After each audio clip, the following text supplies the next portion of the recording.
surprises, creating moments like these, powered by you. Human-centric, but autonomous. Inanimate, but intelligent. Bionic, but beautiful. Innovative, but intuitive. Get ready to step into a future where technology embraces consciousness and augments the human spirit, where our present merges into the future. Welcome to India Digital Fest. The future begins here.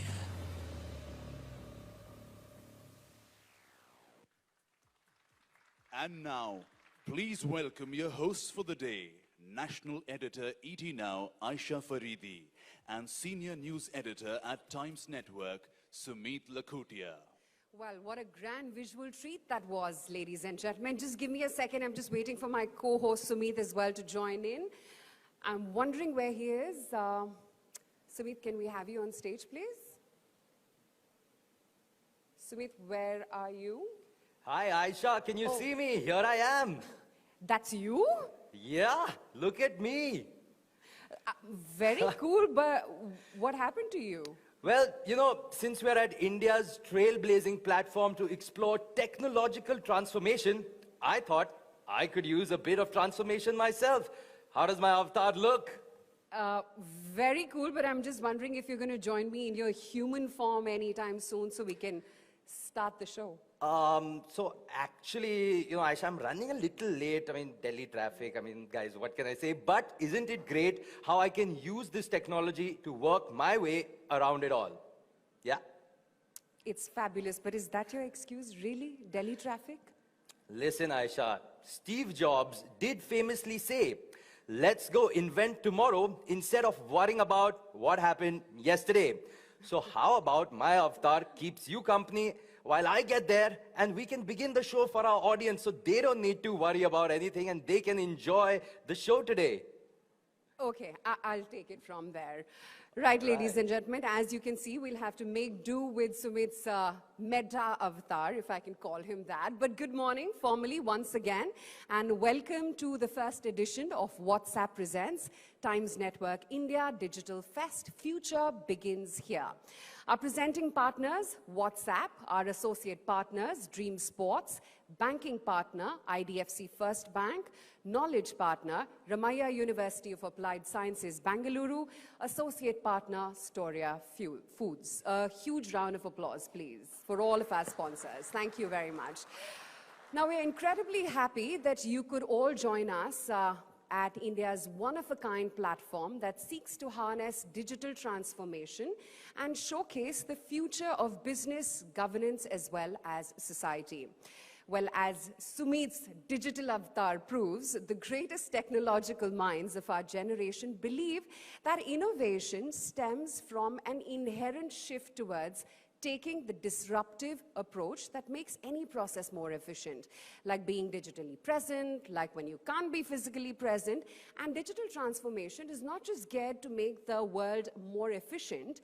Today's technologies like AI, ML, conversational technologies, chatbots, deep learning, they also aim to make the world a more transparent place where information is exchanged extremely freely for the betterment of people across the world. Now, here in India, experts foresee tremendous growth in the digital economy. We're estimating about $800 billion digital economic revenue by 2030 itself. And that's all on the back of rising internet penetration, increase in incomes, the young tech-savvy Indian population. Plus, we've had a private sector innovation like the digital payments ecosystem, provision of high-speed internet in very remote areas as well, in tandem with public sector initiatives such as the Digital India campaign that have acted as a successful catalyst for this rapid digitization. So, ladies and gentlemen, long gone are the days when India was following the lead of the West.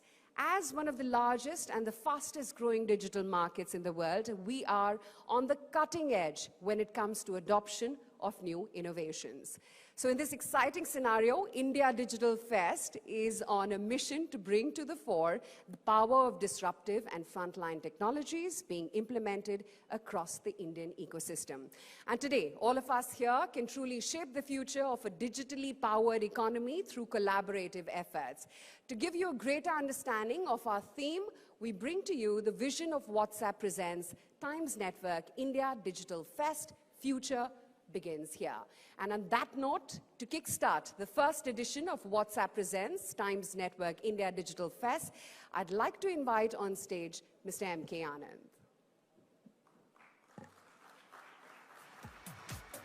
Please give a huge round of applause, the MD and CEO of Times Network, M.K. Anand. Thank you, Aisha. Good morning, ladies and gentlemen. The future is a hypothesis that can be shaped to suit all of us. We become what we plan to be. In this, we also respond to what others around are racing to become. Never before has the future been so exciting to behold, so tantalizing, and so intimidating all at once. For never before have 8 billion people pondered and planned all at once, armed with technologies that aid them to do the same planning. It's an honor to stand before you today as we launch India Digital Fest, a celebration of the remarkable strides we have made in the world of digital technology and a glimpse into the incredible future that lies ahead. As we look towards this future, there are several technologies that we know will dominate our lives in the years to come. We've already seen how digital payments have transformed the way we transact, and we can expect this trend to continue.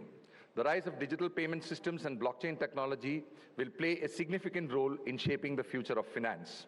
With 800 million connected to the internet and so many more enabled to digitally transact, India is poised to become the world's largest digital financial ecosystem.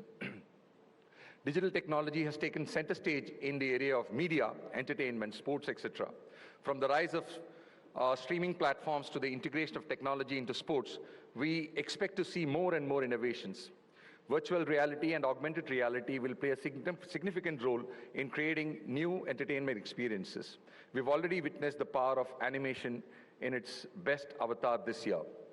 Gaming has become a massive industry worldwide. We've already gamified everything: strategy, CRM, knowledge, and even love. We've seen the power of gaming bring people together to entertain and even to educate.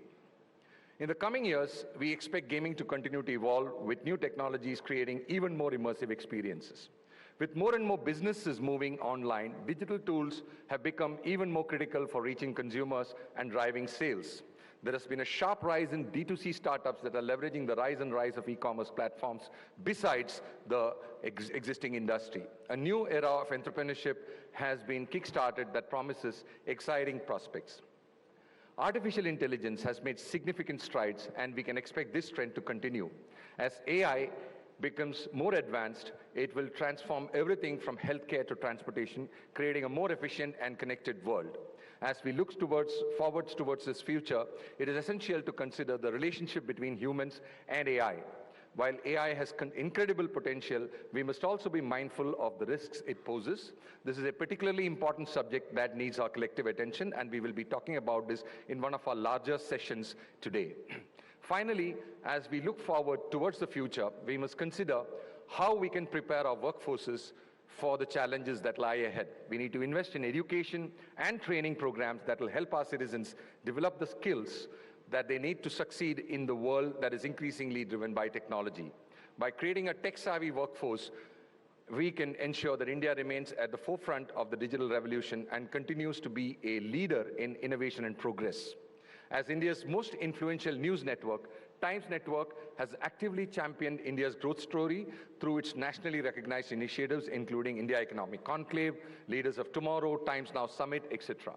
Themed "The Future Begins Here," India Digital Fest will highlight frontline technologies and disruptive innovations that are being implemented across the Indian ecosystem and analyze how they will truly shape the future of a digitally powered economy and society. a definitive platform for the brightest minds, visionaries, and disruptors to throw light on the upcoming disruptions across tech domain. India Digital Fest will chart the roadmap to harness the full potential of frontline technologies to transform a nation on the rise. The event will also feature an immersive experiential zone to showcase cutting-edge technologies from the most influential tech leaders in the digital universe in India and abroad, as well as homegrown innovations. My fellow Indians, the future is bright and the possibilities are endless. Let us embrace technologies that will shape our world, and let us work together to create a better tomorrow for all of us. The future begins here and now. Thank you.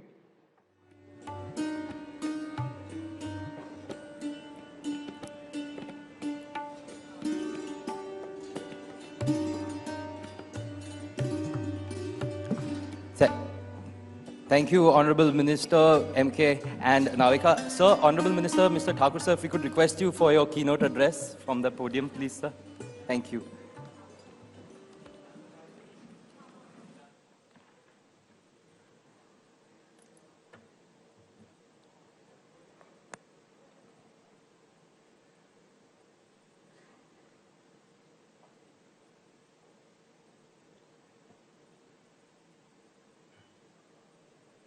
Shri M.K. Anand ji, Srimati Navika Kumar ji.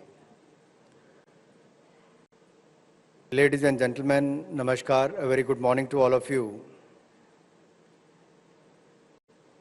India is proud to be at the vanguard of the digital revolution that has drastically transformed the way we connect, communicate, and collaborate with each other and the world.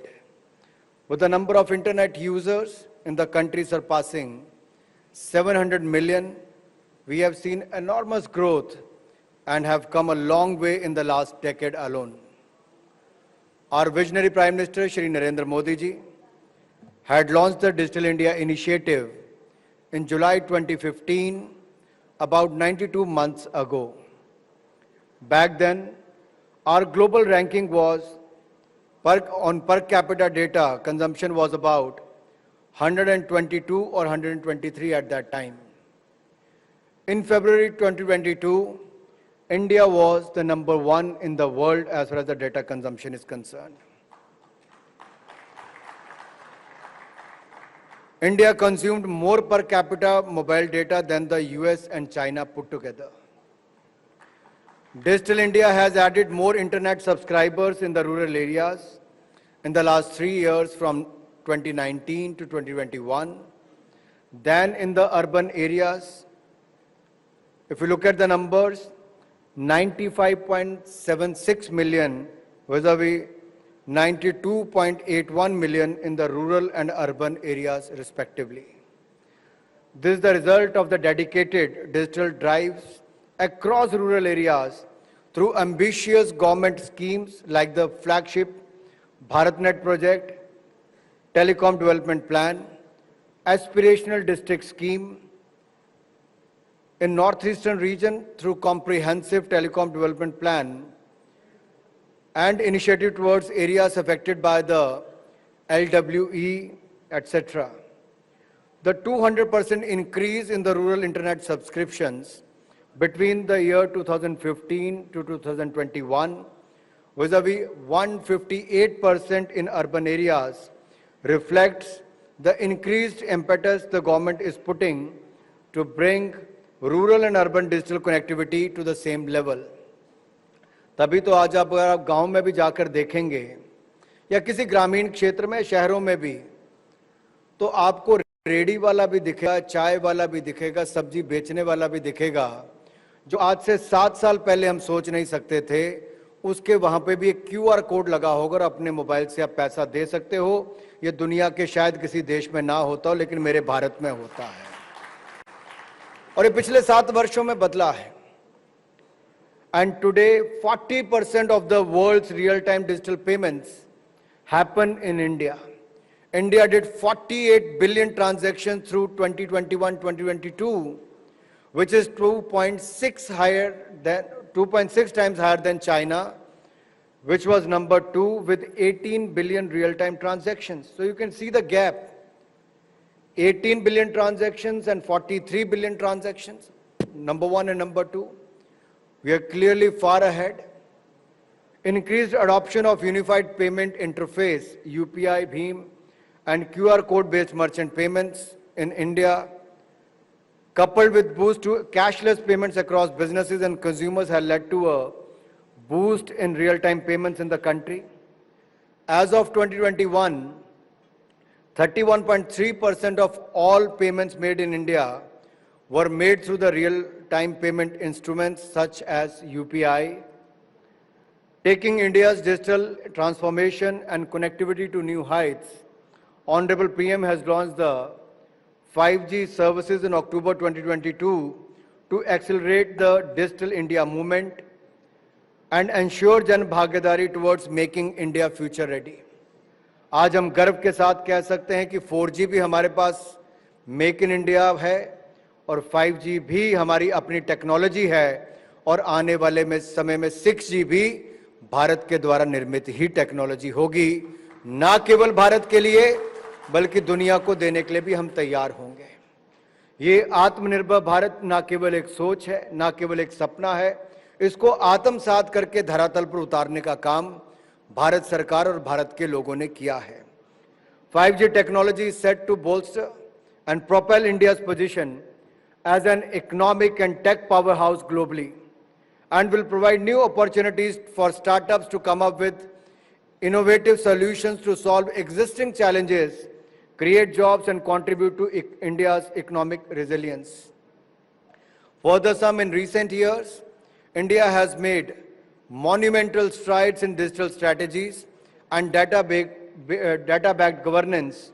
India has adopted to and embraced new disruptive technologies and deep dived into digitalization to drive economic growth in order to improve the lives of its citizens in urban, peri-urban and rural areas, including those living in far-flung towns and villages.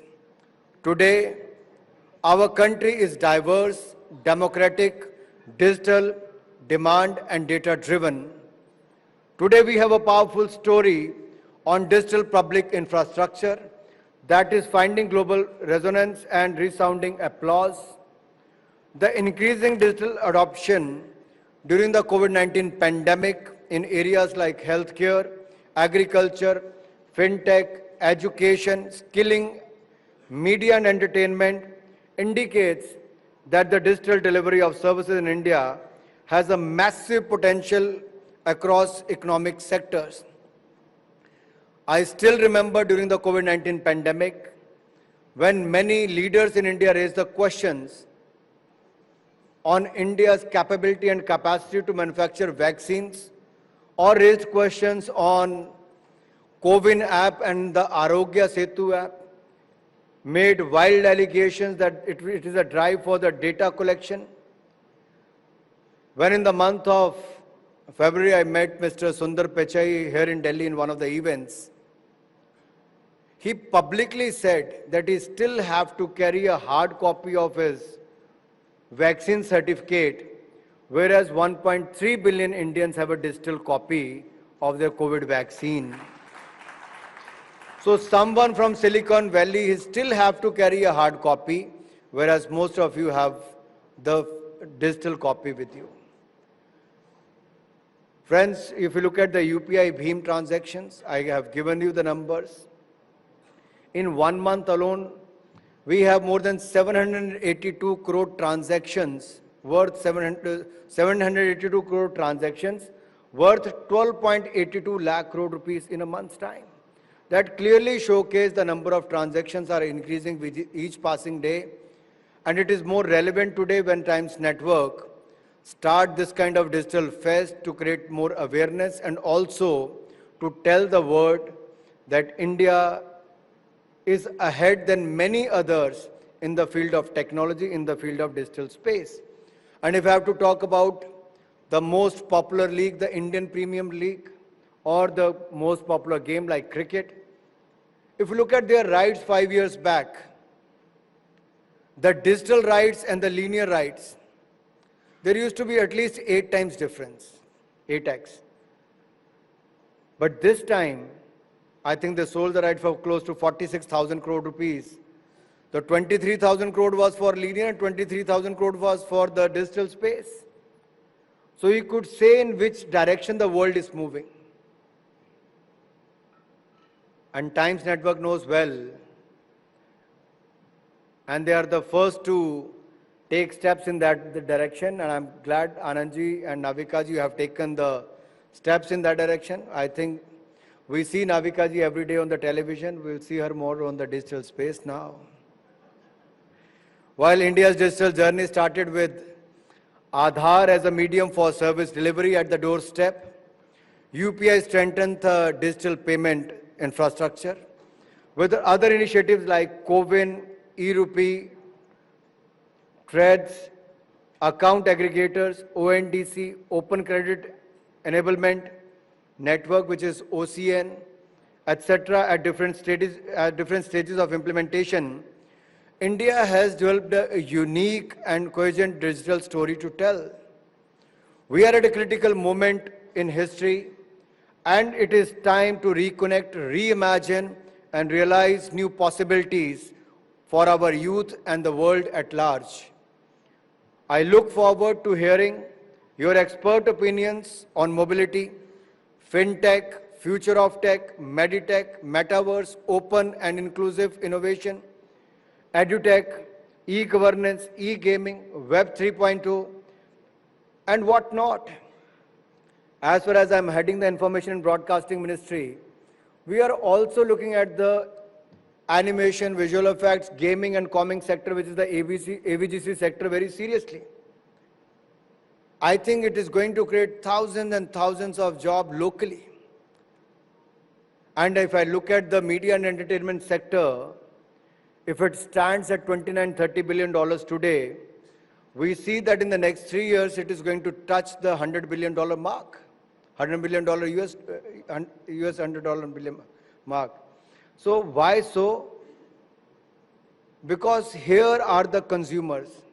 Here India is spending a lot of money to have the right infrastructure. From government to the private sector, they are investing billions of dollars to create the right network. We may have started late with the 5G network, but we are among the fastest to have the 5G network in the few months to come. And forums like the Digital India Fest by Times Network will help in realizing the vision of our Honorable Prime Minister to digitally empower every Indian as we march towards India's tech aid.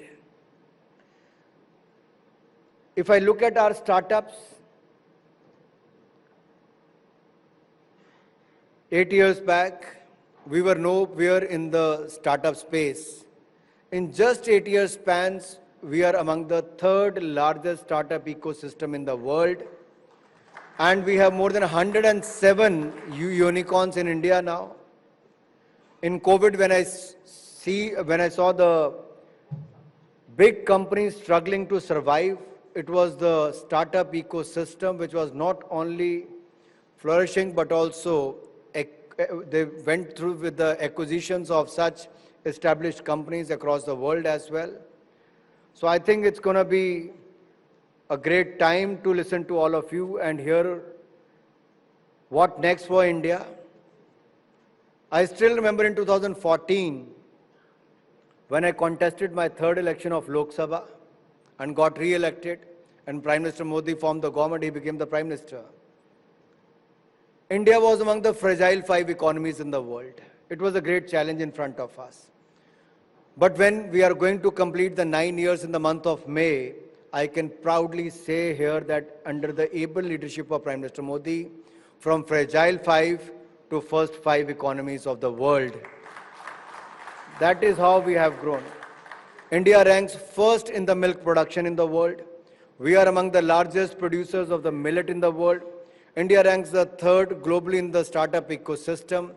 We are the second largest mobile manufacturer in the world from the second largest mobile importer, say about 5 years back.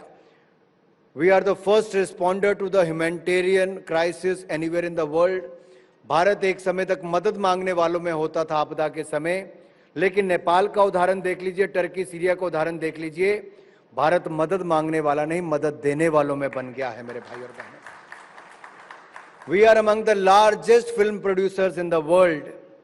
And look at the RRR and the Elephant Whisperers. We have won the Oscar awards as well now. So the technology is taking us to that level. And I'm sure AVG sector has great potential, and the other sectors, as I mentioned before.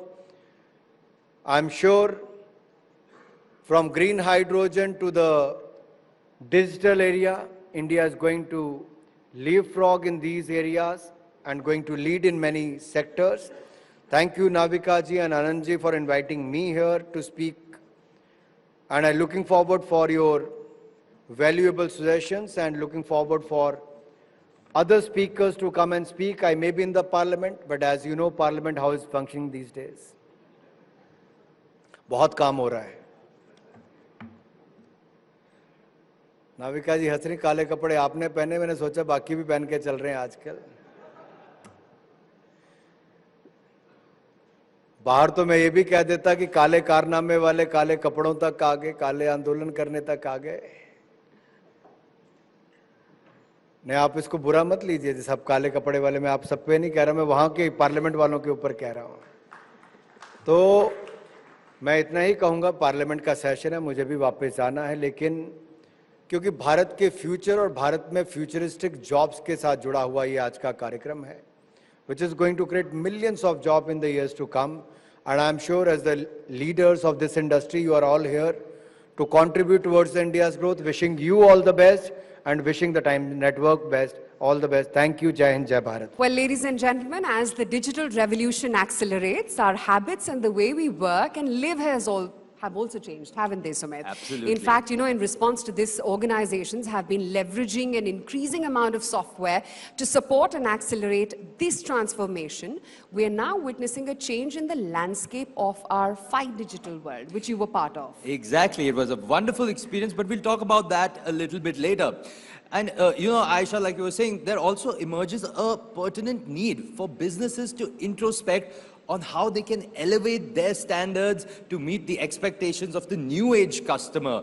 You know, as the industry leader that has been creating superior platforms, products and services for SMEs, startups and brands across the globe, WhatsApp is committed to enabling channels of communications between businesses and their customers, enabling conversations that matter. In fact, to talk to us about exactly this, unleashing the power of digital, the road to India's decade, we invite on stage the Vice President and Head India at Meta, Sandhya Devanathan, for her keynote address first.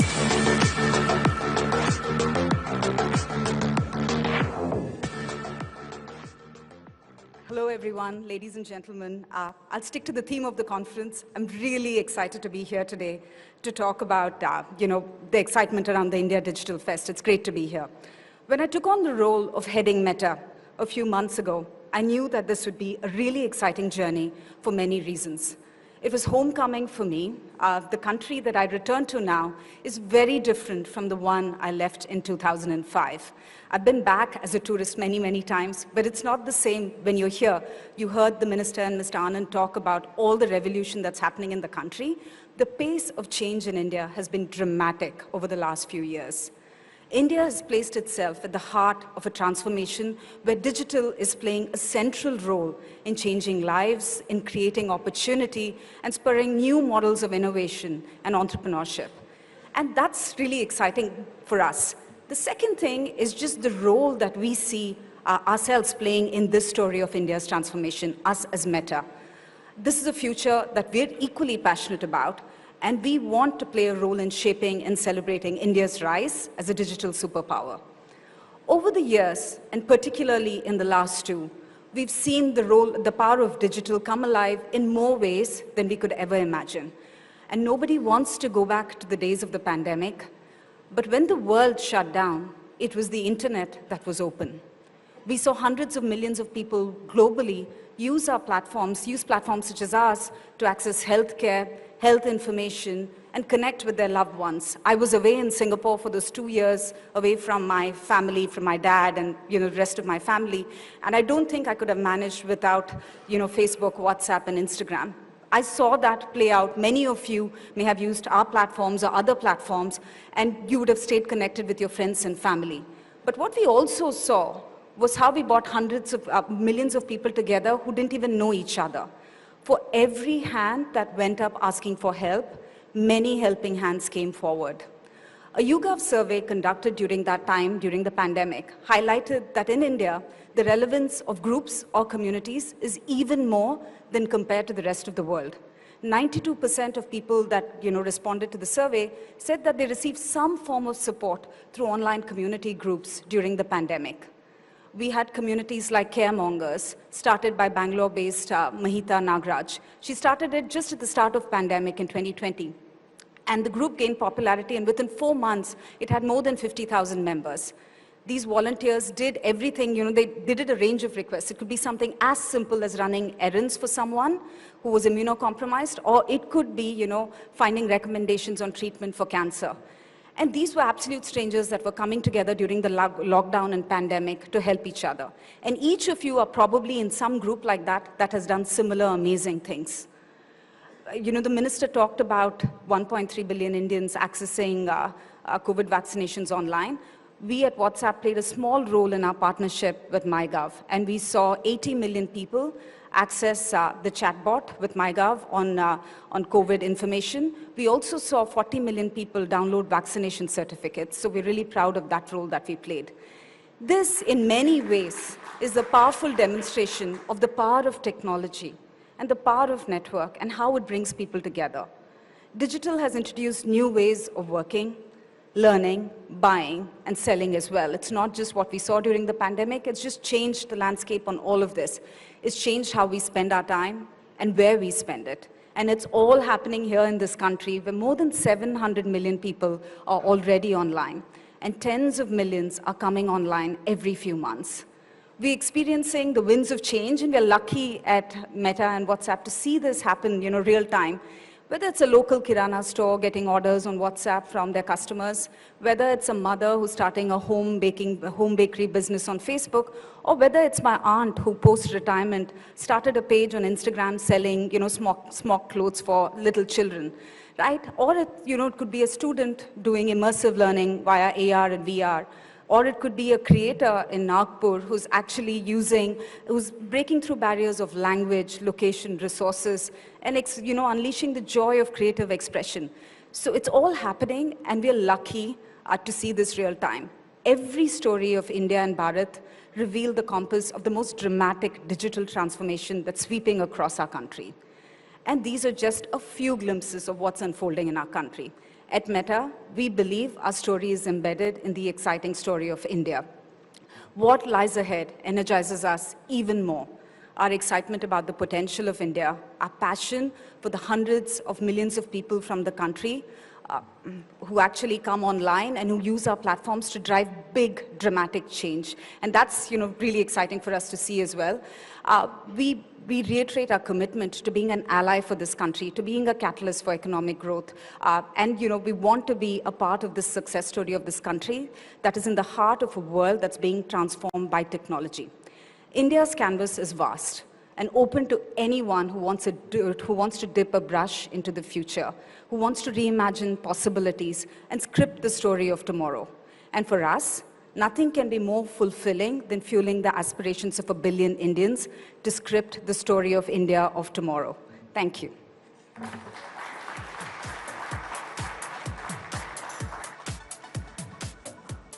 I was just going to say, please wait by. And I'd now like to invite M.K. Anand as well on stage to lead the fireside chat with Sandhya called Unleashing the Power of Digital, the Road to India's Decade. Thanks, Aisha. Welcome, Sandhya, to not just this place, but to India. After so many years, you've been doing stuff all over the world and coming back here. This is a very, very exciting time for all of us who have been in India, and I'm sure it's going to be even more exciting for people like you who are going to be bringing all your experiences and adding to the party, I would say, that we are seeing that is happening around here with so many people innovating, so many new things happening around. Thank you very much. Thank you for having me. So I think, India is a little unpredictable and sort of goes off a little tangentially. There is Navika here.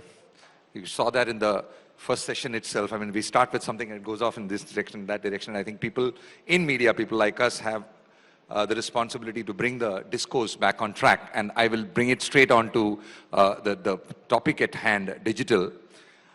We have, in fact, in the last decade or so, seen India becoming a very, very, very big player on the digital data use. And that, I think, has been, one of the key triggers of it is the internet service providers and the companies which have done the infrastructure to bring the costs of data down so significantly different, in this part of the world. But it also has been partnered by companies like you, and I would say WhatsApp in particular, because that is, I think, one of the killer apps that moved people from the regular SMS into using smartphones, and therefore the need to sort of get data enabled. As we understand from various numbers, about 700, almost 800 million users already on internet in India. And, you people have already done a great job there, but there, I think, are roughly another 500 million people. So what is WhatsApp and what is Meta's and companies like your role in democratizing the power of technology? Thanks, Anand. You're right, the 700 million people on the internet and counting. It was exciting to see the pace of change and the number of people getting added who are coming online every day. I think of our role as democratizing the access to technology, right? So if you think about our platforms and what it enables, for many Indians, it's the first port of call. Their first experience with the internet is our platforms, be it Facebook, be it WhatsApp, or be it Instagram. And I think what we've done is actually democratized access to many people who wouldn't have had, that access. We made it intuitive and we made it widely available. So we remain excited about helping getting the next 500 million people online as well. And I think the way we think about it is also in terms of creating for India and thinking about India first innovations. So we think this will also help in inclusion and improving access. So some of the things that we've done are JioMart, our partnership with Jio, and where we launched JioMart, where you have this really seamless experience. When I tried it, I was pretty blown away. You don't have to download an app. You don't have to think about, learning a new way of ordering groceries. You just do it on, an app that you already use and love, which is WhatsApp, and then you use it to get groceries. And that's changing the way people use WhatsApp and how they experience WhatsApp and communicate with businesses. The second thing that I think we've done a lot of work around is just Indians love to consume short form videos, and I talked about unleashing expression, and I think that's where also we've sort of doubled down our investment in Reels in India, and we launched Reels in India first globally. So again, that's making something for India that then transcends across, that so translates. we can expect to over the next during your tenure and the next decade see India-specific innovations and India-specific products also. Yes, because culturally we are JioMart was definitely an India-specific product, and we remain invested and excited about the India opportunity. And I would just, say also that as a company, we connect 3.7 billion people across the globe. So this is something that we hold dear to our heart, which is just improving access to technology for everyone through our platforms. Thanks. Okay, now, post the pandemic and, the whole pullback of cash across the globe, inflation, etc., and all that has sort of suddenly started hitting, investments into startups, and the whole mood has changed over the last 6 months compared to the 2.5 years before that. And that obviously is going to have an impact on, the investments, which are, so important for new areas. And what do you think, what are your thoughts on the contagion effect on the Indian tech sector and challenges that we will face in realizing the vision of so-called India's decade that the minister said? The news is grim, isn't it, Anand? Like anytime you see there's a bank failing, be it SVB or Credit Suisse, interest rates rising that causes more turmoil in the market, capital markets drying up, VC funding drying up. So I think the macroeconomic situation certainly looks grim. But I think, and it would be a fallacy to think that India will be immune to everything that's happening globally. But what I see is actually a tale of two cities. I see a story of resilience in India, and I think that's powered by a bunch of things. Economic resilience, the digital governance that we talked about, which is enabling inclusion for millions of people, the very strong and robust startup ecosystem. So I actually see, even as there are global headwinds, we remain really optimistic and excited about what's happening in India. And I think the way we think about it, and which is why you talked about our, our commitment in investments, we actually see the role that we can play during this period is really around upskilling and training and supporting more Indians, to earn livelihoods. And that's something that we've been quite committed to. Some of the work that we announced, a few years ago was around CFIND, where we've committed to train 10 million small businesses over the course of the next 3 years and help them come online and, be digital. We've also committed to support 250,000 creators because we realize creator economy is becoming huge and a viable source of business of livelihoods for Indians. Similarly, we're future focused. We're thinking about XR. We announced a fund with Meti and Fiki to train startups and developers, and we've invested 3 million in that. So, while the larger macroeconomic situation is certainly grim, we remain really excited about, India's prospects. So besides the ecosystem development, which obviously is a huge investment, and that is, I would say, in the area of consumer development and user development, within, Meta itself, do you think there is going to be investment into your Indian operations in terms of bringing people who will do research and development of your products from India? Or that will continue in the way it is? At this point, I have no news to share on that. So digital, we've gotten to the business and the ecosystem point of view. Small businesses in India have greatly, benefited from Meta's work with Facebook first, WhatsApp, of course, and Insta being a very, very important area for, the smallest of startups, originally start from that. How do you think they can continue capitalizing on digital to grow and scale? Or do you think, because most of the times you see that they go to a certain stage and then there is a sort of a plateauing. So what is it that can be done from your side to sort of, intervene there? Yeah, I think on small businesses, we remain particularly excited about small businesses. A lot of the time that I've spent since I've moved in India has been trying to understand how small businesses set up, their operations online with us, how they actually sell their goods, and how we can make it easier for them to onboard and scale on our platforms. And I would say this, I'm actually seeing a couple of things. One is, for small businesses, earlier, you'd have to set up a website or build an app to actually go online. And it was a big sort of, friction point for them and a big barrier for them to do that. And I think what's happened with our platforms, and certainly others as well, is that that barrier has fallen away. Now, pretty much anybody, with a good idea who runs an offline store can actually go online. They don't need a web page. Their first port of call can be WhatsApp or Facebook or Instagram. And we see that playing out on our platform time and again. The other thing that we see, when we actually did a survey with Ipsos, we saw 72% of SMBs actually reported using one tool, a Meta platform tool, to actually grow and scale their businesses. The second thing that we see is just the access to a larger market, which wasn't possible before. Say, I'm from Vizag, right? So you're a small store in Vizag, or you're a small business sitting out of Vizag. It's now possible for you to reach all of India using digital platforms, and that's the power digital gives you, right? So we've seen that as well play out on our platforms, and we're happy to play a part in it. Again, the same Ipsos survey talked about 50% of SMBs actually reported exporting globally. They said they got more access to global markets, and they were getting orders globally through our platform. So I think that's the other opportunity it opens up. The third, and this is the one that I'm most passionate about, which is just women-led entrepreneurship, right? So my aunt is an perfect example of someone who's come online and has started her store completely on Instagram. The other day she called me and very excited. I sold 1 lakh of smoked frocks on Instagram, and that sort of blew me away. But what we've seen since the pandemic is more women are taking steps to become entrepreneurs on our platform. So I think 73% of all Instagram pages that are women-led, that identify as women-led, started post the pandemic on our platforms. Half of all the Facebook admins who also are small business owners who are women also started their businesses post the pandemic, and their presence, not businesses, their presence on Facebook post the pandemic. So women-led entrepreneurship is another place where I think we can play a big role. Great.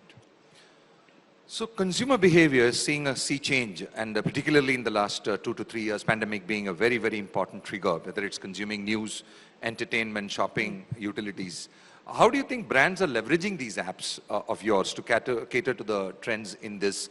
And you also started saying that, but I think, when we sort of look at small brands doing it, there is a significant, gap between what they currently do with native intelligence versus what they can do. So what is it that they are doing, and what are you doing to help? I think on brands, again, I had the opportunity to see the same thing play out in Southeast Asia as well. So again, I think in India, I'm seeing a different, set of trends. The first that I would say is just the small business bit that we talked about. 63 million, MSMEs in this country, contributing to 30% of our GDP, and employing 110 million people. So that's a huge stat. And what we're seeing is more and more of them are going digital. So that's a big trend that we're seeing, and that's something brands may want to capitalize on. The second thing that we're seeing is around D2C. Like, gone are the days when there was only one flavor of cola or only one brand of shoes that you bought, right? And this has really transformed. If you look at the country, and we have a ringside view to this, because we see a lot of these brands being born on Instagram or on Facebook, but direct to consumer is the other big trend that we're seeing. There's just one example is Wow Earth, which is one of our fastest growing beauty brands, and that's pretty much all digitally led, and they do full funnel advertising, that right from branding to actually fulfilling using digital platforms. So that's another big thing. The third thing, and you talked about it, and the Honorable Minister also talked about it, which is Bharat, right? And the number of people coming online, from the rural areas in our country today. I think the stat he used was 92 million versus 97. So 97 million rural Indians coming online in just the last 3 years. So I think building for Bharat versus India is something that we see brands doing more of, and I think they should do much more of as well. So I'll give you a simple example. Eno actually used national census data, zip codes, and their own audience to target rural populations in India. And they targeted 27 million people doing that, and saw 27% increase in sales with just this strategy. So I think brands that are savvy, that know how to target, because then you'll end up seeing a larger audience, a larger set of consumers you can reach out to, and then you're building for rest of India, not just the metros. And I think that's a big thing as more and more Indians come online and start consuming. This is something that I'm taking aside. Yeah. In the rural area and amongst women, and I'm not thinking that they are anything more or less, but when one looks at people in the family who do this, dabble at entrepreneurship with the newfound power of technology, mainly WhatsApp or to some extent Amazon here, or Jio, I think there is a significant difference, as I said, between native intelligence and the smart ones, right? And we feel people are bewildered, in fact, to make that leap. You probably would have plans, but can we discuss anything on that in terms of how are you proposing to handhold the entrepreneurs into getting a little better than what they currently do on the marketing side? Because what happens is there are agencies, but then, you really have to go from agency to agency to agency 4 to 5 times to actually find a, cut. And it's difficult for people who don't have that kind of money to spend something and then go back and out. Because Facebook is ultimately a marketing company, marketing support company like us. We also in our ecosystem have to handhold our advertisers. So, but your advertising base is like millions, and probably will become a billion in the future. How do you propose to look at that in this country? Yeah, a great question. And I think I alluded to it in the beginning. In fact, and an aside, my aunt calls me for Instagram tips, so I myself am trying to get better at it so I can help her with it. But it's true, our products, our platforms now serve millions of people. You can reach an audience, you can build your business, and we take that responsibility really seriously. So the work that we're doing to actually get small businesses online, so the partnership that we have on CFINE, which is a Center for Entrepreneurs that we launched, I think, earlier in 2021, I think, late 2021, we're really focused on enabling and training 10 million small businesses across the country in the next few years. That also includes creators, because I think what we're also seeing is a blurring of lines of creators and small businesses, and creators can also become entrepreneurs and make a viable living. That's 250,000 creators. So there's work we're doing there. There's work we do anyway online on our platforms where we enable web-based learning, and people can come and learn at their own pace and their own time. So that's again something that we're doing. The bits that we are now investing in, and where we think there's leaps into the future, is around the metaverse. So we partnered with CBSE because we think young children, tutors also need to learn about what's coming down the pipe. So there we're looking at 10 million students and around 1 million educators, when we partnered with the CBSE board to train them on the basics of XR, because we think, that may be a decade away, but it's coming. And you saw that, at the launch today. So that's also a place where, so upskilling, training, it's never enough. So I think we need to do more public-private partnerships around this. So WhatsApp is emerging as India's growth platform, touching the lives of users in different ways. How do you see WhatsApp as a private messaging app transforming businesses, in which sectors will be the forefront of this change?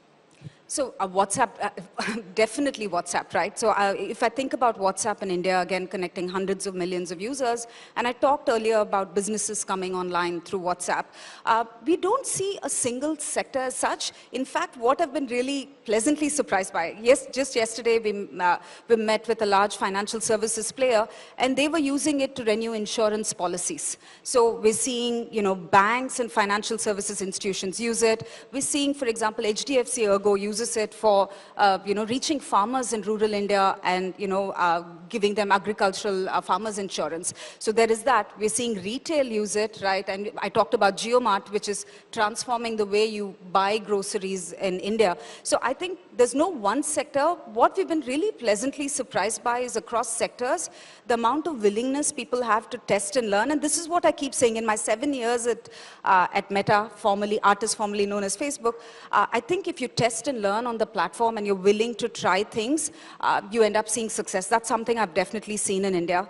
The other bit that I've been, quite excited by is the partnership we have with public sector and just the government. So I talked about MyGov, which is, 40 million vaccination certificates downloads and as we speak. But equally, the work we're doing with Metro Rail. So now we started with Bangalore, and now it's in 3 other metros. You can just go online and, use WhatsApp to buy tickets, and that's transforming the way people commute.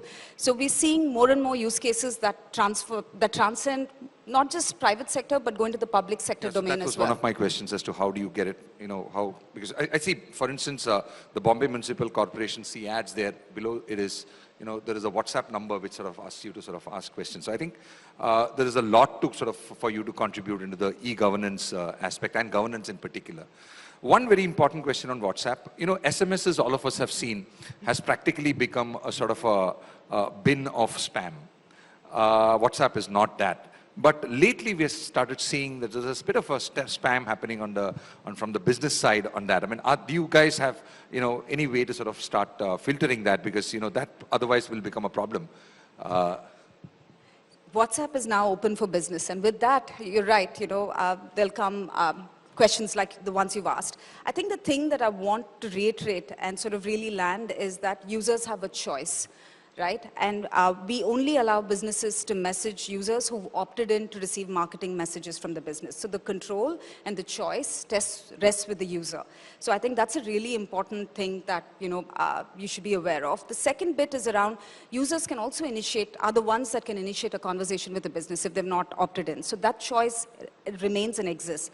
That being said, the things that we are also doing to enhance, so you could be in an opt-in list and you want to drop out because you don't like what the business is sending you, you can, you can block that business. And that's a capability that we've built in. Because we're also very aware, and we want this to be an experience that works for the user and for the, and we don't want complaints, right? So this is something we're very laser focused on.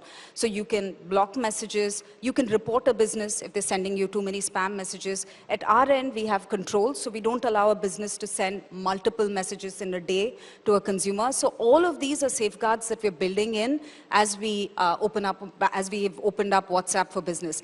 Ultimately, I think the key takeaway there for us is that users should find value in the businesses that contact them and not feel harassed. And equally, businesses also should be communicating with users that want to hear from them. So we want to make this a win-win experience, and that's what we're focused on. The last question, my favorite topic, AI. You know, it's the so-called next buzzword, and I think we're going to be talking about and hearing about it a lot more than we have till now.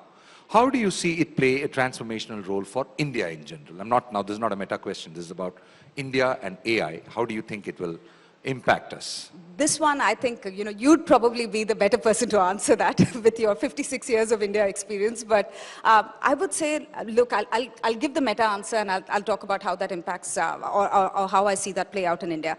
I think for us, what we've seen AI do is really transform how we run as a company, right? So if you think about everything from recommendations you get on who to follow, or who to connect with, or the recommendations we see on the ads that we serve, or the integrity measures that we're taking, the misinformation that we're finding on our platform that we take down, all of that is powered by AI for us. So we've invested over many, many years, and we've doubled down and tripled down on AI as an investment for us. But so far, that AI investments has been more on recommendations and, fighting, like I said, misinformation and integrity. What we've now started seeing, which is where I think there's a great role for India as well, is around the power of generative AI, right? Which is, what you saw with ChatGPT, what you're seeing with creative generative AI, all of that, that has also the power to transform your experience, your user experience, increase productivity, efficiency, and just like, change every field. So there is where we're now invested. Like we just announced the formation of a new group that's focused on AI at a company level, because this is priority, the top priority for us, and this is where we're doubling down. As for India, I think this is the year that India holds the chair. I think of the Minister Rajiv holds the chair for the Governance Committee on AI, if I'm not mistaken, I think the worldwide chair. And I think that's a great sort of segue into what we can expect to come out of India. I think AI will transform healthcare, definitely, in terms of outpatient outcomes, in terms of recommendations, prognosis. I think it's already transforming banking and finance. It'll transform a lot of sectors. So I'm waiting to see what it does, not just for, the private sector, but also for digital governance and, providing services to ordinary Indians. So I'm excited by that. Thank you, Sandhya. I think that's about it. And thank you for being a partner with the India Digital Fest. And thank you so much for having me. Thank you. Thank you, ma'am, and thank you, MK, for that engaging conversation that gave us the essence of the India Digital Fest platform for us.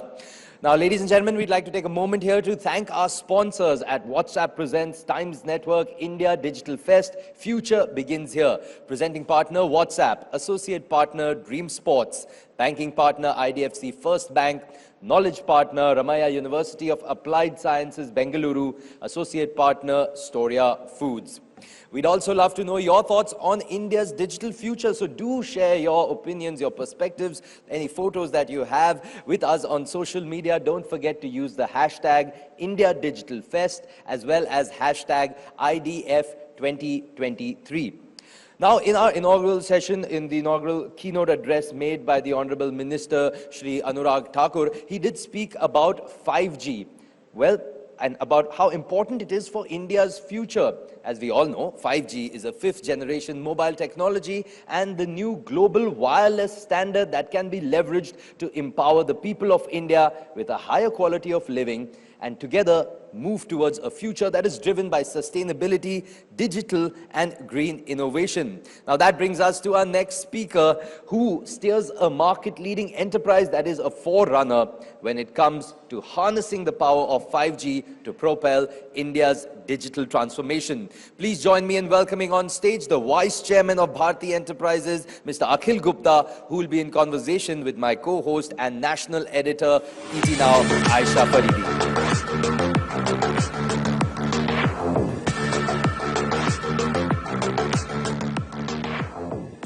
Thank you, Sumit. Please have water first. I have lots of questions for you. So, Akhil, we are talking about, the future beginning here, what India's decade is going to look like. None of it is possible without telecom operators, right? And given that now it's only a two-player market, must be putting a lot of pressure on you. I first of all disagree with that. It's not a two-player market. I am quite certain Voda Idea would be there. BSNL is going to come in some form in a new avatar. So there's not going to be a two-player market, but yes, quite clearly behind the entire digital revolution, it is connectivity, and therefore the telecom networks are clearly very important. But tell me, about 15 years back, when I think we last interacted or we last physically met in Ras Al Khaimah when it was still a desert, right? You were the CFO of Bharti, I remember. From then to now, there were about what? More than a dozen telecom players. They're pretty much only one can count on one hand fingertips, right? What is it that you're doing right at Bharti? There must be something in your DNA for you to be able to last as one of the top 3 telecom providers in the country and still be growing. Well, I would say fundamentally we are a conservative company. And I guess if I was to give a very straight, crisp answer of what we did right, I think we kept our balance sheet very strong. So that's what we have been doing in this entire period when there were a lot of turmoil, many near-death experiences.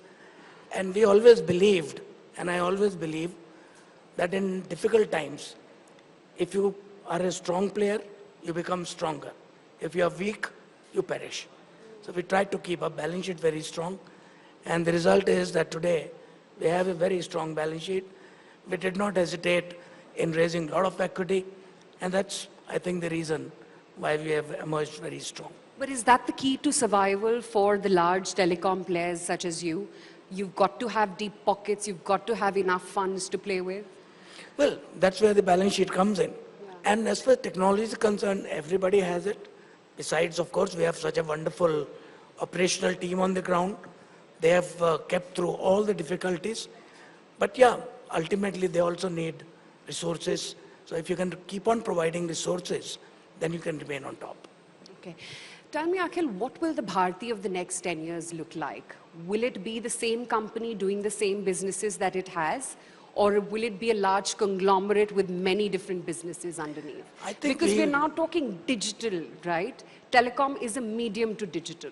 Would Bharti want to be an enterprise or a utilities company in that sense? First of all, I think we will be in the digital space primarily in providing networks. Now, as you know, we are already now in satellite communication. We have OneWeb with the full constellation covering every square inch of the globe. We are, of course, in Africa, we are in India. So our primary thing is about communication, digital network, digital connectivity. Now, on top of that, what all we might do, it's an evolving industry. I won't put any boundaries and not want to really say that we will do this, we will do that. We will fundamentally partner with everybody. You've seen Sandhya gave a very good account of what Meta is doing. There are thousands of other players, big and small. Our aim is to partner with everybody and provide them the connectivity, the digital platform where they can build their products. That's what we would really like to do. But such partnerships also come with a cost, right, Akhil? is Bharti willing to spend that much? And if you have to spend that much, you've got to raise capital.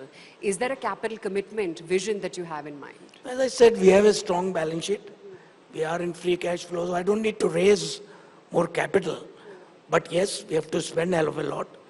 And that is where I think the big debate today is that the OTTs, and that's of course a very divergent opinion across the world, we believe that we are all in it together and they must share a fair share of the burden of all these networks which have been created in some form or the other. But yeah, you're right. This does need a lot of capital, continuous deployment of capital, and that's what we have been doing. Tell me, how's the evolution to 5G been? Because already in a very short span of time, we're in about, what, 400 cities? It increases every day. Yeah, so it increases pretty much every day, even I've lost track. How's the transition been? Because it's been one of the quickest from 4G to 5G. still a bit of early days because the coverage is not ubiquitous. I think in the next 6 months, we will see a whole lot of difference and people will really start feeling the power of 5G. But it's been good. I think the handsets have been coming, the percentage is increasing of the 5G handsets in the smartphone shipments. So I guess 5G is there now and it will only go from strength to strength. Sure. Are you already committing investments to 6G? Because that's what the Prime Minister is talking about next. Telecom is an evolving movie, Yeah. right? We had 4G. As 4G started coming to an end, we had 5G. So the investment span shifts from 4G to 5G. At some point, it will shift from 5G to 6G. We are not too worried about this aspect. But this is just an evolution. We'll go along with the evolution. At what point do you think 2G and 3G will cease to exist? And it'll only be 4, 5, 6? 3G is already gone, but 2G is still there in India because I think there is still a whole lot of customers who are not able to afford a smartphone. But matter of time, it will go. And what happens when pretty much all of India and all Indians have a smartphone with 5G? Do we have the bandwidth and the capability to handle that kind of volume? Yeah, that's exactly what we are doing. And when I say we, I'm not talking of Airtel, I'm talking of the telecom industry. We are collectively investing about 3 lakh crores. That's about $35 billion. In that, it includes spectrum, the equipment, the towers which are being created, the fiber networks which are being set up. And what that is doing, like in our case, our total capacity in the very first phase will go up from about 45 terabits per second to over 85 terabits per second. So this is about capacity creation because I believe telecom is a supply-led demand. The more you supply, the more demand will come up. Yeah, absolutely. And, you know, looking at the Gen Zs and millennials, one must say that they have some copious appetite to consume data. But tell me, what are the hindrances? What are the roadblocks? Because, I mean, you know, like you're saying, it all sounds very good on paper that the transition is going to be very smooth. But besides funds, what are the roadblocks for this transition from 5G to 6G? Look, the big hindrance in telecom development in India today is the very poor return on capital which this industry has. And at some point of time that will have to change because otherwise the investments will dry up at some point or the other. So return on capital is a big hindrance today. And that's the reason why you are seeing a very big and a very respected player being in a bit of a, not a bit of a, but a serious trouble today. This industry's financial health has got to improve if we need to fulfill the dream of bringing digital connectivity across this country. So what's stopping you? Why don't you bite the bullet first and increase the tariffs? Competition. I think I'm not worried about tariffs. What we need to see is increase in ARPUs. The overall revenue has to go up. The per GB price can come down. That's not a problem. But the overall revenue will have to really go up. ARPUs need to go up to 300 rupees in a phased manner over the next few years. But what is the solution, considering you've got a very large dominant player such as you, and then there is one more, and then a weak number 3 and 4, right? Who bites the bullet first? I think it only boils down to that. I mean, what is the solution of return on capital generation? Someone's got to do it. I guess we'll all need to work together. I don't want to put blame on anybody, not on the government, because they are not saying no. I guess it will happen, but I think it should happen sooner than later. Because, I mean, correct me if I'm wrong, we've got the cheapest telecom rates pretty much in the world, Absolutely, right? without a doubt.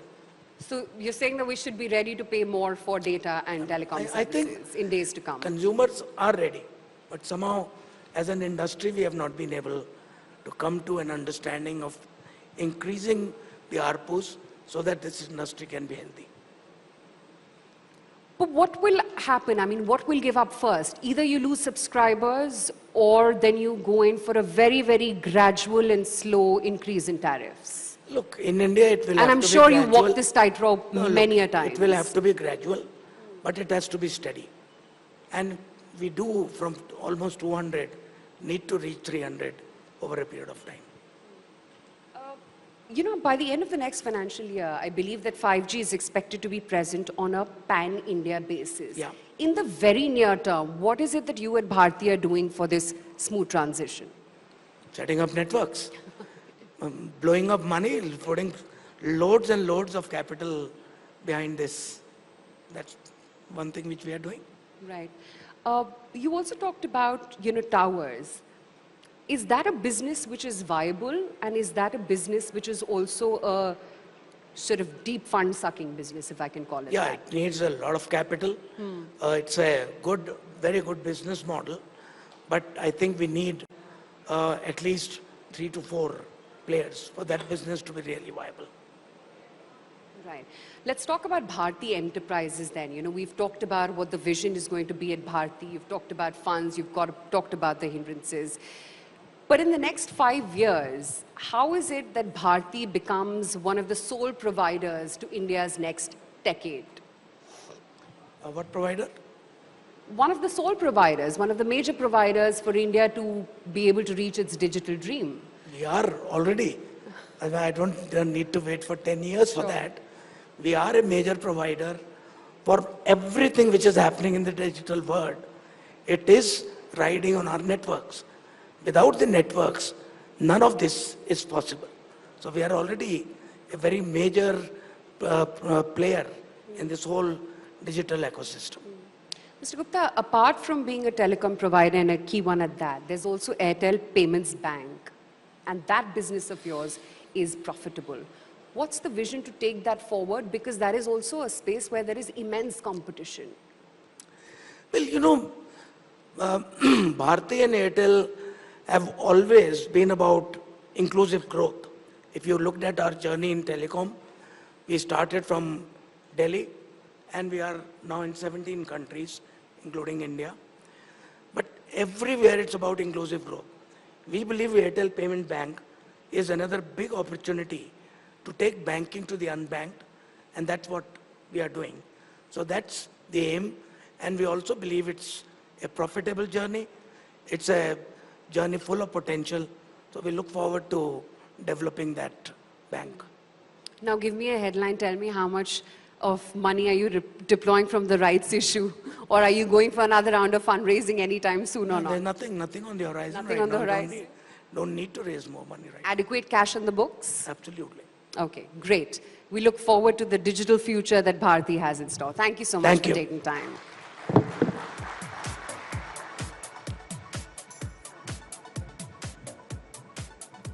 Thank you, Aisha. Thank you, Mr. Gupta, for that.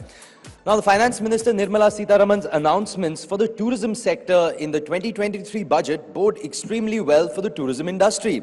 The development of 50 new destinations and the one-stop online application that the government will be launching with features like physical connectivity and tourist guides all seek to help in the growth of domestic as well as international tourism through leveraging the power of technology. Well, our next session is going to be around that very topic. So, is the industry ready to implement innovations that are changing the face of travel? Well, our next speaker belongs to an ubiquitous brand that foresaw the value of technological applications in the travel and hospitality industry. To speak to us on immersive travel experience, is the industry ready? Please join me in welcoming on stage the chairman of Make My Trip, Deep Kalra, in conversation with the managing editor Times Network and business head Times Influence, Mihir Bhatt.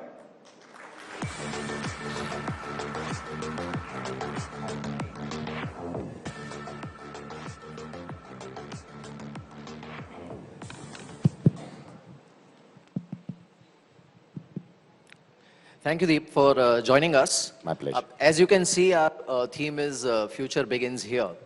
And my first question is obviously, we want to understand, you are somebody who saw future of travel and how it will go online decades back. So what was your thought process when you actually ventured into online travel portal? Because till then, this whole industry was completely fragmented. There were a lot of mom and pop shops, and it was quite unorganized. So the credit goes to you, and I think he deserves a huge round of applause for that. Deep. Thank you very much. Thank you, everyone. Yeah, when you say decades ago, it does make me feel like a tech dinosaur. But how time flies, and we're talking about the decade ahead, which is a lovely term. So I started Make My Trip way back in 2000. And for me, the motivator at that point of time was fairly simple. At one side, it was to do my own venture. I'd worked with 3 different companies, ABN AMRO, AMF Bowling, and GE Capital. And I don't think I was entirely satisfied working for a company, although they were wonderful companies, but there was something inside which probably was driving me to do my own thing. But more importantly, it was an introduction to the internet, both formally and informally.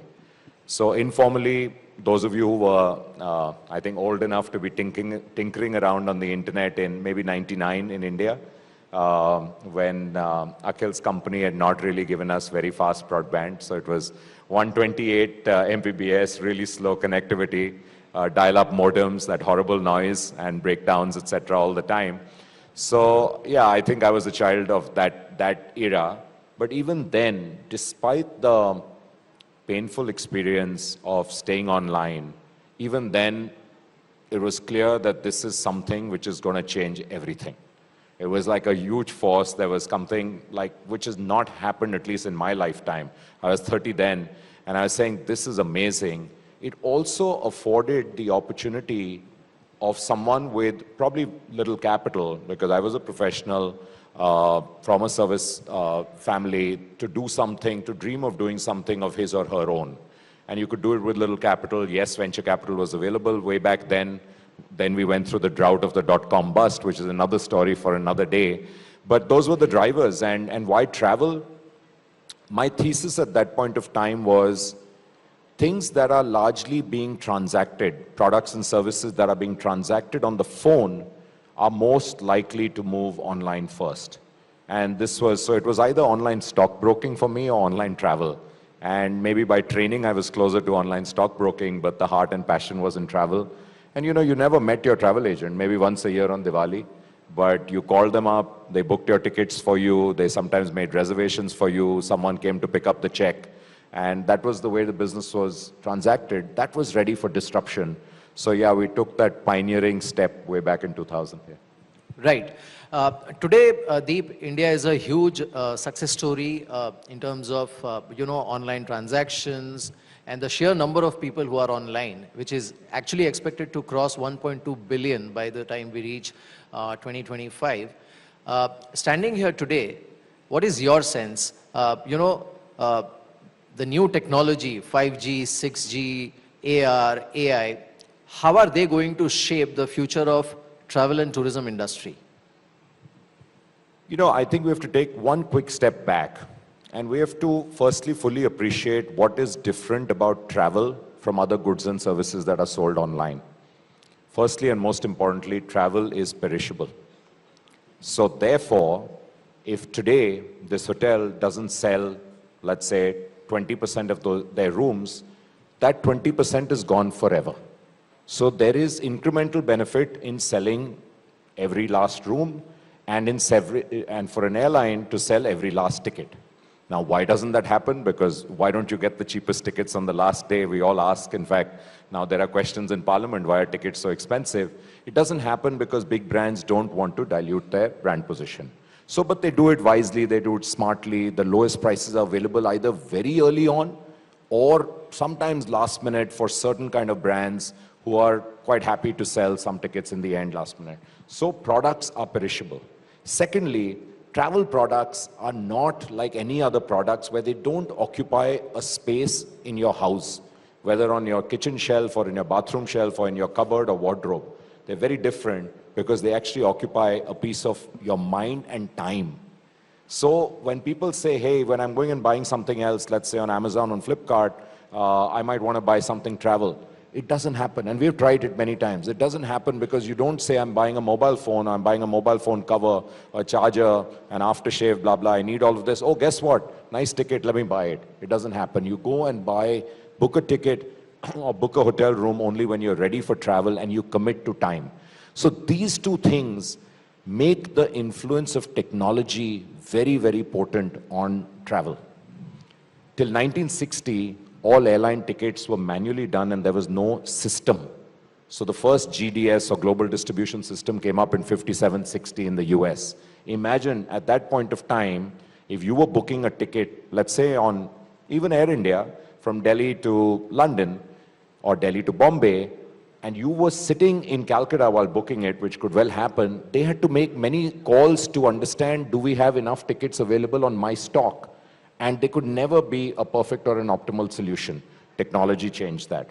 Then more advances came in technology, but the biggest advance and the biggest impact really, I think, has been the web, the internet, and then of course, mobile phones, smartphones, and now we'll talk about AI, because fundamentally they have helped suppliers, again, airlines, hotels, railways, bus operators, car operators, to optimize and maximize the revenue yield that they can get on their perishable inventory. And that's most important. At the same point of time, the other stakeholder in the game is all of us as consumers to get the best deal given the circumstance, what's happening, to get all the options as you see. Today it seems like pretty easy to do, but I can tell you building the first direct connect with an airline was one hell of a job. It took, I kid you not, close to 6 months to convince Air Deccan, which was the first low-cost carrier that we tied up with way back again in I think 2004, 2005,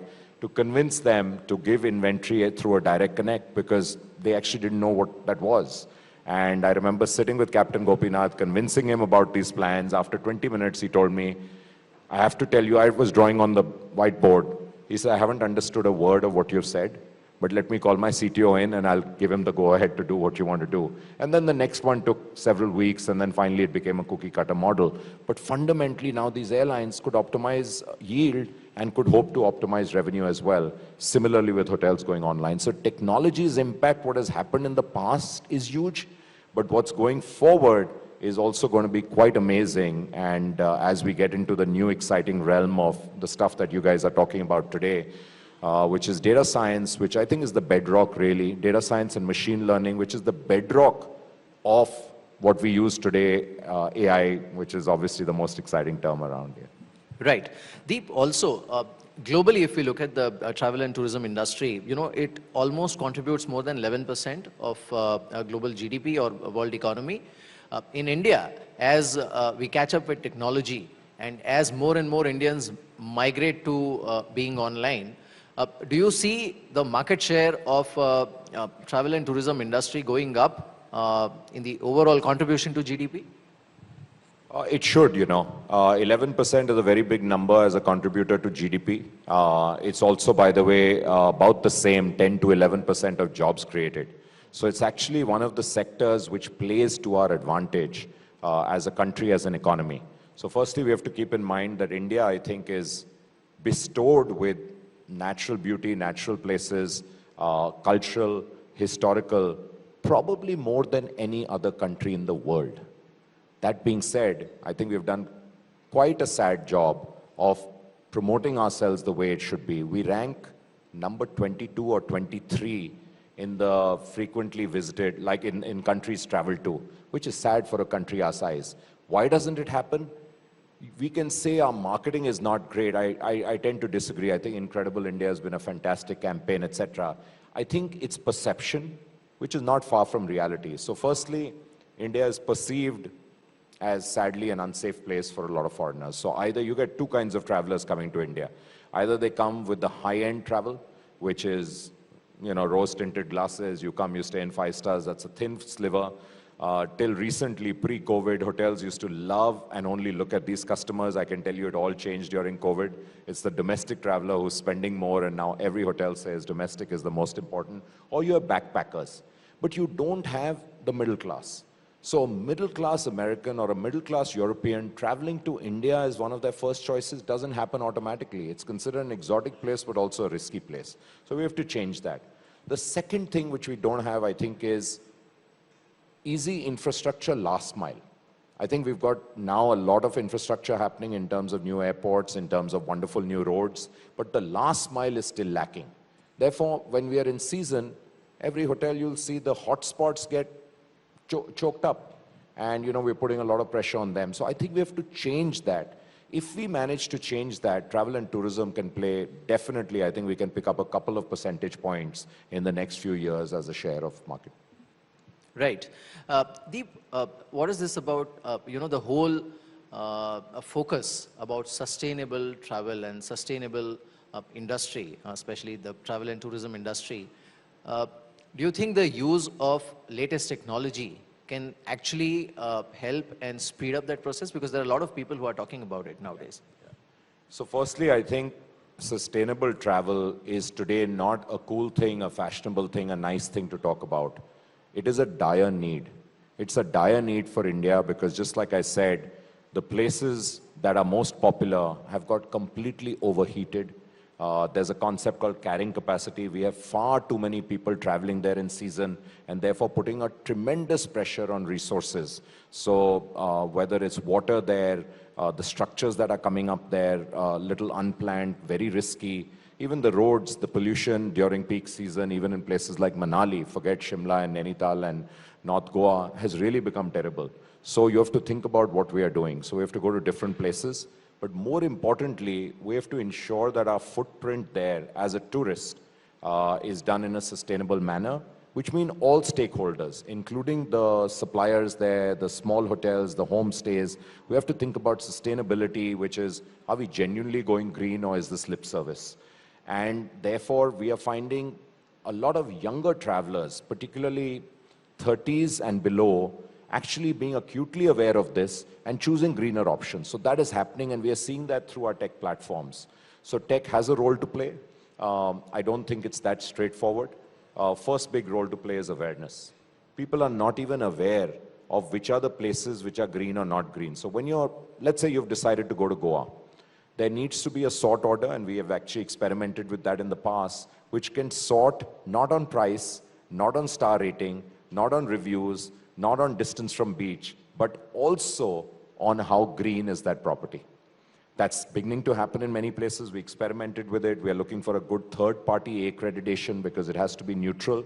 Customer reviews can be overlaid on that. I think that's a big need. Similarly, there's a big need, as I'm not sure we're aware of a concept of green fuel, green aviation fuel. So a lot of airlines now are looking at a more expensive option, but a sustainable option. There's one small airline in Europe and Scandinavia which has gone completely green, using only green fuel. And they are finding that, yes, it's more expensive, but a lot of people, particularly Europeans who are, I think, maybe more evolved in this aspect, are already opting for it and happy to pay 10 to 15% more for the same ticket. That's a big deal. But to say we traveled green, therefore my carbon footprint is actually much, much lower than what it would have been. So people are getting that kind of consciousness. In India, it's being led by two cohorts, and there's a big overlap between them. One, the youth, like I said, and the second, the digital avant-garde, and they are also the youth. So there's a massive overlap between the two, and they're the ones who are actually, I think, not only aware, but giving a thumbs up and actually putting their money where their mouth is. Our job as a platform is to do that aggregation, that sorting, that selection, so that people can make a more informed choice. I'll give you a small example. So way back, I think 16 years ago, we launched something which many of you who've used our platform would have seen, where we said, help offset your carbon footprint by taking this trip, by contributing to maybe 1 tree or more trees, but as low as 5 rupees, which now goes to the Make My Trip Foundation, which works with 5 or 6 different NGOs on the ground, like Seva Mandir in Udaipur, Tata Trust in Uttarakhand. We're working on a very exciting project in Andamans, where we've built water ATMs already last 3 years, where people don't have to use plastic bottles, but can refill the bottles given to them. And people, 18 to 19% of Indian customers contributed that 5 or 10 rupees for a greener tomorrow. So I'm actually very enthused with the kind of reaction people have had and happy to put money in for that. And that has helped us. We've planted now with that money and our own company support 1.2 million trees with Seva Mandir largely, which is already done, and more. This is happening. We're doing a project in Ladakh with Sonam Wanchuk's foundation, which is around Miyawaki plantation. And we're doing this water ATM project in Andamans, as well as working with Waste Warriors and Tata Trust in Uttarakhand in Sahasradhara for solid waste proper disposal and management of the same. So I am finding that people are quite ready, and our job as a tech platform is to give those options. Right. Coming back to technology, one is obviously the immersive travel experience, or the way people can easily access things online and maybe take a better decision in terms of where they want to travel. The second part is, how is technology helping companies like yours in building better customer experience pre and post travel, and also in terms of customer services through technologies like, let's say, chatbots? Yeah, and that's really the most relevant, I think, for today's discussion. And indeed, it's been game-changing in terms of many features that we are able to do, which we couldn't have done before. Machine learning was a reality, data science was a reality, and now AI is entirely a reality. And I'll give you examples of Sun, and they have to be win-win. It has to work for both our stakeholders, which is ultimate consumer, all of us, and then our supply partners, which is airlines, hotels, bus, etc. So I'll go by, let's say, airline. So airlines are telling us all the time that, listen, help us kind of maximize our yield. We want to sell the last seat on every flight, but we won't want to discount very heavily. Customers, on the other hand, are telling us all the time through surveys and otherwise that, listen, how do I protect myself against these crazy fare spikes? Or when is the best time to buy? So it's no different from the stock market. Nobody knows the best time to buy. But through technology, we can give you two different things. One is fare lock. So fare lock is a feature, as the name suggests, where you can lock into a particular fare, which is pretty exciting today. If the fare goes lower, you get the advantage of that fare. If the fare goes higher, you don't have to pay the high amount because you paid a tiny premium right now, and we're talking about really tiny amounts. How that is possible at the back end is purely by data science. So we look at various factors, one of them being how early did you book? What is the history of fare spikes on that particular route? How many other airlines are planning to come in there sometimes? And what is the history of this customer actually?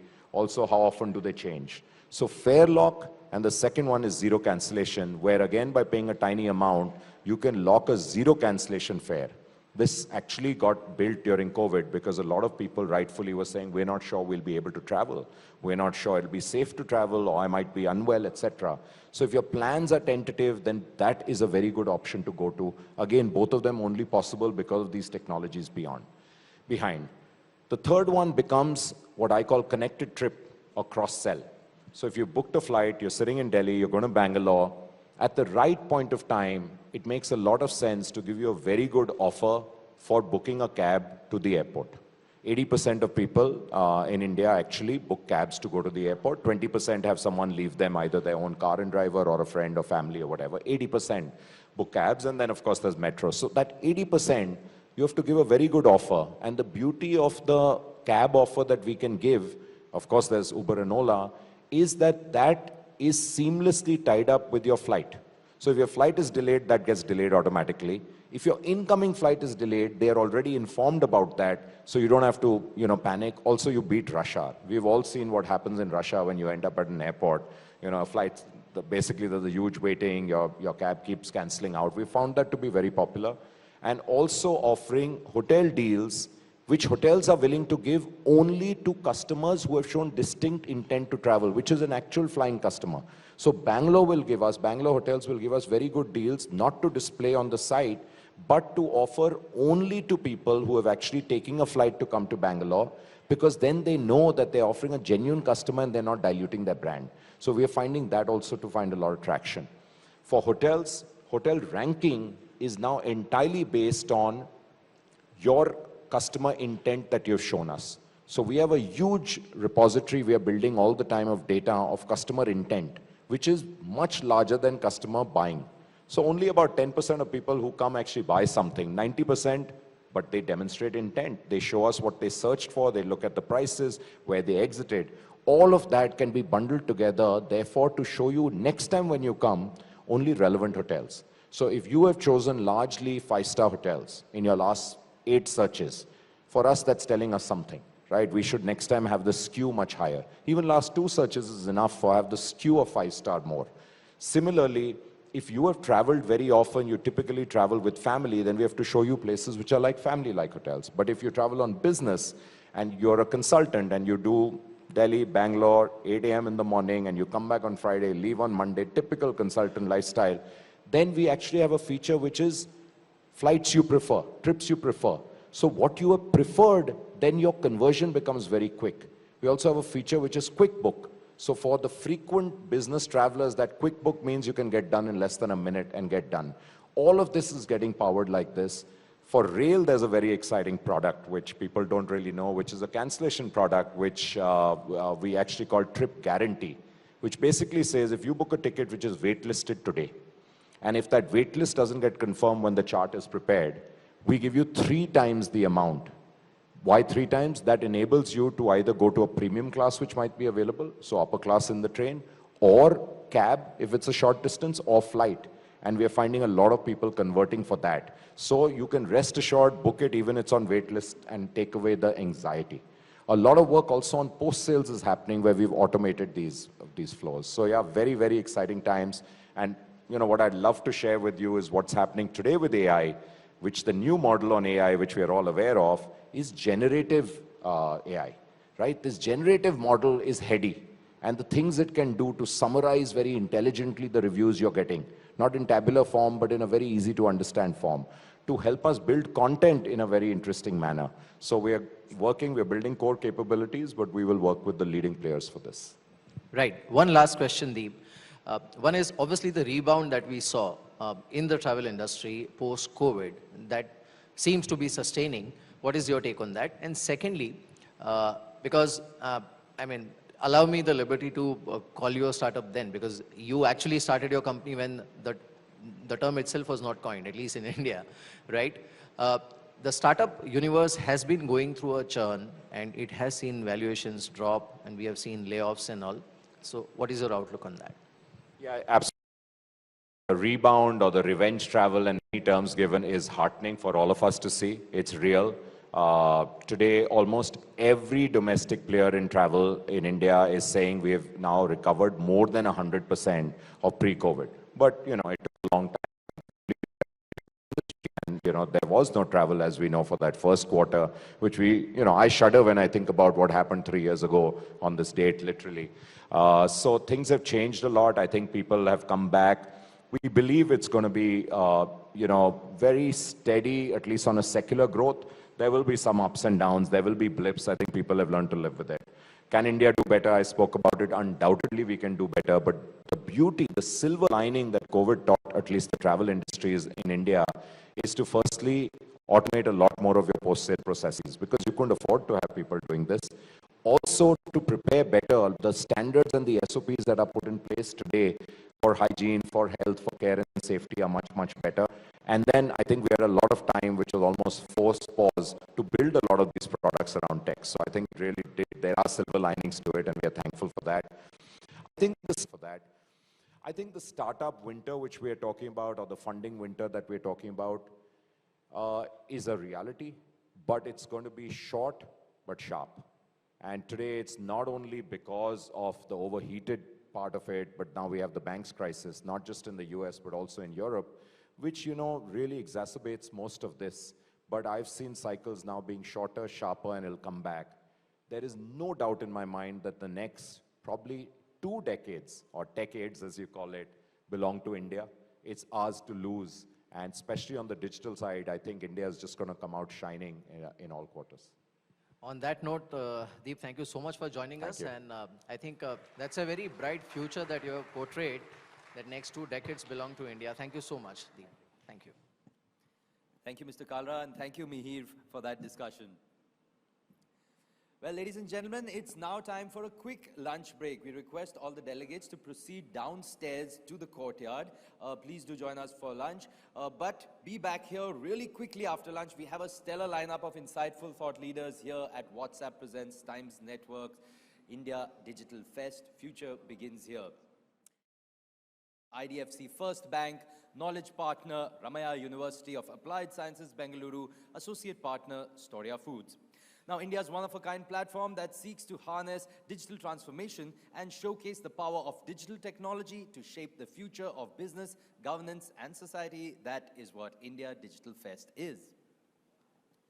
In fact, looking at the kind of poly-crisis scenario of today, especially vis-a-vis Russia and Ukraine, we see a wide range of emerging technologies, Sumit, like cyber tech, artificial intelligence, quantum computing, that have military applications as well. That's true. And Aisha, not to be left behind, there is a dedicated effort by the government of India to increase capacities and institutional architecture and to make strategic investments that aim to integrate these technological innovations in each of the armed services.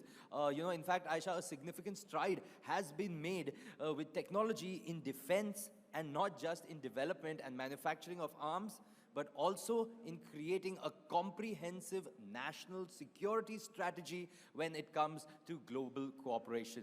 In fact, I completely agree with that, Sumit. And the initiative on critical and emerging technology concluded between the United States and India in May 2022 surely is one such vital step in the direction of forging bilateral cooperations. In fact, to further discuss this and the role of technology in the future of warfare, we have with us a panel comprised of eminent experts. Please join us in welcoming the founder of Absolute Composites, Raghavendra Reddy, and the co-founder, MD of Bot Labs Dynamics, Dr. Sarita Alawat, in conversation with defense expert Maruf Raza.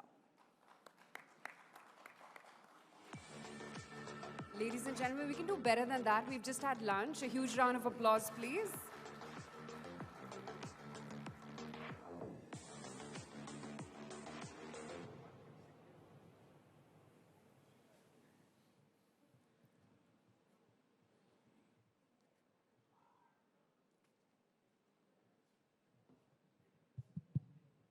Okay, good afternoon, ladies and gentlemen. I was just looking at my watch to see that I can keep time. Unlike some of the earlier sessions, I think they've gone a bit over the top. But thanks for giving us a good audience after lunch, which is normally not the case with conferences because after lunch people peter out. And we are going to look at the future applications of technology in warfare in the context of drones, which is really becoming the go-to weapon system and the go-to platform, particularly for the army, but also for the other services, including the paramilitary forces.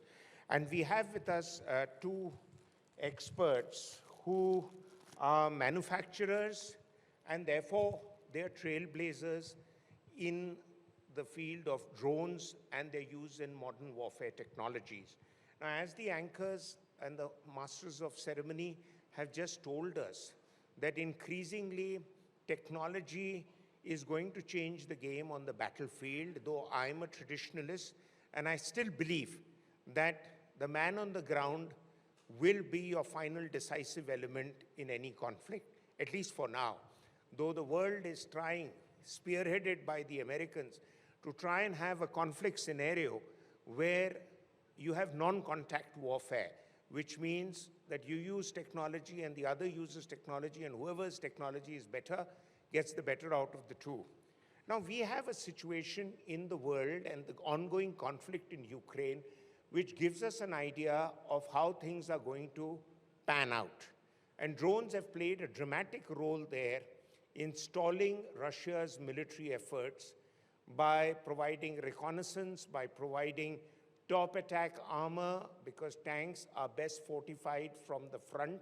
Historically, the fire on tanks came from the front, but they are light on top where the commanders sit and drones are hitting them and decapacitating them. But also the intelligence gathering, the information gathering, and target acquisition for long-range artillery, all part of drones. But here we have two makers of drone technology who are going to take us into the next generation of drone-related conflict technology. And we have with us Mr. Raghav Reddy, who is the founder and director of Absolute Composites Private Limited, a Bangalore-based company.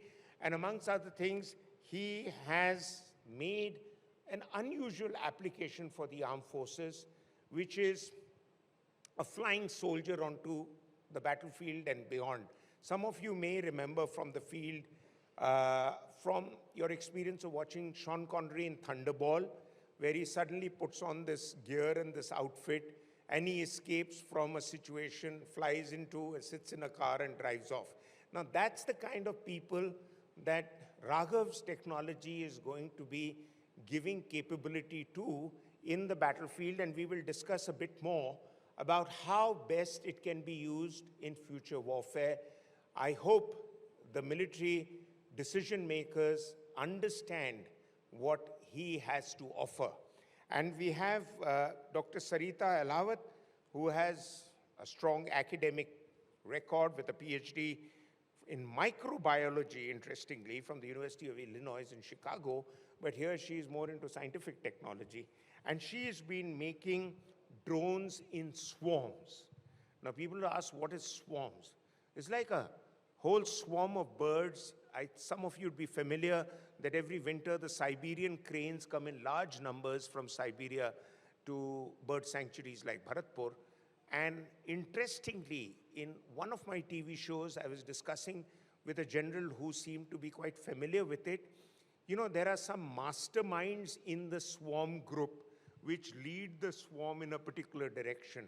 So it's not that you just let them and create sort of confusion in the minds of the enemy that what these swarms are doing, but they can be launched with a purpose. Now, she already has manufactured swarm groups of about 3,500 swarms, but she is now looking at another world record, which is 7,500 swarms. And I was trying to understand from her till I got pushed into this hall that how is it 3,500 into 2, which becomes 7,000, how is it going to be any less or any different from a bigger group of 7,000? But we will discuss that as we go along. So I'll first ask you, ma'am.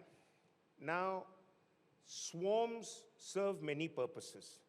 The biggest purpose, to my mind, is the psychological impact of swarm drones when you're sitting in a trench, and this is the situation that our soldiers are largely faced with, both against Pakistan and China. And China is a world leader in making drones. And the drones made their real impact. And let's not for a moment forget the so-called Iranian drone attack on Saudi Arabia's Aramco facilities, and which caused a stir, or the Houthis using the odd drone to hit Dubai, I think. But the fact is that drones in large numbers can be a game changer. How can they be a game changer? Oh, sorry, that's lost. Hi, good afternoon, everyone. I'm Sarita. A little bit correction. So I do have PhD, but my focus was mostly on imaging. 3D imaging had been my PhD and postdoc emphasis. And after coming back to India, I ran into my two co-founders from IIT Delhi, Anuj and Tanmay. And then we started working on drones because drones is comparatively a easier technology and a more of an upcoming technology to work with. So now, how did we land up with swarms and how swarms can make a huge difference across the board when we talk about only defense applications. So first we were making individual drones, and then we realized from IIT group, so we could probably add a advantage by developing a swarm. What the swarm means is when you have a number of drones operated by a single user. So in 2018, our group was the first one to have built a swarm of 10 drones. And we demonstrated to Indian Army on Army Day, and then we took our systems to Pokhran for the validation. And in Pokhran, we realized that building a technology defense grade takes a much more than working some systems in IIT Delhi. And so then we started building technology completely in-house, and eventually we were able to connect more than 3,500 drones recently. So now coming back to how a swarm can actually help, and I think everybody has talked about India and Russia war. Drones have significantly been enabling one side or the other, but swarm on the other hand has not been used as much, because swarm technology is still in infancy stage. In India, the capability is currently where the drones are talking to each other, they're smart, they have intelligence built in, and they can go a distance of, let's say, beyond 20 kilometers, is still very limited in India. So the most groups that in our country can demonstrate is maybe at most 20 kilometers. And when we talk about swarms, we also talk about a different kind of UAVs, can be small or big. So all these things are still yet to be worked out. But in future warfare, or even any other drone application, you will be seeing more drones, because anything a single drone can do, multiple drones will be able to do much better. And I think... Okay, so that's well explained, and I'll come back to you, the dual use of technology, because your swarm drones can also have enormous dual use impact. One of the things is that the drones can actually alter information acquisition process, because your swarm in large numbers can cover the tricky boundary areas such as the LOC, which is 740 kilometers, and the LAC with the Chinese now, which is more in the news, is another 300-400 kilometers. So the swarms can actually go out in a horizontal pattern, picking up information quickly, allowing commanders to draw the big picture to see where to focus on. But I'll come back to you on some of these issues later. But Dr. Raghav, now I need to understand from you, the space suits or the drone suits that you make, as I was telling you over lunch, that you need to have a tactical approach to that, because it's one thing to exhibit scientific capability. It's another thing to put it to good use for national use. So what do you have in mind? As of now, it's solving the technology problems with a view of some sort of applications for sure. As these are very, very new, which we are seeing, world over, we would have probably seen about 4 or 5 individuals or maybe small companies who are attempting to work on such technologies. The first jet suit, it was called as rocket belt. Why? Because it used rocket propellants, hydrogen peroxide kind of propellants, right? So it's been almost 60 years since then, and we have not seen any significant improvements in terms of compact, wearable personal air mobility. Applications, I'm sure there can be lots and lots of applications, both in the civil area and also in the defense area. So our focus has been to solve the technological or rather technology problems in terms of propulsion, in terms of giving more autonomy to it, more safety, and also being compliant to the regulations, right? So that's the technology part of it. And talking about the applications, to directly move into the civil space, we need to deal with DGCA here and FAA elsewhere. So there has been a good interest from the armed forces. Even before we started to even fledge, there has been some interest. And we are already talking to the armed forces to understand what kind of applications do they need it for. Are you speaking to the Army Research Bureau in Bangalore? Army Research Bureau, yes, I think they have a small extension of ADB. Yeah. So applications, we would like end users to come and rather talk to us on what's Okay. So, 2 points quickly. One is when you talk of the military, you only don't look at offensive purposes. There are logistics and defensive purposes that your kind of equipment can help. Yes. For example, carrying medical supplies at short notice to frontline.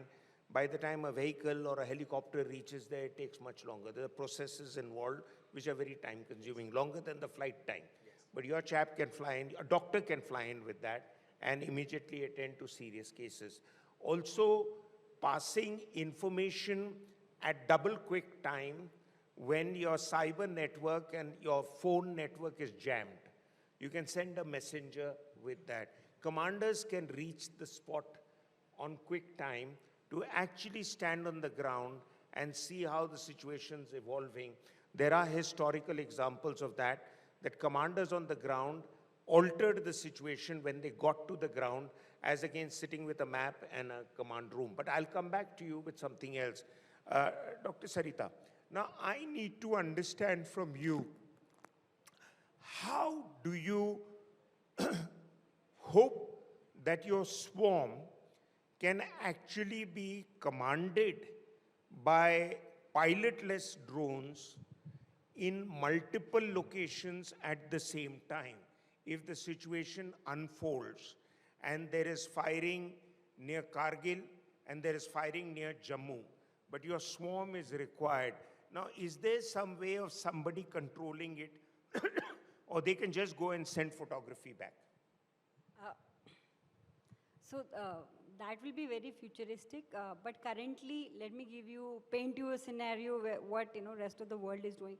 So if you look at how US and China operates, so Swarm, currently they are also operating at 50 at max. So you take 50 drones, and because as I said, the range is limited, so they have them packed in in a truck. So you move the truck near LOC and make them take off from there. Or you can have them in a plane. And 20 kilometers range is good enough. Yes. Because if you're not offensive, you can be well behind the line of control and not be shot at, because most of the ammunition used to hit helicopters and other things don't have a range more than 4 kilometers. So you can be at a distance and still get you photography, still get you information. But just explain to us, what kind of command system did you have in mind? Yeah. So, the second is that you can operate them from air or you can operate them from a vehicle. And the current system that we have built, in that each drone has a camera. In addition to a payload, it can see individually and communicate to the base station and also among themselves. And so you talked about master when you talked about birds. So in drones also you can have different kind of topology. You can have master and slave, one drone controlling rest of the systems, and they collectively decide that what they need to do, scan an area or take some action. But the kind of system that we are building now, so if any of the system is brought down, even if the master is brought down, the rest of the slaves can decide who is going to be the master by a consensus, and so the operation is not affected. So what we have in mind going forward is, because the range is limited, command can be. So what we are putting is a repeater system. So if you want to increase the range of the swarm, you can have a drone follow the swarm and then increase the range. I'll come back to you. Think over the next question, and that is, what kind of funding, what kind of government support are you looking at? Well, I'll come back to you afterwards. Okay. Dr. Raghav, now I need to understand from you the military applications of offensive use of drones. Let me give you an example. That if you want to carry out a commando raid across the LOC, a group of 10 well-trained commandos can play havoc on the other side. Remember 2611 just had a handful of people and they created mayhem in Bombay. So a good trained commando outfit, they call them teams. Now they can actually completely psychologically block the commander's thinking if behind his back attacks are taking place. And your chaps can fly about 10 kilometers range, so they can take off from this side, from Uri, go there, land up, blow up a headquarter, come back. Now, have you thought of that? And the second thing is, the one area that we were talking about is the possible minefield crossing. But again, minefield crossing, you will need to provide equipment to at least 35, 36 soldiers for a platoon to go across to remove a nest of 8, 10 soldiers on the other side of the minefield before you cleared the path for others to go through with more elementary means of clearing a minefield. Now, what is the kind of funding that you would require, say, for 35 suits as against 150 suits, as against 800 suits, a battalion level? So what is the numbers you're looking at? I mean, because I'm told the 1,000-odd drones that were used, and somebody said so the other day in a conference that I hosted, had an expense level of about 65 lakhs. Am I wrong? What is the kind of money you're looking at? I think that question... Yeah, I'll ask her, but what is the kind of money you're looking at? For the... You mean the Yeah, suits? human. Each suit, what is the kind of thing you're looking at? We can multiply. When it goes into scale, it'll obviously, the cost will come down. See, the cost of a jet suit, not just the jet suit, but I mean anything for that matter, with volumes, the cost would drastically come down. I know. Right? As of now, it's in the prototyping stages. You know, we are still improvising. There are more and more versions of the jet suits are yet to come. Based on the endurance and the capabilities and the ranges, etc., and what kind of safety levels, you know, what kind of compliance requirements. Why? Because compliance is a huge cost for us, right? So, and ultimately, you know, we are going to offer the systems only with compliance, right? Either it is military use or even the civilian use. So, see, the cost of developing one jet suit as of now has been about $500,000 USD. Which, yeah, but that includes R&D. Yes, yeah. Right? So, going ahead, if we are looking at hundreds of them, you know, each suit could be about 1 crore of rupees. Okay. Yeah. Yeah, that's, I mean, that's an acceptable figure considering the fact that, what are you going to look at? 150, 200 crores? That's the cost of one fighter aircraft, even lesser. Yes, okay. yes. So I'll come back to you on that. Now, Dr. Sarita, I need to understand that swarm drones require government funding.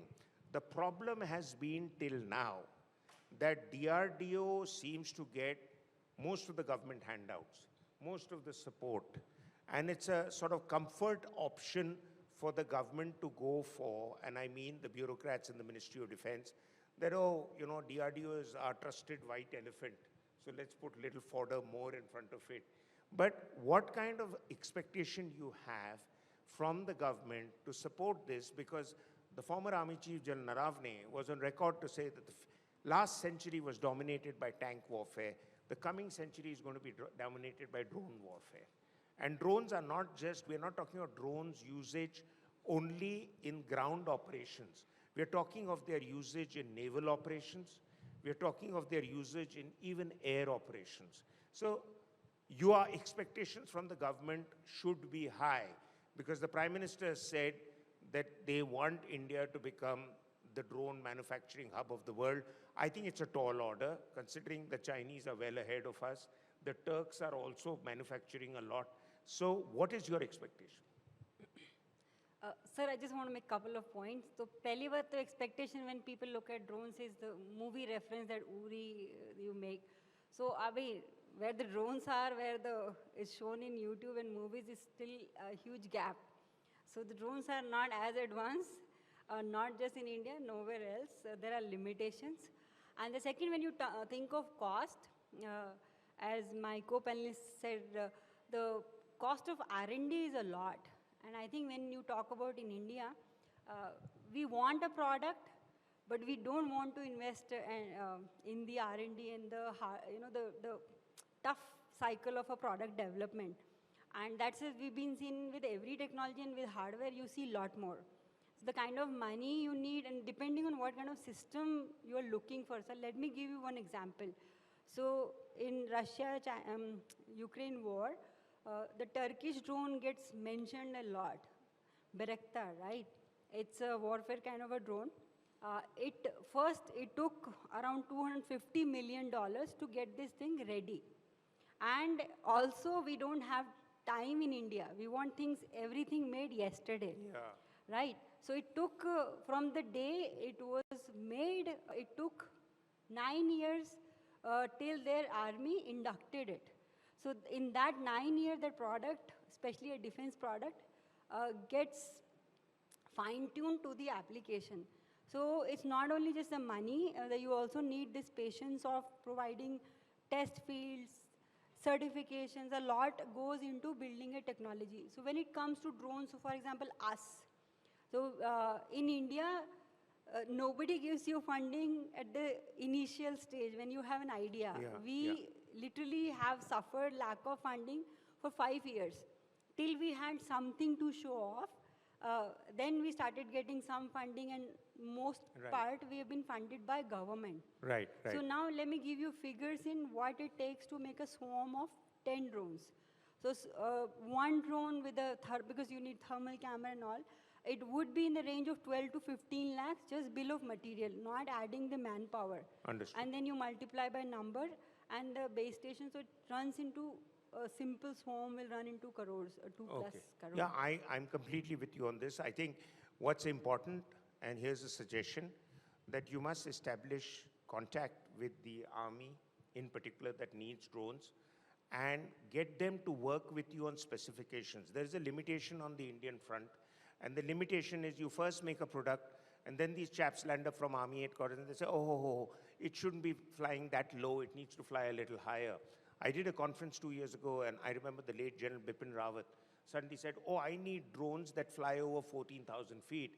And luckily, the drone manufacturer had a film running next to him, which showed that the drone going over Khardungla Pass.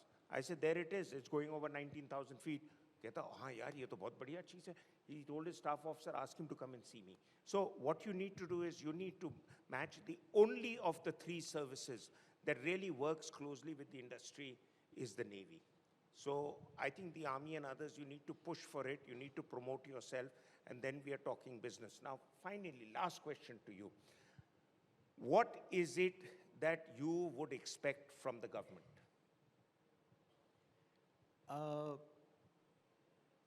Funding, though we've been trying, I have understood that it's impossible to get any fund from the government, number one. Why? Because there are no routes and channels for the government to fund the private companies directly. Of course, now there are, DST and IDEX, etc. But one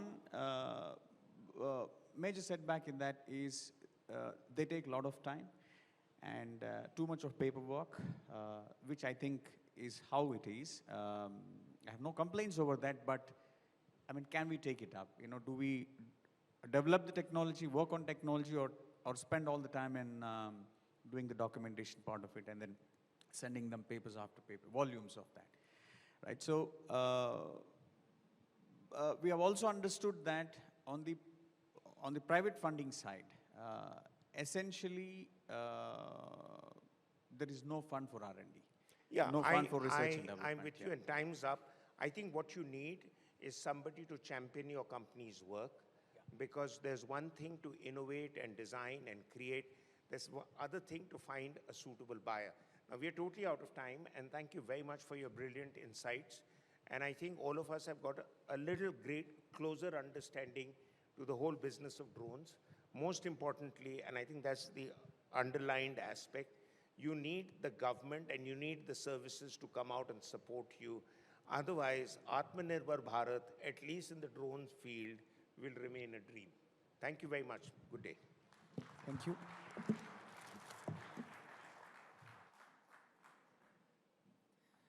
Thank you, Dr. Alawat, Mr. Reddy, and Maruf for that. Ladies and gentlemen, we'd love to know your thoughts on India's digital future, so please share your opinions and perspectives with us on social media. Don't forget to use the hashtags India Digital Fest as well as hashtag IDF2023. Now let's, Sumit, move on to a different sector altogether, right? We were just talking about military and warfare. Let's now talk about education. The National Education Policy 2020 has taken a very symbiotic view and established that since technology is rapidly evolving, there is also a need for specialists to deliver high-quality e-learning, encourage a vibrant ecosystem to create solutions that not only solve India's challenges of scale, diversity, equity, but also evolve in keeping with rapid changes in technology, whose half-life reduces with each passing year. Exactly. Well, our next topic is very exciting. It's called Digital Revolution in Education. We'd like to invite up on stage the Vice Chancellor of Ramaiah University of Applied Sciences, Dr. Kuldeep Kumar Raina. And so I'd be in conversation with you. Let's.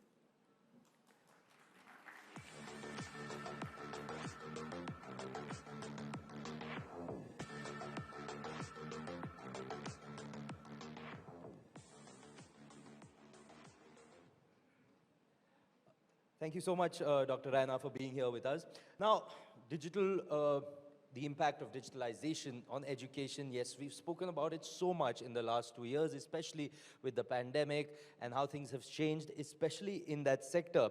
But, you know, technology is no longer only an option just for early adopters. It's being seen all throughout the whole spectrum of organizations. It's not just education startups. We hear of Fintechs, EdTechs. It's not EdTechs, just the startups. It's established institutions also. More importantly, besides the basic conversation around that, I want to delve deeper with you as to how the future of learning, the future of education is changing, because that is one sector that has been impacted very much by digitalization, by technology. Just your initial thoughts on that. How are you seeing things develop in your sector? Good afternoon, and thank you, Sumit, for such a wonderful question. But at the outset, I would like to thank Times Group for associating Ramaiah University of Applied Science as a knowledge partner.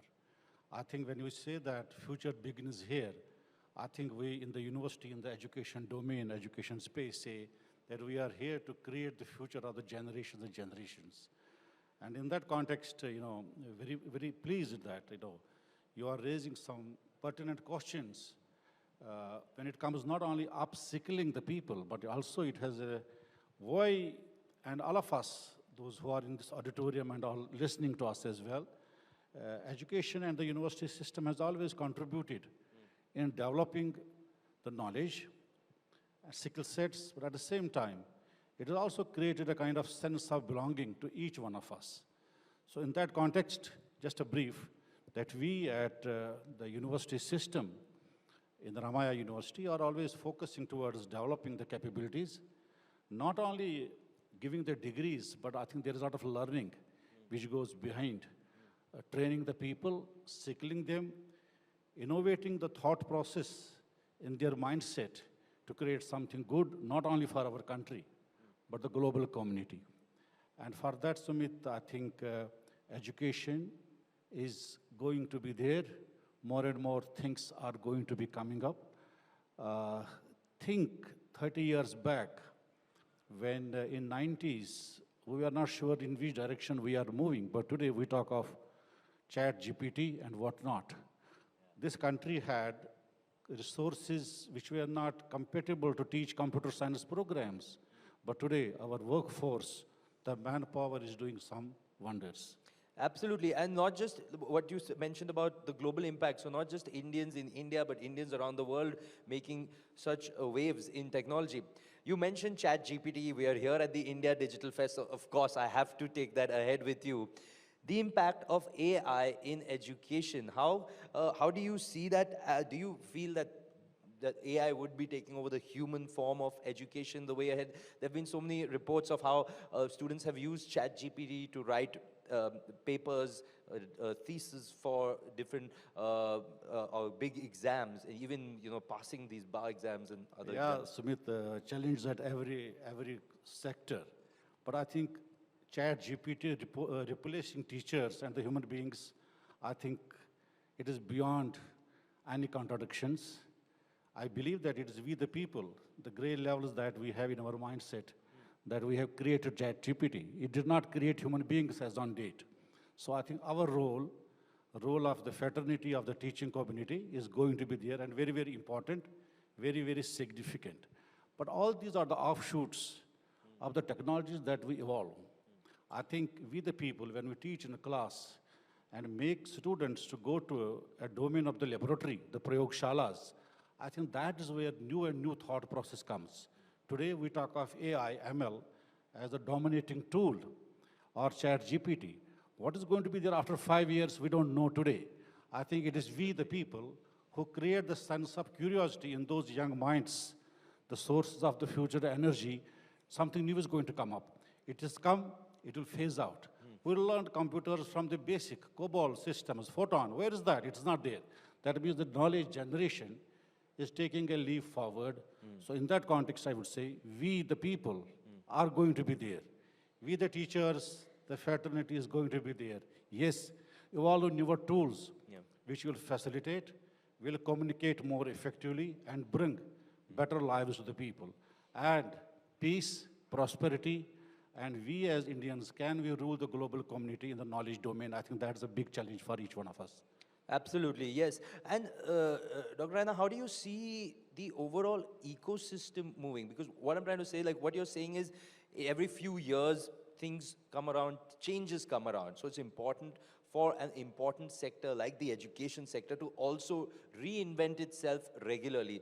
In that case, maybe the restructuring in the ecosystem, regulatory restructuring, regulatory movement. Your thoughts on how that can be achieved to keep the education sector relevant as time moves on?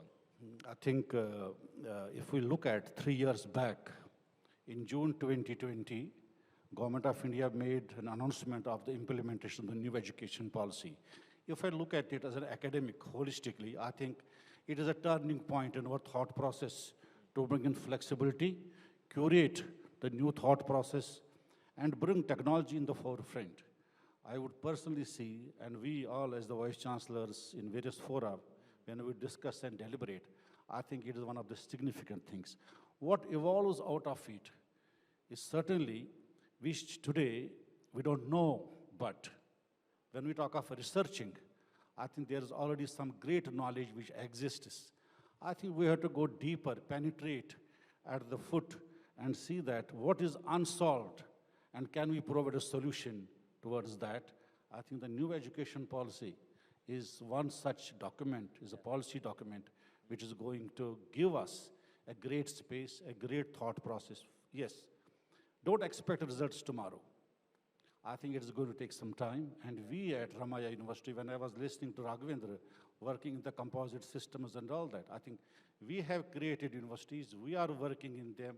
I think we have nucleated such new thought processes, Sumit, that we and they, not only Raghavendra here, but each one of us, let us shake hands to create new knowledge for the betterment of the people, flexibility, local, regional, everything will be taken care of, provided we think unison, and that is creating new knowledge for the betterment of the humanity at large. And we at Ramaya University, every effort goes in discussing and deliberating, even revising the curriculum from time to time, making it not only industry-friendly, but learning-friendly too, and looking at the global players who are our partners in higher education at various levels, how they and us can work together in making a different ecosystem of learning in the education institutions. I'll take that point one step ahead because again you mentioned the global aspect. So now I know that Ramaya University, you have 13 plus faculties, you've got various MOUs signed with national government bodies as well as international institutions. What's the plan ahead to provide maybe, formalizing digital education where people from across the globe can avail the campus experience of education sitting in any remote city? So what are some plans? Well, I think, this collaboration is a partnership where we share knowledge. We are not, I would say, borrowing only the knowledge. I think they and us work together in this domain.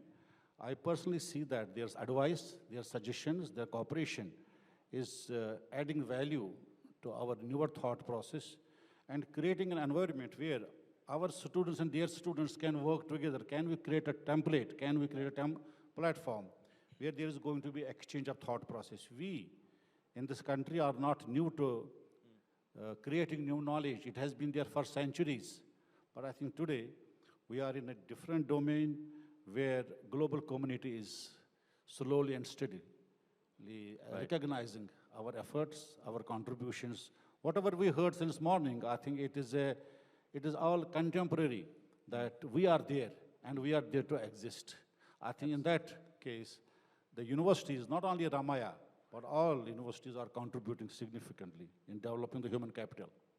Perfect. So one last question I have for you. So the important thing is when we're talking about the redefinition of education through digitalization, it's also important that there are some mindset and behavioral changes that should be brought in also, both in the people that are taking the education as well as the people that are passing on that education.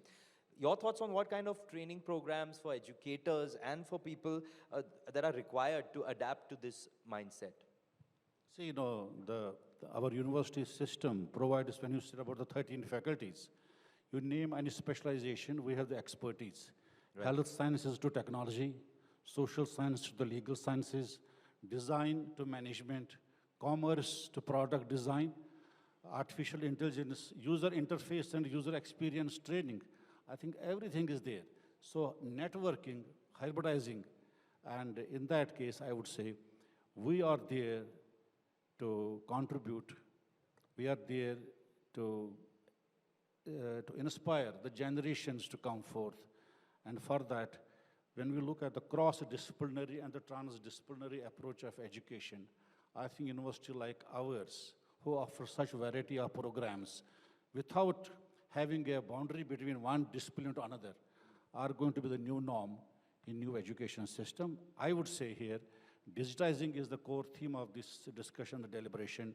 COVID certainly gave us a spark that we had to come out, and we have also at Ramaya we are developing the training skills in our faculty members. We are conducting various FDPs and the MDPs, skilling everyone so that an ecosystem is created which will help each one. I think we are there to provide opportunities to everyone. Fantastic. Well, thank you so much, Dr. Raina. It was an absolute pleasure to have spoken to you and for sharing your thoughts on the space. Thank you, Sumit. Thank you very much. And thanks, Times Group, for associating us in this wonderful event. Future begins here, and future is also in the university system. Thank you. Absolutely. Thank you so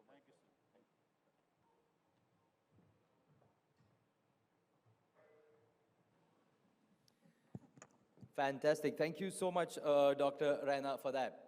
Now, Botlab's Dynamics is amalgamating the art of storytelling and steadfastly advancing innovations in drone technology and pioneering the automation of intelligent unmanned aerial vehicles in India. We heard a little from Dr. Alawat earlier in the session with Mr. Maruf Raza. Now, the research-oriented startup incubated at IIT Delhi with more than 7 years in R&D for UAV applications, Botlab's Dynamics has built their complete gamut of solutions in-house to ensure flexibility and precision while deployment. Now, building indigenous technologies like swarming from the ground up and in-house designed components, the startup is working towards building an ecosystem that makes building hardware easy in India. In fact, their first show at Rashtrapati Bhavan, where 1,000 drones took to the skies over Asina Hills for the beating retreat ceremony on 29 January 2022, put India on the map as the 4th nation in the world to have a show of this scale. They even set a new record by hosting the world's 2nd largest drone show with 3,500 indigenous drones lighting up the skies for the beating retreat ceremony in 2023. So to expand on how India's crusaders have embarked on mission innovation, please welcome back on stage Managing Director and co-founder of BotLab Dynamics, Dr. Sarita Ahlawat.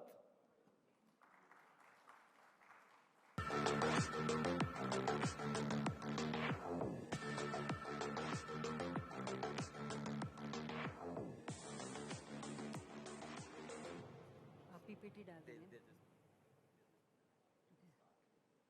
All right. Thank you for this wonderful opportunity. I'm very fortunate to share our work with you today. And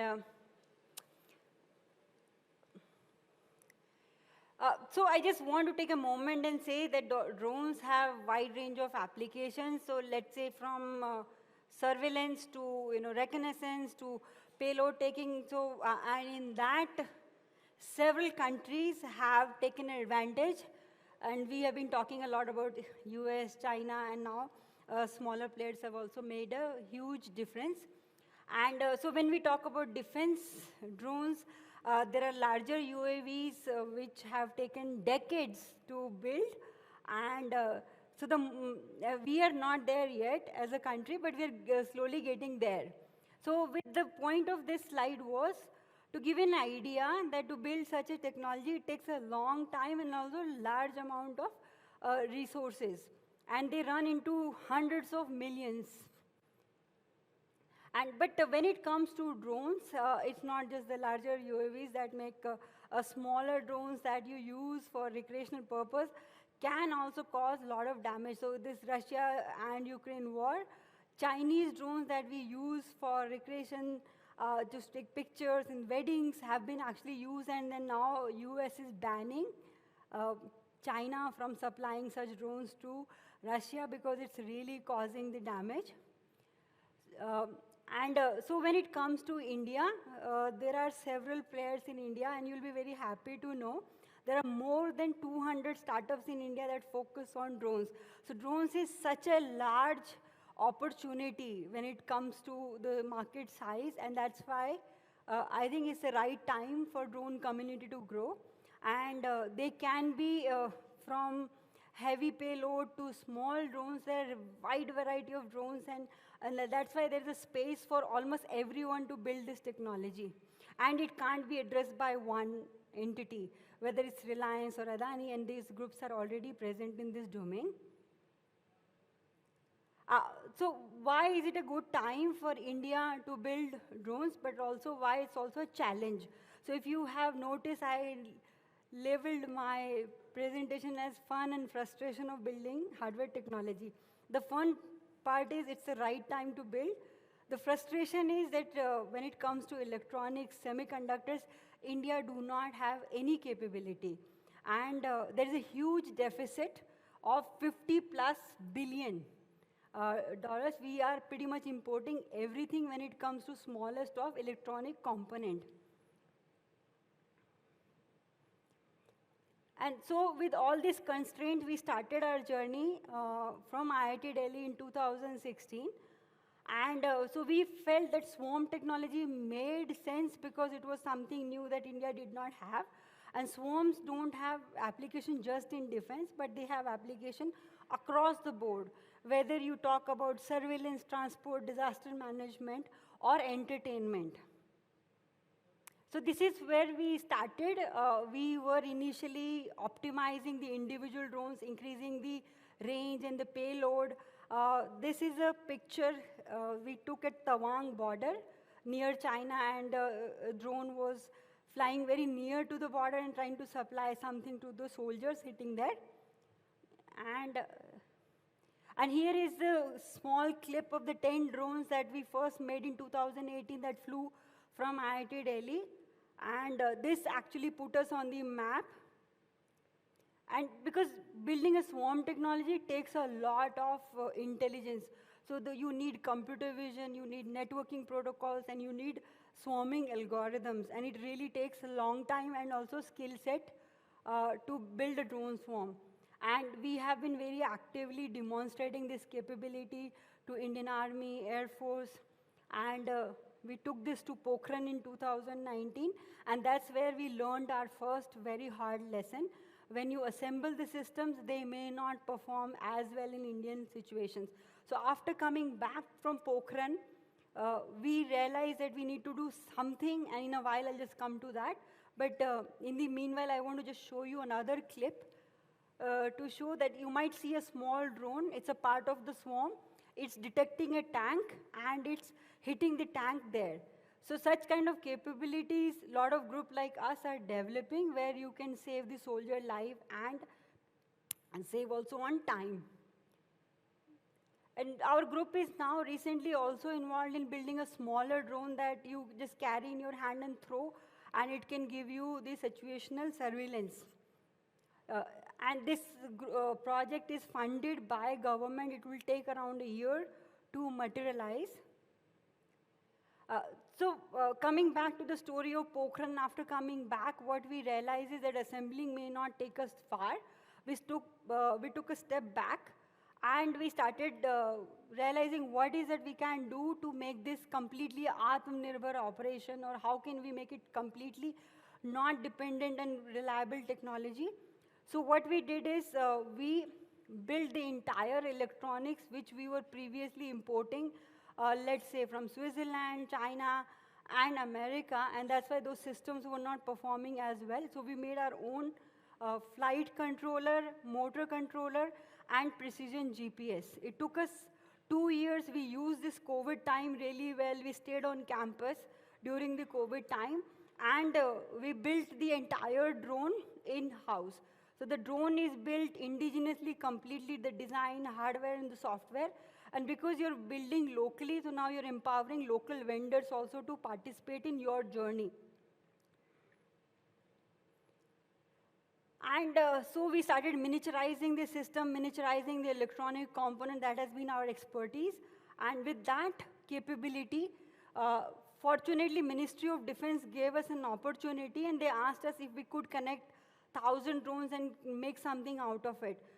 And within 6 months, with the government help, we flew 1,000 drones from Rashtrapati Bhavan. And it made a big news. And this year, we connected 3,500 drones from Rashtrapati Bhavan. And this made India the second largest country in the world to have such capability. Moving forward, we really, thank you so much. So moving forward, we want to connect 7,500 drones, because the record is held by China with 5,200 drones. So we're hoping by Republic Day, we can break that record and make India truly a leader in this domain. Thank you so much. So what is that we have done differently? So we went to the basics and we started designing. So here is a real picture of the GPS that we have built in our lab. And in that firmware and the connecting protocols are all written by us, other than the chip, but the entire thing is built locally. And in this, you'll be happy to know that we have also integrated NAVIC. So NAVIC are the satellites, Indian satellites that India has put. So now our GPS, in addition to the international satellites, we can also detect our own satellites. And hopefully, in some years, our drones and cell phones can completely run on the GPS system, the information that is given by these satellites from Indian systems. So we have been expert in miniaturizing, and this is the current status, that we are now integrating a lot of sensors on a single platform. Here is an example of X-shaped PCB, which has everything that a drone needs to fly. So it's very small, and because of that, now we will be able to miniaturize the system. And when you fly drones in large numbers, you actually accumulate a lot of data, and that allows your system to become better, and also You can make a simulator, so without even putting your system in the air, you will be able to do things much more efficiently.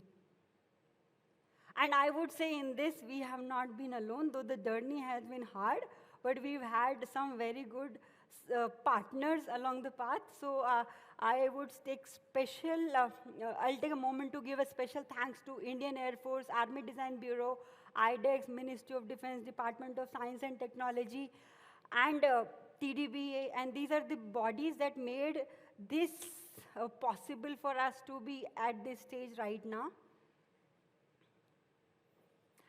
So I just want to say it's still a challenge to be working, and since I was asked to only focus on defense, so I would just, so when you work closely with defense, there's still something called NCNC, no commitment, no cost.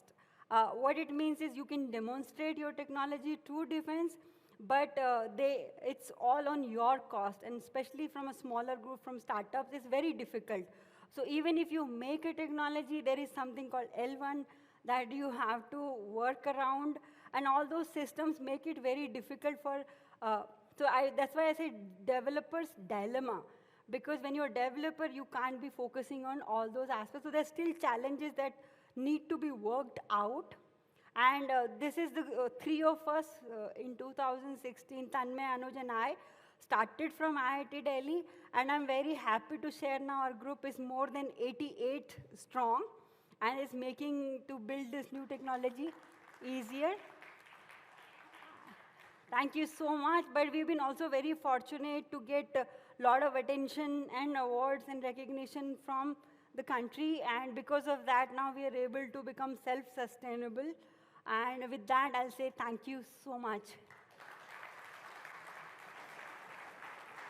Thank you, ma'am. Dr. Alawat, may I request you to stay on stage just for a quick chat with Meghna Dekha, my colleague. She's the senior editor for Times Now. Meghna, over to you.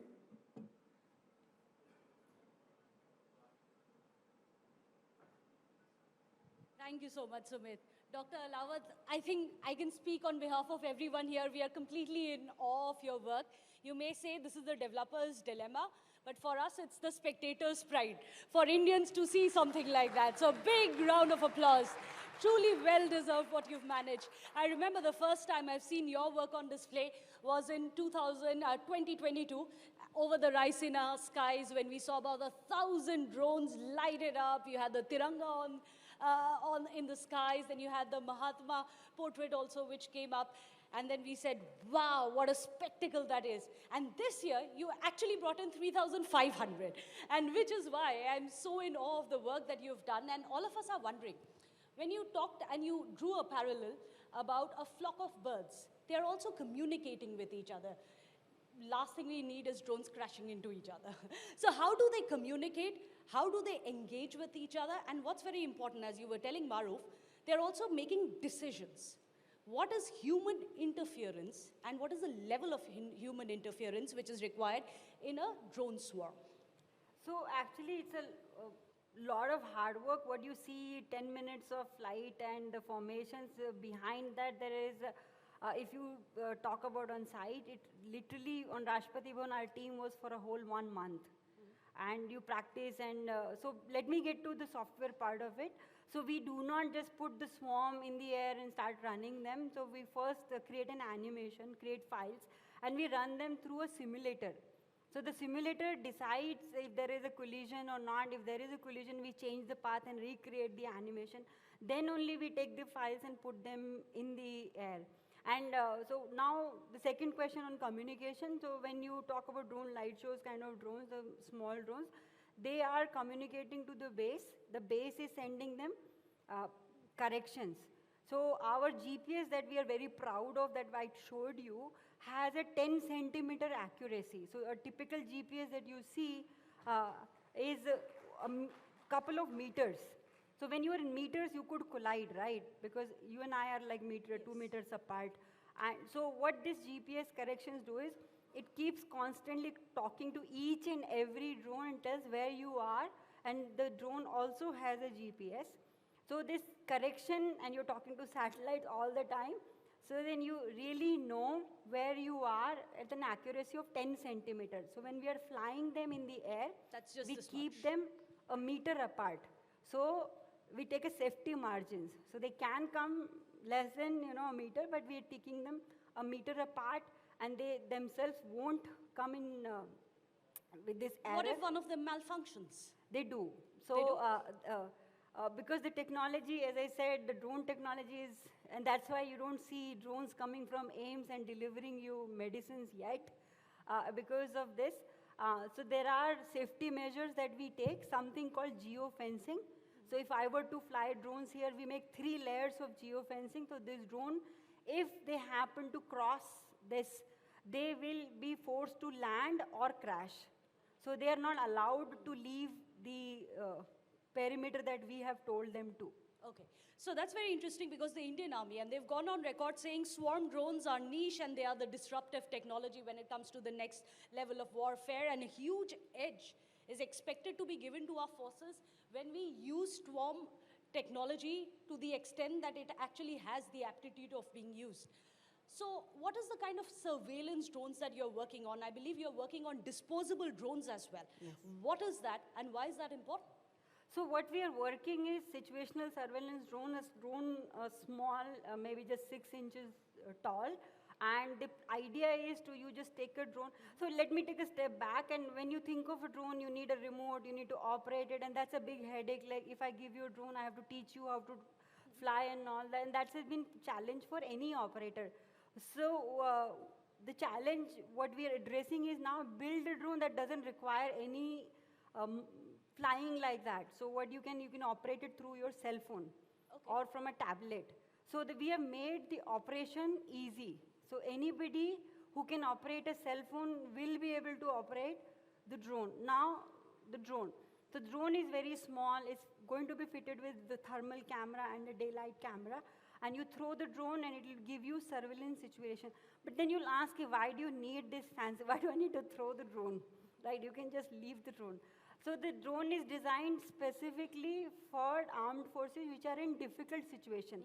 So they are firing a gun, and if they really need to see what is happening behind the wall. So the drone will be tagging on the dress, and they just throw it. And now immediately they can put the tab down and immediately see what is happening, and the drone has capability to come back. And it's interesting, you're talking about the surveillance, but then the aptitude of a drone being used in warfare, one would wonder, are you also developing kamikaze drones? Can they actually zero in, lock in on a target, destroy it, annihilate it, and return? Yes, absolutely, and that's very exciting. And if you remember the one video clip that I showed, so we've made, these are called kinetic strike drones. So they work in a swarm. They can come up to from 3 kilometers, and they have a computer vision on them. So they can identify, in this case, we had identified a tank. So they will not hit anything but tank. So you can feed anything else, and machine learning tools, you can tell that you need to strike a building or strike a human or something. In that case, that's what we told them to strike a tank, and they found the tank and they struck it with an error of 1 meter. And how much of payload is possible to be carried by one drone, which are the bigger sizes that you've made? So the one we have made is we are playing around with 1 kg payload. We are not venturing into bigger drones. So most of our drones are limited to 1 kg payload in addition to camera and other things. It's interesting because we've been discussing, and this is something that Maruf's, of course, spoken about. How far can a drone travel? Can it cross a border? Yeah, absolutely. So there are drones, and as I said, there are 200 startups which are working on drones. So some drones can go up to, so the larger drones that I showed, their range are in 200, 300 kilometers, Bayraktar or the Predator drones. So they run into hundreds of kilometer range, but they're not operated by battery. The one I showed you, they're operated battery operated. The ones you have with fuel operated. So there are also drones which can refuel other aircrafts. Wow. And it's important for us to point out, unfortunately, I've been told that we're running out of time, but we can use it for Kisan drones. Yes. We can use it for fertilizers. It's not just about that. In fact, the Prime Minister once said, flying a drone should be akin to riding a bicycle. Everyone will be able to do that. When will that happen? So good news is that in agri-drone, India has made a huge progress. We are not one in that sector. But there are like close to 100 startups just on agri. And so they are catering to farmers across India, north to south. And mostly, just 1 second, pesticide spray is what they've been used for. Why pesticides is because when you spray by hand, pesticides irritate your skin and it's really bad for your health. But when you do it with the drone, it actually saves So it saves the farmers, and they can be cancerous. If you are in Yes, touch with the for a longer pesticides, you are time. actually able to save the lives of farmers and ensure their health. And that's very important. So finally, I need to wrap it up, but one quick promise I would need from you, Dr. Elawat. And here we have all the top bosses of Times Network, we have all the bosses of WhatsApp. Next time when we are going to collaborate with WhatsApp and Times Network comes together, are we going to ensure that we don't have these lights or these chips and we are going to have your drones and technology doing it? We'll try, certainly. We'll hold you to that. Dr. Elawat, everyone. Loud. Thank you, Dr. Alawat, and thank you, Meghna, for that. All right, we have to move on now, and we have a very, very interesting session next. Now, so earlier in my session also I spoke about ChatGPT. So as we all know, when the AI research laboratory, OpenAI, launched ChatGPT in November 2022, the artificial intelligence chatbot reached 1 million global users in just 5 days. Now, based on the generative pre-trained transformer language models, ChatGPT leverages reinforcement learning from human feedback, or RLHF, to learn and adapt natural language used by humans and mimics it to stimulate conversations. So it's no wonder then that ChatGPT has emerged as a global innovation phenomenon. But you know, the other side, there is still a challenge of AI hallucinations, a question of censorship, and algorithmic bias, to name a few. So, of course, there's a lot of confusion, there's a lot of excitement. We clearly need an expert to decipher the good, the bad, and the ugly of ChatGPT and AI. And luckily, we have him with us right here. Ladies and gentlemen, please welcome on stage humanist and futurist Gerd Leonhard for a special talk.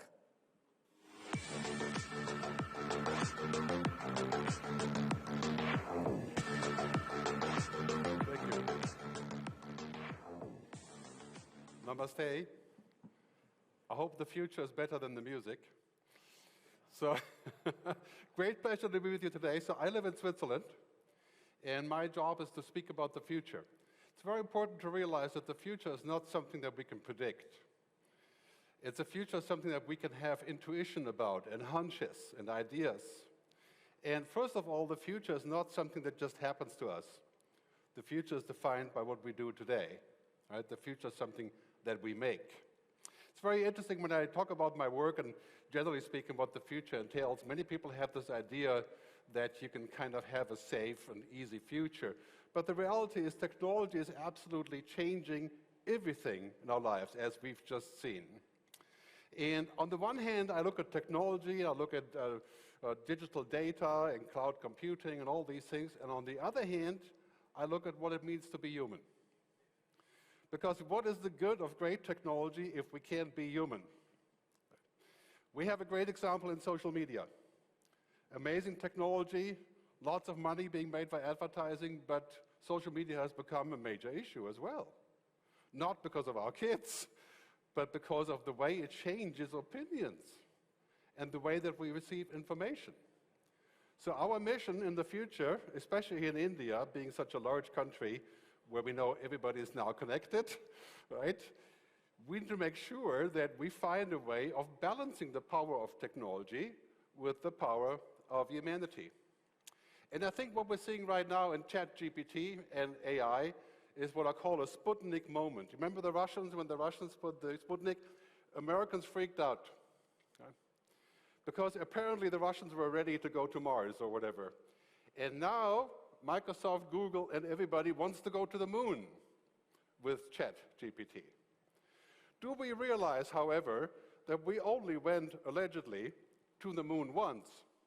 Right? We didn't go back. Right? So everything around space travel, of course, is making a big comeback now, but ChatGPT is kind of like this. It feels like a giant reset moment, but first we have to go to the moon, okay? And we have to talk about what is real and what is not real, and separate the hype from the from the truth. And you know, if you see the numbers in India, it's quite clear that India is now becoming a digital masterpiece, so to speak. Right? Now we need to figure out what exactly are we doing with this.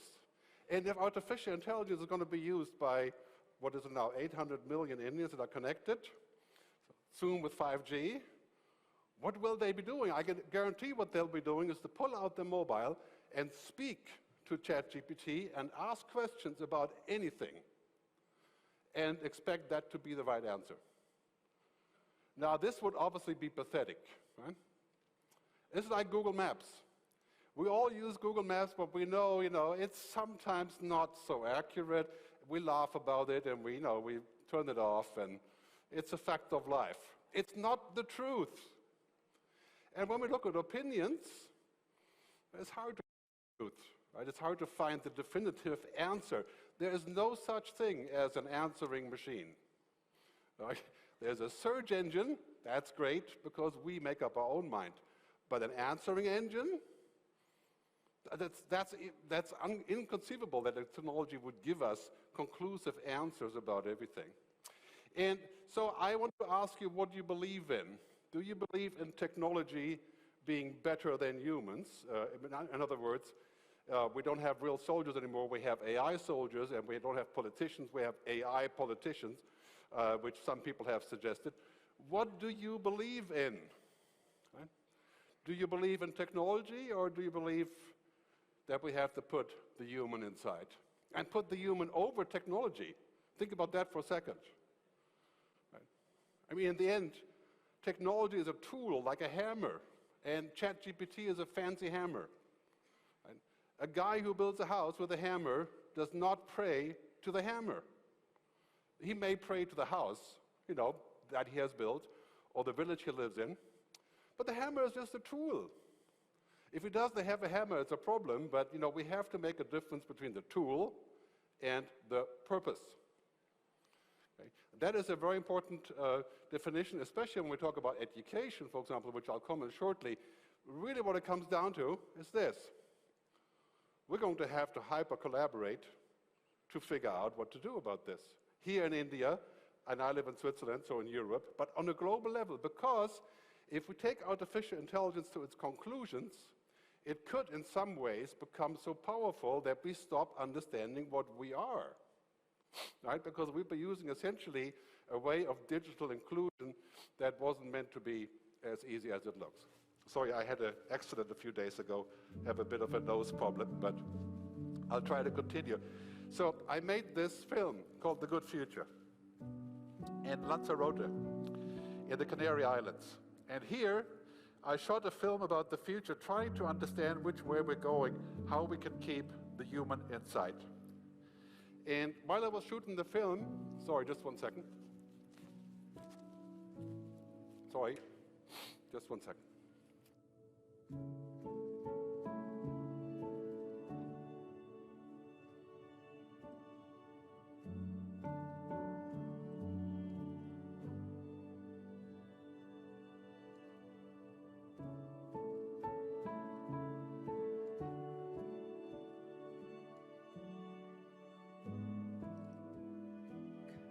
Check. Yeah. So Gerd will be with us back in a minute. Sometimes technology does have different impacts, different effects. Of course, it's been a very exciting session so far. Important points while we wait for Gerd to come back. A couple of important things. Do post about us. The hashtags are IDF 2023 and hashtag India Digital Fest. We do have more exciting presentations coming up. Talks coming up. There are important panel discussions as well, where we'd be talking about different areas of where digital will impact, rather has impacted life. We spoke about how it's impacted warfare, education, travel, in fact. That was some very interesting one of mine. Sure. In fact, we have Callum Chase here. If Mr. Chase, if I could have you to come up on stage and continue the session, if you could be kind enough to do your part. Yes. So, Mr. Gerd Leonhard will take a quick break. We will continue back with his session in a short while. Until then, just inviting up on stage Mr. Callum Chase for his session. So you have the headset, so you are free to... I have the headset. I need a clicker for the Yes, slides. we will get you the clicker. We will get you the clicker as well, so that you are comfortable to do your session.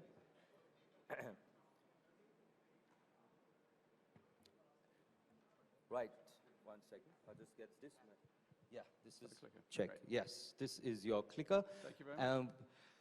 Sorry for not giving the proper introduction to Mr. Callum Chase, but he is a very famous author and futurist, the author of this very interesting book called Surviving AI. Interesting that now you are going to be talking to us about that after the whole day that we've been speaking about that. So without further ado, over to you, Mr. Chase. Namaste. Poor old Gert. I hope he's getting better. What would you say if I said that on that stand, I've got a big red button? And if I press that big red button, then you and all of your families and the whole of humanity will live for as long as you like in perfect health and with the cognitive and physical abilities of a minor deity. Not Lord Shiva, but say Hanuman. Would you be interested in that? I expect you probably would. But of course there's a catch. The catch is that if I press that big red button, then there's a chance that the entire human race will go extinct. Gone. So let's have a show of hands. How many of you would like me to press that big red button?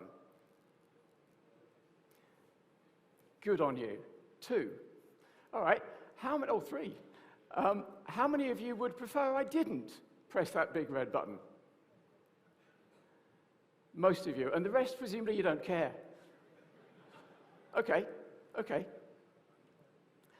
Well, that's interesting and perhaps a bit unfortunate because I'm afraid humanity has got its finger on that button and we're not going to take it off. So the title of my talk is Can Digital Ability Surpass Human Intelligence? And I think the answer is unquestionably yes. I'm going to spend the rest of this 30 minutes or so explaining why I think that and what the implications are. The digital ability that I'm referring to, obviously, is artificial intelligence. So let's just get clear about what that is before we start. Artificial intelligence is 2 words. The first word, artificial, is very easy to define. It simply means something created by humans, or possibly by aliens, but not by God or by evolution. Intelligence has more different definitions, but my favorite is just 4 words. Goal-oriented adaptive behavior. So it doesn't mention humans. Intelligence is not something that is restricted to humans. Many animals have intelligence. Machines now have intelligence. But an AI is something which pursues a goal and learns as it's pursuing that goal and adapts its behavior accordingly. And the science of artificial intelligence got started in 1956 in Dartmouth College in New Hampshire, one of America's Ivy League schools, Ivy League universities. And the delegates to that conference were very ambitious. They thought that within a year, they could replicate all the functions of a human brain. It was a nice idea. Not for the last time, they were rather over-optimistic. Right from the start, there were 2 types of artificial intelligence. One type was to replicate the behavior in a simplified way of the human brain, of human neurons. And it was called artificial neural networks. And the first ones were called perceptrons, and this is what they looked like. But in 1969, a book was published which seemed to prove mathematically that these could not work. And so the other form of AI took precedence, which was known as good old-fashioned AI, or symbolic AI, in which researchers try to translate every kind of human thought, every kind of human communication into computer code.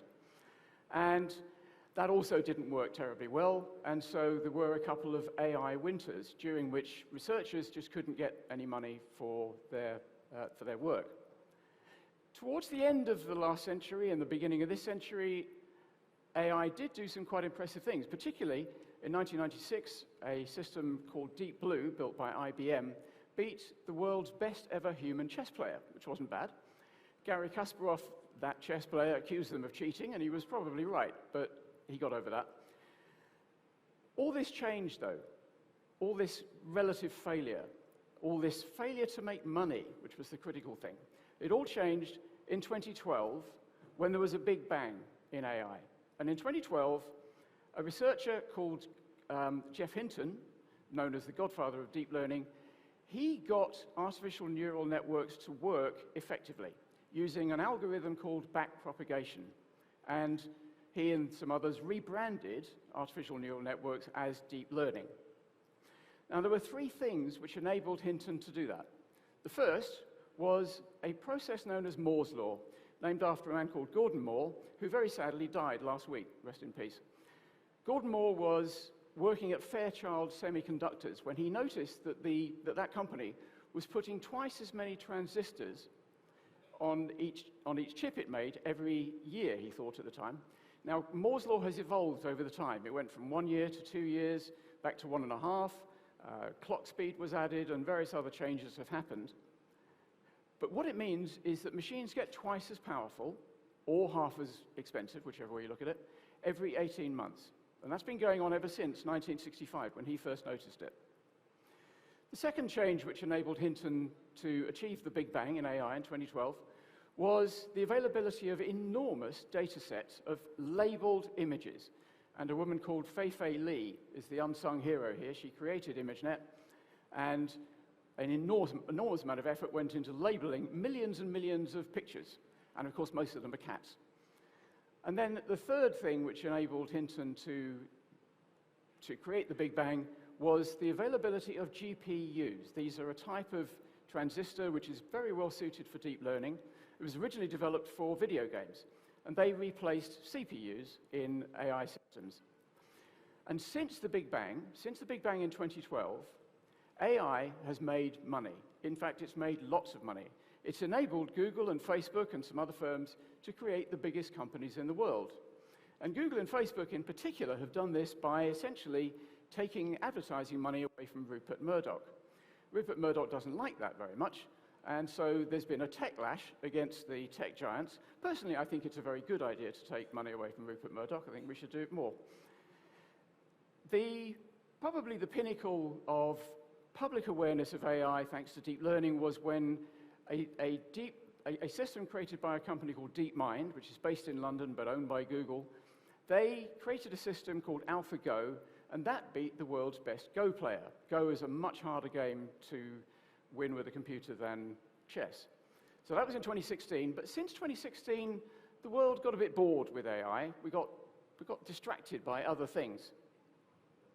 But, as the introducer said, at the end of 2022, the world started to pay attention. Firstly, there were things called generative AI systems which showed an amazing ability to create photorealistic images based on just a prompt, just a sentence or two from a human, like this one.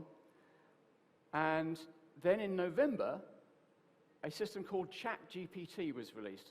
30th of November, and as our friend said, within 4 or 5 days, it had 1 million subscribers, 1 million users, and by mid-December, it had 100 million users, which is the fastest uptake of any app, any tech, in the history of tech.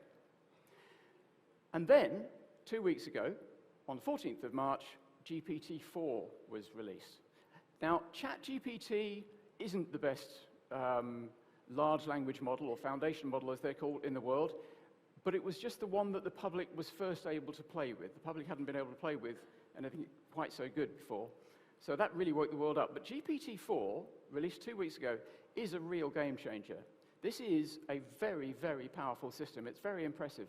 Can I just ask, how many of you in this room have had the opportunity to play with GPT-4? Put your hand up if you have played with GPT-4. That's excellent. So somewhere between a third and a half. That's great. That's really good. GPT-4 not only passes the bar exam in America, it comes in the top 10%. GPT-3 passed but only came in the bottom 10%. It is qualitatively different. And the reason why it's been possible to launch this system is that in 2017, there was a second Big Bang. So the first Big Bang was in 2012, Jeff Hinton.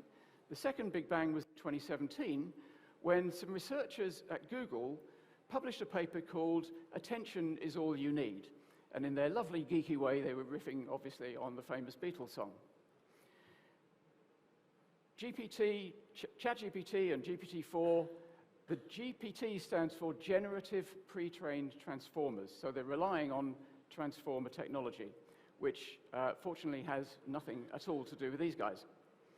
Now, what transformers do, what transformer AI systems do, is in principle very simple. They are trained on enormous data sets, much bigger than the deep learning system, because the trick is they don't have to be labeled. These data systems don't have to be labeled. So GPT-4 was given the whole of Wikipedia and millions of out-of-copyright books and many other data sources. And what it does is it predicts the next token in a series. A token can be a word, or a part of a word, or a piece of code, or a bit of an image. What they do is they look back into their corpus of data that they've got to be trained on, and they play peekaboo with themselves.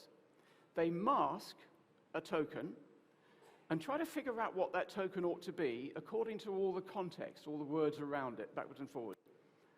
And then they reveal the token to themselves, and if they got it right, great, they give themselves a pat on the back. If they don't, then they adjust the model so they get it right next time. Now, before I go on to talk about the likely impacts of GPT on the workplace and on society, Anand asked me to talk a little bit about the place of India in the AI industry and make some general remarks about that. You'll notice that the country I've talked about is the USA. And that's because almost all, well, most of, cutting-edge AI is developed by these 6 tech giants. It's almost all developed in America. To these 6 giants, we ought to add DeepMind, which is an AGI lab based in London but owned by Google, I mentioned before, and OpenAI. OpenAI based in San Francisco, founded by Elon Musk and Sam Altman, and that is now heavily invested in by Microsoft.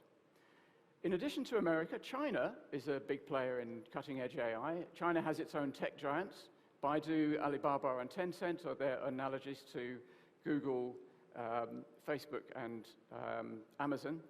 But also in China, the Chinese government is a major investor in AI, which is not true in the States. So you've got America, and you've got China, and that's everybody else. This is a chart showing all of the tech giants in Europe, all the wonderful tech giants in Europe. And I'm sorry to say this, but all the wonderful tech giants in India too, and in the rest of Asia, and in Africa, and in South America. There are none. And I think this is a bit of a problem.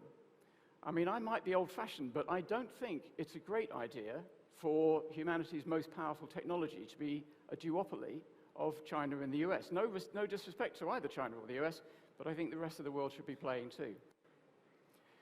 There are rankings drawn up of where different countries sit in the AI industry. And I know that India is incredibly wired and very digital, and that's great. But it's about number 17 or 18 in the world in AI rankings in terms of its production of AI systems. But actually, nobody should get terribly worried about that, because truth is, as you can see in this chart, you've got America way out ahead, you've got China in good solid second position, and then everybody else is scrabbling around for third position. Poor old broken Britain with Brexit and one of the most corrupt and incompetent and deceitful governments in world history is slipping down the rankings, slipping back into the pack. But there's just a gaggle of other people in third place. So that's one remark about India and the rest of the world in the AI industry. Another interesting thing about the AI industry worldwide at the moment is there's a bit of a paradox. Research into AI has been galloping ahead like nobody's business, but deployment of cutting-edge AI is really restricted to the tech giants. And there's a couple of reasons for that. One is, in order to deploy deep learning, the type of AI which came to the fore in the 2012 Big Bang, you need huge amounts of compute power, you need massive amounts of data, And you need very expensive, very talented AI experts who are extremely picky. You know, they can afford to be picky. They get very well paid. And they like to work with each other. And where they all are is in the tech giants, so that's where they stay. So there is this paradox that AI is galloping ahead, but not really being deployed yet. And GPT technology will probably change this. Because unlike with deep learning, with the GPT systems, you don't need these AI experts. You don't need masses of data. You don't need masses of compute. You simply use the platform that the tech giants give you. So the GPT systems will probably democratize cutting-edge AI. Now, about a third to a half of you have used GPT-4, but the rest haven't. So I'll just quickly explain the kind of thing it can do. So GPT-4 can listen to and record a meeting, either on the phone or in real life. It'll recognize what's been said better than humans will. It'll transcribe it and summarize it for you. And that summary, you can choose how it prioritizes the comments. And you can change it. And you can speak to it and say, oh, actually, I really want to hear what Mr. Anand said. Give me that in full and dial down what everybody else said. And it will do that. And then you say, actually, no, he didn't say anything interesting, so dial him down as well. You can do that iteratively and verbally. So ChatGPT-4 can also write the first draft of a consultant's report. It can produce a fully functioning website, just given some handwritten scribbled notes. It can produce an analyst report. It can produce a table, given some rough data, produce some charts from that data, and then answer some specific queries so a manager can make some decisions. So it's going to be interesting times for those of us who are knowledge workers, and I think probably that's everybody in the room. Somebody who is CEO of a company offering services to analysts using GPT-4 said to me that he thinks that his clients, the people working for his clients, their work will be sped up by a factor of 10 thanks to GPT. Now, what does that mean? If you have an analyst department of 10 people, does that mean that the bank, the organization that employs them, can get rid of 9 of them? Or does it mean that they'll keep the 10 and they will do much more value-added work and produce 10 times as many really interesting reports? We don't know, and it will probably be somewhere in the middle. This obviously raises the possibility of widespread permanent technological unemployment, which I wrote a lot about in this. Now, technological unemployment is the result of automation, and automation is not new. We've had automation for a long time. The poster child for it is the agricultural industry, because agriculture used to be every industry. So in America, in 1800, 80% of all workers worked on farms. In 1900, that number was down to 40%, and now it's about 1%. And the grandchildren of those people who used to work on farms are now working in shops and offices and having much better life, actually, working much more interesting and safer jobs. When that happened, that mechanization, people had to move from the countryside into the city. That was really uncomfortable, and frankly, quite a few people died. But even though all those jobs were taken by machines, mechanized by machines, it wasn't a problem in the long run for humans, because when the machines took our muscle jobs, we had something else to offer. We had our cognitive abilities. That was great for us, wasn't so good for the horse. The horse had fantastic muscle, but nothing else. So in 1915, there were 21.5 million horses working in America, and now there are 2 million. Well, actually, there were just 2 million horses in America. They're not working. So 21.5 down to 2 million, that is spectacular. In fact, if you'll pardon the pun, unbridled technological unemployment. Now, we've got a new type of automation coming. It's no longer just mechanization, it's cognitive automation, and that may well, in fact, I'm pretty sure it will, eventually lead to massive widespread technological unemployment, but not yet. Machines have to get able to do pretty much everything we can do for money in order for that to happen, and that's not here yet. So looking ahead a little bit, I mentioned Moore's law. Because of Moore's law, the smartphone in your pocket, and many of you already know this, the smartphone in your pocket has more compute power in it than NASA had when they sent Neil Armstrong to the moon. And that is true, it is true, but it's out of date. In fact, now, a good toaster has more compute power than NASA had back in 1969. Now, some people say that Moore's law is dead or dying, but it's not true. It's evolving, which is what it's always done. And the result of that evolution is this. Assuming something like Moore's law continues, and there's every reason to believe it will, then in 10 years' time, the machines we have will be 100 times more capable, more powerful than the ones we have today. In 20 years, 10,000 times more powerful. And in 30 years, an incredible 1,000,000 times more powerful. I personally don't want to compete in the workplace with a machine 1,000,000 times more powerful than ChatGPT or GPT-4. But there are lots of commentators who deny that technological unemployment can happen. They say it's the Luddite fallacy. They say automation has not caused lasting unemployment in the past, which is true, because otherwise we'd all be unemployed. And therefore it won't in the future. And that is a really dumb argument, because just because something hasn't happened in the past does not mean it can't happen in the future. If that was true, we wouldn't be able to fly. So I think that to deny the very possibility of technological unemployment is dangerously complacent. And if we get there, we're probably going to need a really different type of economy, and I describe this in some detail in the book. Some people call it the Star Trek economy. It's the economy of abundance. I like to call it fully automated luxury capitalism. But the economic singularity is not the end of the story, because now we get back to our friend, the big red button over there. This is the technological singularity, which will follow the economic singularities after some time. And it's when we create an artificial general intelligence, which is a machine which has all the cognitive abilities of an adult human. So it can do everything we can do and a bit more. And because machines can be improved in ways which we unfortunately can't, it will go on to become a super intelligence. Initially, hundreds of times smarter than Einstein, eventually millions of times smarter than Einstein, which may sound like science fiction. I'm sure a lot of people are sitting there thinking, yeah. But actually, there's two ways of doing this. One is to carry on doing what we're doing, using deep learning, using good old-fashioned AI, and using transformers to continue to make our AI systems better and better, and eventually we get to AGI. The other way of getting to AGI is whole brain simulation. So you take a brain, preferably from somebody who stopped using it, and you map that brain. You map the wiring diagram of the brain, which is called the connectome, which rhyming with genome. And one of these two systems, one of these two approaches, possibly both, will get us to AGI unless there's some magic going on up there. If you believe that, fair enough. I personally don't. And it's interesting that the two most capable AI labs in the world, I call them AGI labs, they are targeting AGI. They're explicitly trying to create AGI. Demis Hassabis, the CEO of DeepMind, thinks that it will happen sometime this century. He won't be drawn on when he thinks it will happen.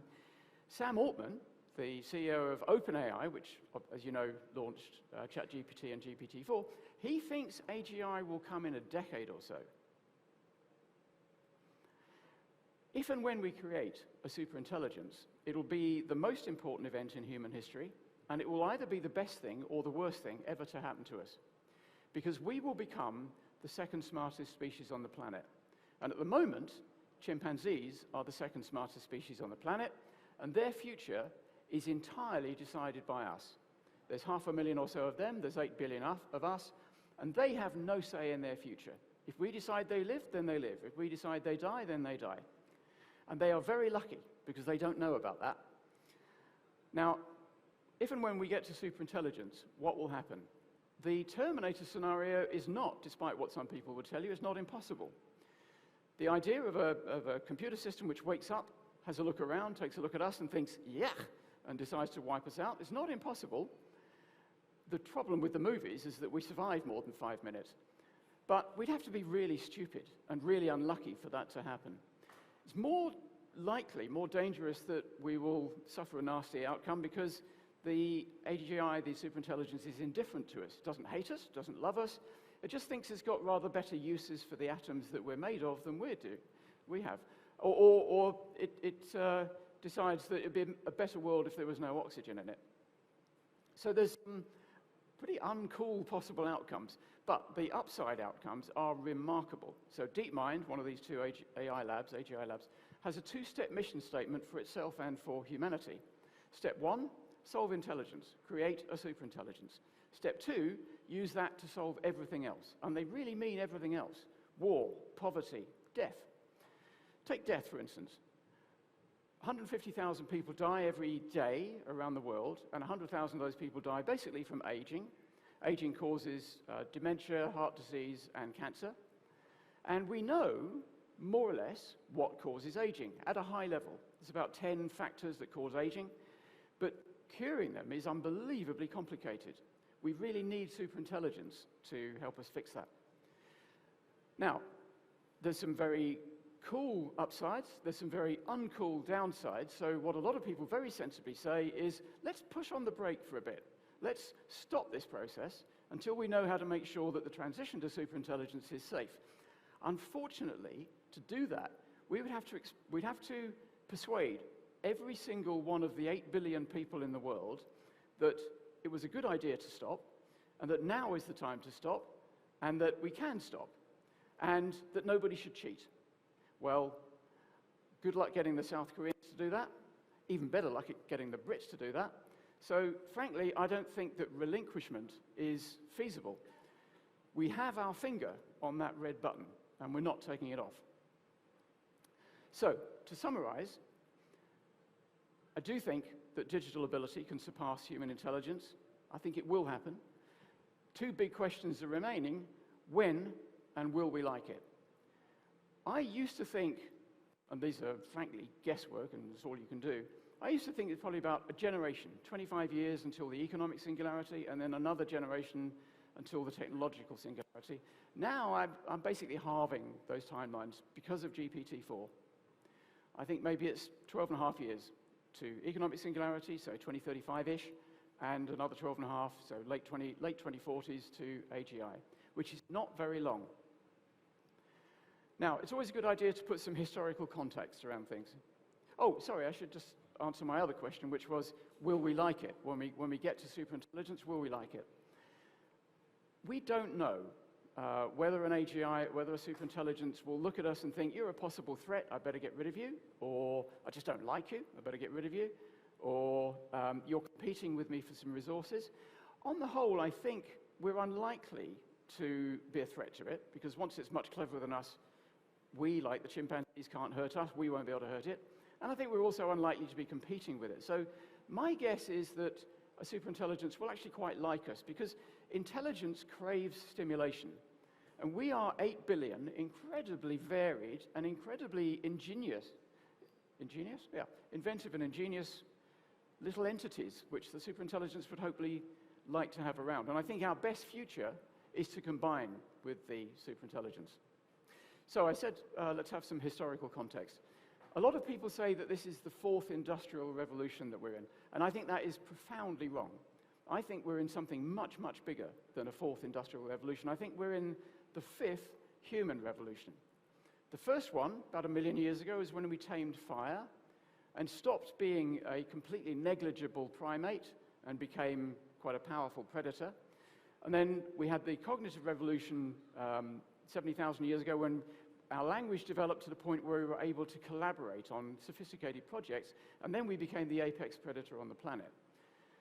12,000 years ago, different times, different parts of the world, the agricultural revolution was a miserable thing for individual humans. If you ever get the choice between being a subsistence farmer or being a hunter and gatherer, choose hunter and gatherer, it's much more fun. But for the species point of view, it was great because it means we could create food surpluses and we could specialize. And that led to the creation of cities, and cities are machines for innovation. And that led to the Industrial Revolution. And that gave us mastery over the planet. Maybe that's not such a good thing, but it did. And now I think we are in the early stages of the Information Revolution, started around about 1960, and this is going to have a much bigger impact than all of the previous episodes. So as I said, I am optimistic. I don't think we're heading towards dystopia. But I also don't think we're heading towards the opposite of dystopia, which is utopia, for 2 reasons. Firstly, I don't think the universe is configured to allow perfection. I just don't think it's possible. But also, even if it was, it would be boring, because nothing would change, and so you couldn't have any fun. You couldn't tell a joke. You couldn't take a risk. So I much prefer an idea written about first by a brilliant man called Kelvin Kelly, who was one of the founders of Wired magazine. He talks about protopia. And protopia is a world in which everything is really very good. And it just keeps getting better and better. And I think that's what we should aim for. So I will leave you with a thought, a stanza from a rather obscure British philosopher called James Allen. Dream lofty dreams, and as you dream, so you shall become. Thank you.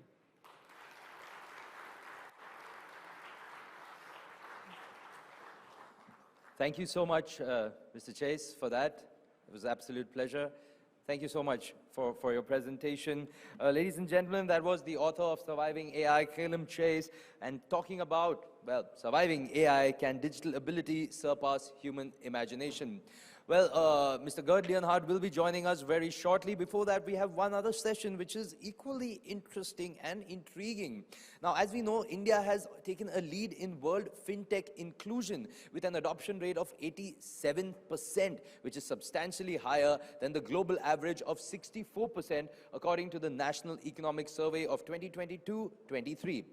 Now, the Indian fintech market growth story has been supported by several macroeconomic factors, such as the country's booming economic growth, with rising disposable income, large unbanked and underbanked population, friendly government and regulatory initiatives expanding young adult population, improving internet access, increased smartphone penetration, and an incredibly fast-growing e-commerce marketplace. And with an estimated market opportunity of $1.3 trillion by 2025 and over 420 active fintech startups, the industry is poised to solve problems of access, reduce friction, and basically attract capital to India, and also help reduce friction between customers and financial institutions. Now, to talk more on India's giant leap in digital banking, we'd like to invite up on stage the Division President, South Asia and Country Corporate Officer, India, MasterCard, Mr. Gautam Agarwal. And I'd like to invite Aisha up to have the conversation with Mr. Agarwal.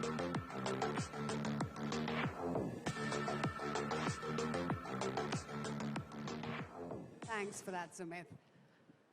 Gautam, welcome to India Digital Fest. You know, Caleb was just talking about the 5 stages of human revolution, and I don't think it's possible without digitization, and I don't think any of it is possible without digitally banking, right? Tell me, what's been your experience at MasterCard over the years about how the digital banking age has evolved in the last few years? Well, listen, digital banking is quite, fintech or digital banking, the term that we use in the last 5 years, is a phenomenon that MasterCard believes has been around for 50, 55 odd years since we've been around, and others. The idea is essentially allowing money to move, if I were to use that, in a more transparent way and in a way that people can do electronically and don't have to use paper, right? Now, paper can mean cash, paper can mean checks, paper can mean, you know, notes or whatever. So essentially, digital banking in its nascent form is nothing but that. Now, of course, the modern terminology of digital banking as we know it today is all about open banking. It's all about cyber and safety. It is beyond payments. It's now getting into insurance. It's getting into credit access, all of that. But I think with my experience, I would say for us, the thing on digital payment where it started was really with digital payments, actually. You know, when we first talked about a paperless economy, I think that was because of demonetization. And since then, of course, a lot has changed. And, you know, we were talking about this at lunch as well, as to how unique a market India is. Tell me, from your learnings from MasterCard all across the globe and all across other emerging market economies, how is it that you imply and implement your learnings from across the globe to a unique market such as India? See, India has become a little bit of a learning. It's actually teaching the world how to do digital payments, if I were to say that. It's actually quite ironical if you think about it. Up until about 5 or 6 years ago, even in a company like MasterCard, when we looked at payments and electronification of payments in the consumer payment sector, I'm not talking about commercial payments because commercial payments have been, electronified for a while, India was doing about only 2 or 3% of consumer transactions electronically. And those were primarily on cards, right? The rest was primarily all cash. You know, if you went to this ice cream stand to buy the 20 rupees ice cream, you would pay cash, right? You went to Nehru Place to buy equipment for your computer for 1,500 rupees or whatever, you know, you did it on cash, right? You don't even go to Nehru Place anymore. Well, I still do, actually. I'm a geek. I still do. But what has changed, you know, with the advent of, you know, demonetization was, of course, the beginning of it. But with the technologies such as UPI, what has changed? It has changed the mindset of people. Now people are transacting today using digital technologies, right? UPI, MasterCard are all examples of what people are using. You know, I was in Singapore last week. I was meeting with an Indian banker, and he was telling the story that he was in, I think, one of the, either Kaziranga or Corbett, I forget which park, but, you know, he has been going there and taking pictures of wildlife for the last 10 years. And he said up until about 2 years ago, he always had to carry cash with him to do that, right? And he told the story that now he was carrying this, you know, this app, and there were places where he just had to scan the UPI code, if you will, or any kind of QR code, and he could just make the payment. So he said he used no cash actually in that entire trip, which was a very powerful, you know, story that I heard from him. So I think what has happened in India is actually telling the world how to do this. Now, important thing to know about this is, if you think about it, you know, payment technology companies such as mine, we have been at it for the last 50 plus years. However, we've made progress, but what has happened is in the last 5 or 6 years, the government has supported digital payments in a big way, whether it is through regulation, whether it is through mandates, whatever it is. UPI success story is a combination of emerging technology. It is a combination of, you know, technology being there, user experience being created. It's the fact that the mobile phones now exist. People have access to mobile phones. Internet connectivity exists. It's all of that. But a big portion is because the government is really pushing it hard. And I think that is something that India is teaching the world. And we are seeing this, you know, in my just prior role before this current role, I was based in Singapore, and countries like, you know, Thailand, Philippines, Indonesia, they're learning from what India has done and putting a regulatory framework around digital payments, which we did not have. So that's what India is really teaching the world. And we ourselves in MasterCard, you know, when demonetization happened, we were the first, I think, international player who were able to create a soft POS. What basically meant was we were able to create your smartphone into a payment acceptance device. And we took that learning ourselves from India to some of our other countries. So that was our learning in that process. So in many ways, I think India is teaching the world how to go about digital payments. You know, you were just talking about your friend's experience at Kaziranga or Corbett. But how long before digital penetration, and especially when it comes to banking, reaches tier 2, 3, or 4 cities as well in India? Because while you and I may not have even seen our bankers' face or even gone to our banks for I don't know how many years, at least I can talk about myself, everything is digital, right? But that's not the same when it comes to Bharat, still. So listen, Bharat, I love the fact that you're using that term, because that's a term I have been trying to use at MasterCard now as well. I'm saying let's not call it India, let's call it Bharat.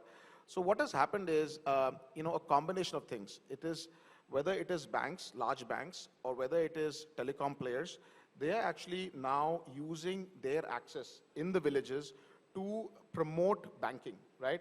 So the fact that today a villager has a phone on his hand, the fact that there is education going. So education is a big element of this, right? There's a huge amount of education going on with the villagers, with the MSMEs in these villages, where we're telling them the benefits of digitization. And so I think the fact that they have a phone that is connected to the internet, the fact that somebody is coming, whether it is starting from the panchayat, whether it is happening with the village elders, the fact that bank officials are coming, telecom officials are coming, the fact that the small kirana shop today is a recharge shop, the fact that, you know, you can pay bills electronically from there, all of that is creating an experience for those rural, you know, villagers, if you will, to understand the benefits of, you know, digital and the benefits of banking. And therefore, what has happened, if you think about it, the Pradhan Mantri Jan Dhan Yojana started, about 6 or 7 years ago, in which I think 450 million bank accounts were, you know, opened, and people said, oh, these were all empty bank accounts. They are sitting with about $25 billion today of money in it. So they're not empty bank accounts, and that's a big number. So the kind of scale that we've seen in India in the rural sector itself is very staggering. Right. You know, you talked about everyone having a mobile phone, and that's pretty much a reality. They may not have a fridge or an AC at their house or a washing machine, but everyone has a smartphone, right? We're already talking 6G while we are still just about migrating to 4G, Bharat that is. What happens when we progress to 5G or when all of India becomes 6G? What would it do to the future of banking? See what happened in India, if you think about it, in our homes, really the phones, the landlines were something that were primarily in cities, tier 1, tier 2 cities. The villages never really got it, right? Very few houses in the villages, maybe the block secretary or the panchayat had it. And so India already took a leap forward when the first wave of wireless came about, right? Which was about 15 odd years ago now. I think what has happened since then with the transformation of technology from 1G to 2G to 3G and so on and so forth, speed has only increased, right? And we are seeing that in India. To your point, 4G is still something that is still emerging in India in many places. What will happen with 5G and 6G is two things are going to happen. One, still a lot of rural players are not using a smartphone, they're using a feature phone. So two things will happen. One, these feature phones will now be able to work faster because technology will be there for them to respond faster. Today, the feature phones that they have don't do that. But more importantly, I think what will happen is the innovation that is happening around apps today. Again, if you go back to UPI, I forget the exact term, but UPI has a version where you can actually transact through NPCI, you can transact using a feature phone. You don't really need a smartphone to do a money transfer, right? I forget what that technology is called today, but it is there, right? So you will have to continue developing those kind of technologies, but the fact that 5G and 6G will make it faster, the dispensation of banking features, if I were to say that, would be more easily available to a rural or an urban player for that matter. But tell me, Gautam, with all this technological advancement, especially when it comes to banking, I'm sure there are hindrances as well that you face, right? Because you're operating volumes and masses of progression happening at almost a minute-to-minute basis. Absolutely. So firstly, I think technology adoption always requires, in my mind, three things, right? People will adopt technology, A, if it is relevant to their needs. So it is, in that sense, innovative that it is solving the problem that I have. Just because I have created a piece of application or solution that looks cool to me as an engineer or a product owner will not make a difference if it actually doesn't solve a real problem for the end consumer. So I think that is one of the biggest challenges of technology has always been, how do we make sure that whatever we build is actually relevant and solving a problem? And I think with this whole concept of A/B testing, user experience testing, labs that we have now globally, that is a way to make sure that whatever is being developed solves for that. The second thing in a country like India, whatever we develop has to be inclusive.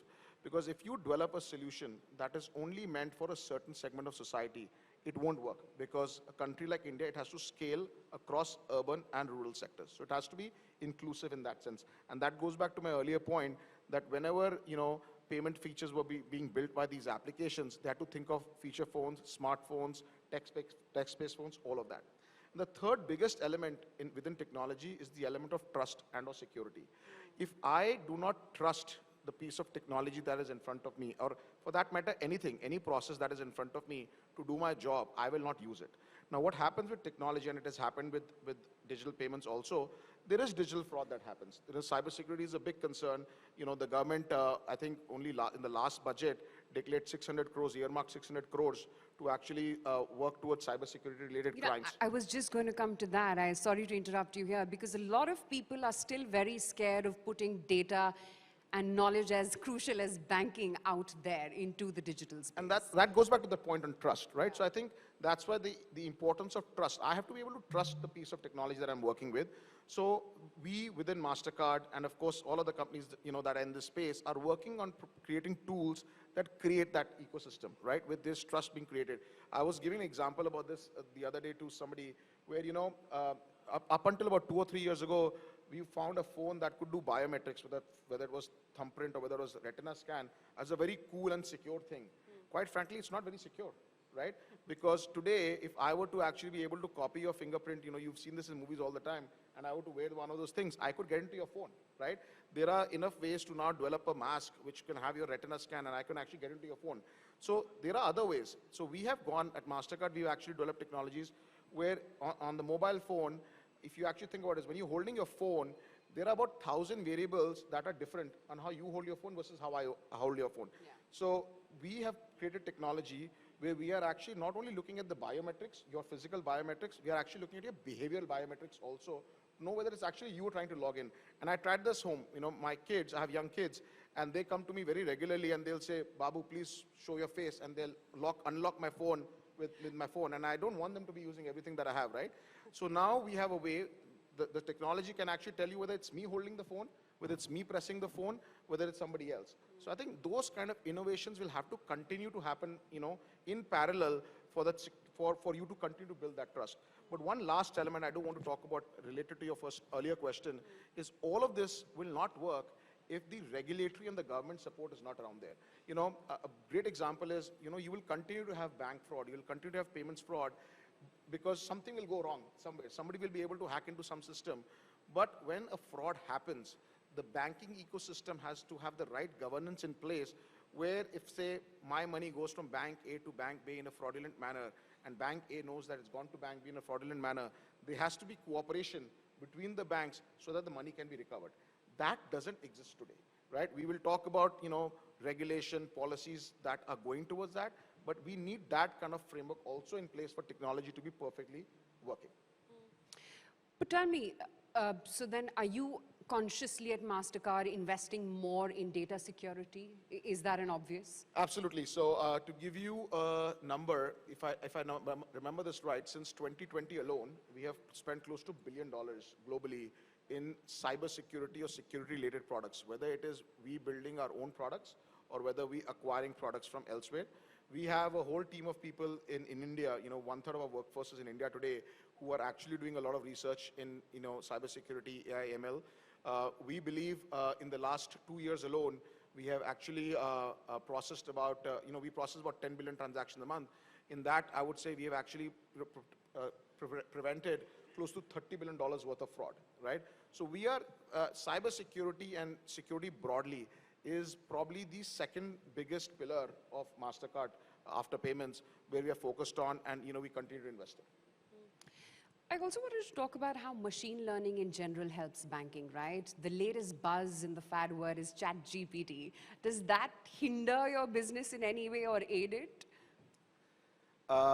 So a little fact about me is about 25 years ago, I left India to do a PhD in AI ML. And within a year, I realized back then, AI ML had no commercial, viability, right? Because it was a theory that professors love to talk about. And are you saying it's just a walking, talking Wikipedia? No, it was just because the compute power was not there, right? 25 years ago, or it was expensive. What has happened since then, we have a lot of compute power today, and we have a lot of data available. So AI ML is a real thing. ChatGPT is a very interesting thing. But it's not new to MasterCard. We've been using AI. I've been at MasterCard close to now 9 years. And I remember my very first day, we were talking about what our AI strategy is going to be. And we use AI in 2 ways. We are using AI for internal processes within MasterCard, where our back-end processes, whether it's our financial processes, whether it is our operational processes, where we are learning about the behavior of our employees and who's logging into which system, how fast are they logging in. Based on that, we are making decisions on who has access to what. So we are using AI a lot already for our internal processes.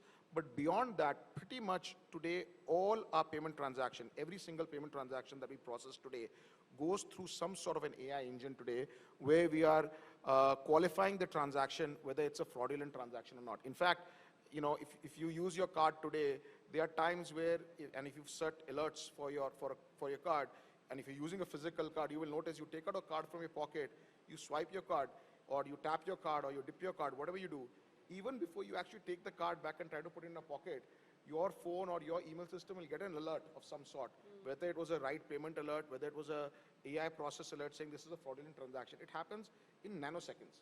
And that has only been possible because we as a company have been investing in AI. We may have not called it AI back then, we may have called it data analytics back then. We've been investing in this for a very long time. And for us, we continue to look for ways to improve and look at other technologies that we can benefit from to bring to our fold, whether it's through investments, whether it's through buyouts, whether it's through partnerships. So it's probably the third most important thing, after security, I guess, that we spend our time on. Gautam, when you look not 5, but maybe 10 years ahead, what role could digital currency play at MasterCard, run by blockchain? So blockchain as a concept or technology, I think, is a very interesting technology, and we are continuing to investigate and invest in it. Whether it will be Bitcoin or something else is very hard to say. We believe that when it comes to payment instruments, we will continue to play in payment instruments that are regulated in some sort. So digital currencies that are backed by some sort of a government entity is something that we will continue to invest in, we will play in, and we would like to participate in. Blockchain as a technology, I think, has use cases beyond payments, which we are already looking at. So not many people know that MasterCard is not a payments company alone, right? We are now doing cybersecurity, as I mentioned. We are now playing in the digital identity space. So I think blockchain has a lot of possible implementations in digital identity. The fact that you and I today can do a financial transaction doesn't preclude us to do now a non-financial transaction where I just need to verify. Let's say, you go to a store buying liquor, right? And I want to verify your age.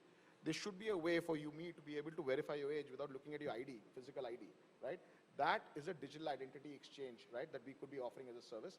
And that is something that we could offer through blockchain, and we are exploring that as an option that we could do. I remember about 10 or 11 years back, an experience at Shanghai when you were still mesmerized by Tesla. And I remember standing outside one of their showrooms in Shanghai. And I actually saw this one person, a local, who just went in 10 minutes, drove out a Tesla back. Everything was on the phone. Tap, tap, tap, and you could drive out. How far are we from a level like that? Well, I think we are probably already there. If you look at it from the Western, it's already happening in China and the US and many countries in the Europe. These things are happening. These things are probably happening at a very high cost today, right? So if your question is how far is it, how far are we from there in India? I think not too far from making it happen. The question to ask is, how will we make it affordable, right? How will the common man have access to an experience like that? I would say we're probably maybe a decade or two away from that in a country like India, because we still have to get, I was at a forum, the Raisina Dialogue, not too long ago, and we were talking about digitization and whatnot. And there was a person from one of the villages in Madhya Pradesh who was talking to me, and she said, you're talking about phones and digitization. The fact is that we still don't have electricity in our village, right? So we can be talking about all of this, but if electricity is not there, this doesn't mean anything to anybody. So therefore, when I say we are probably 2 decades away, I say it simply with a lot of humility, because I think if you want the impact of something like that to happen at that level, we are at least 2 decades away. But, whether it can happen, whether, you will see somebody in India who can afford to bring that to India, I think that can happen tomorrow. Yeah.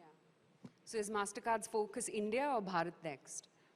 I think it's India and Bharat. The two are, I think, both the two sides of the same coin. Okay, we'll leave it at that, and here's to an exciting decade ahead. Thank you. Right? Great chatting with you.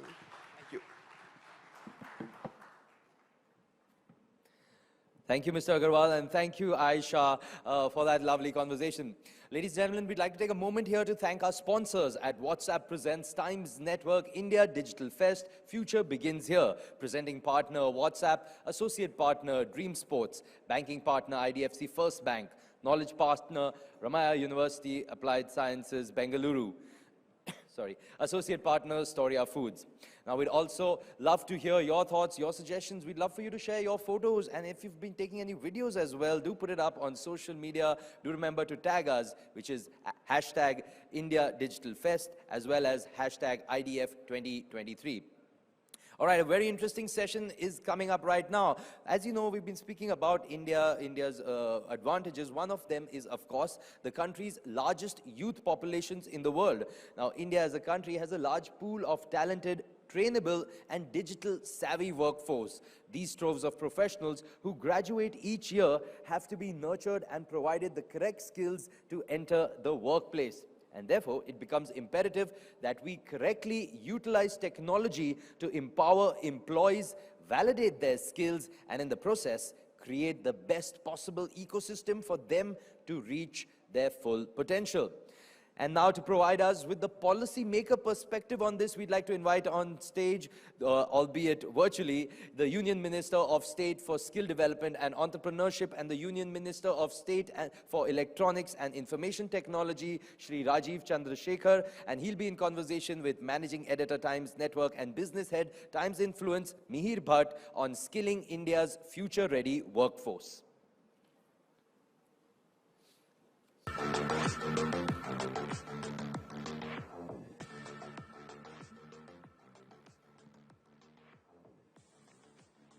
Thank you, Sumit.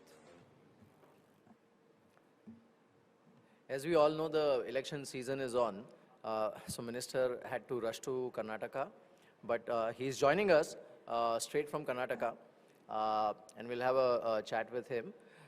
Sir, thank you so much for joining us, and it's a pleasure having you at Digital India Fest, though virtually. I hope next time you make it physically. But as you know, Times Network has been taking this initiative, and obviously it's a 7-year journey. We used to have Digital India Summit. Now we have transformed it to India Digital Fest.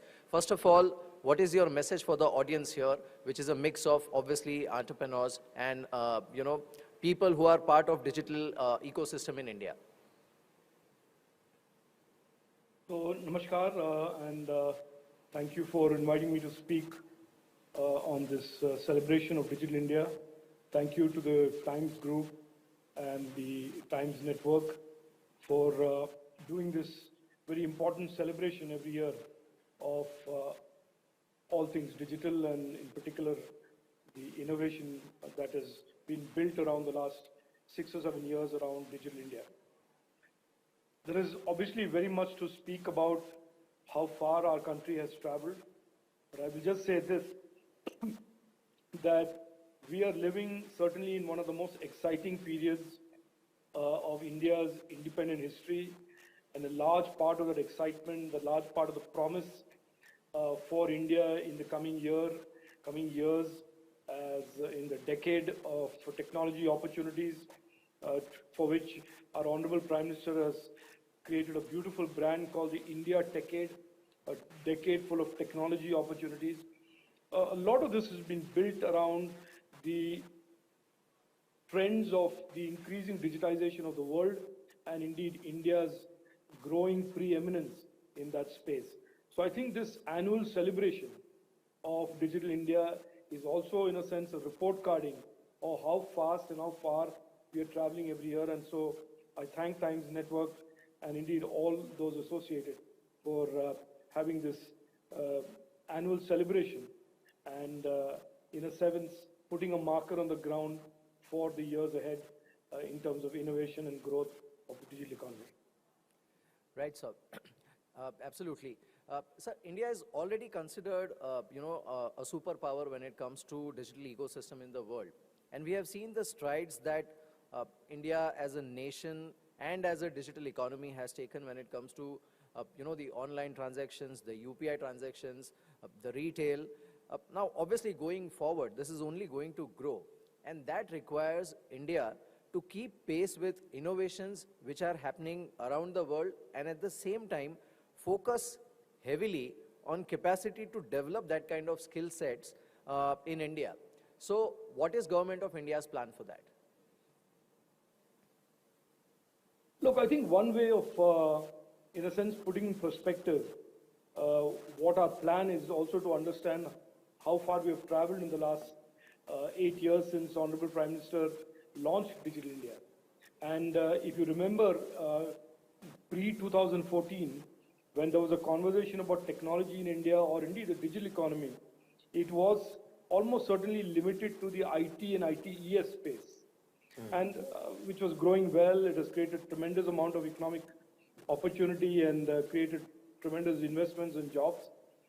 But post 2014, the digital economy framework or the digital economy architecture in India has rapidly expanded and diversified to include many, many more elements. You talked about the internet and consumer tech space. You talked about digital payments. We are adding to that semicon design, electronics manufacturing. We're talking about AI, we're talking about blockchain, we're talking about high performance computing.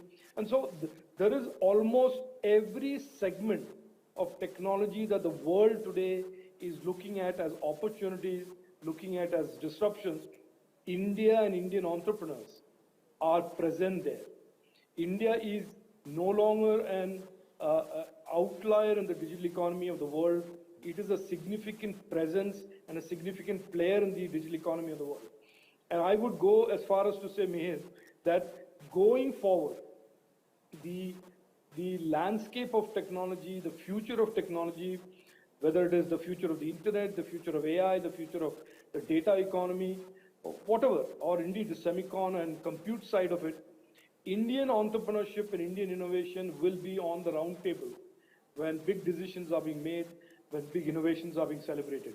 So it is clear in my mind that we are now players and we want to be players. When I say we, I mean young Indians, young innovators are essentially in every segment, slice and pie of the digital opportunity that a similar entrepreneur or a similar youngster in the Silicon Valley, in Japan, in Korea is also gearing up to pursue and address. Right, sir. So like you rightly mentioned, today India obviously has its claim on the high table when it comes to digital economy and digital revolution globally. My question is specifically about AI and blockchain technology, where obviously US still dominates. China has made a lot of progress, but obviously we don't have access to that technology. What is our game plan? Because actually this is the future. So when it comes to AI or blockchain technology, what is India's strategy? So look, one of the things that the Prime Minister on August 15, 2021 said, and I will start with that and I'll answer your question in detail. He said this India decade is going to be architected and built by young Indians. So in a lot of ways, for the first time in the history of India, policy makers are understanding the importance of young Indians to the success of India in the coming decade. And so on one side, one of the things that the Honorable Prime Minister has done very, very effectively and systematically is expand the opportunity pie. No segment of the digital economy today is unopened or is left unopened. It is whether it is space, whether it's drones, whether it's semiconductors, whether it's electronics, whether it's blockchain, whether it's high performance compute, every segment of the digital economy today has the ability for a young Indian in partnership with the government, in doing it on his own, to be a participant in that space. So opportunities today are endless, limitless for young Indians who are determined to succeed. Yes, there are enabling issues that the government has to focus on and has focused on. And one of the key areas is skilling.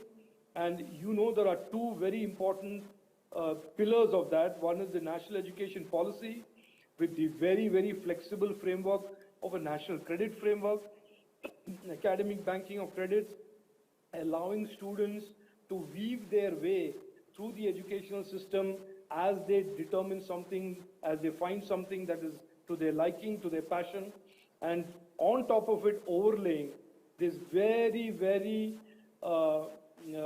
attractive skilling ecosystem, a very broad-based skilling ecosystem, a very industry-ready, future-ready skilling ecosystem, which allows students, even without degrees, to have skills, and even if they have degrees, to complement that with skills that will make them more prepared for these opportunities that are emerging in the digital economy or indeed in the real economy.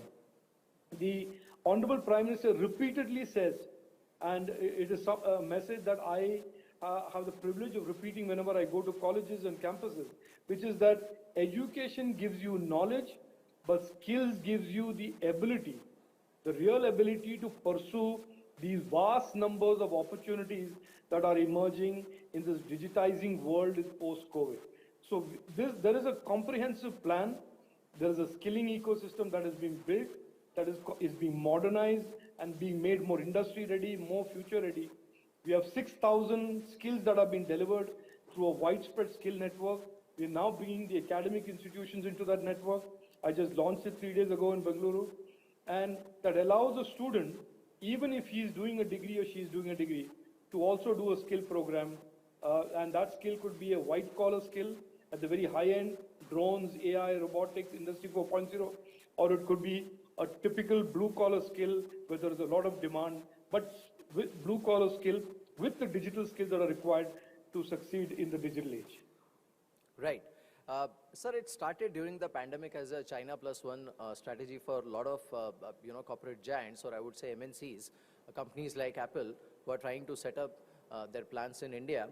But what we have seen is, even as China opens up, we constantly hear about some of the other announcements, large companies wanting to open their plants in India and make inroads into Indian market.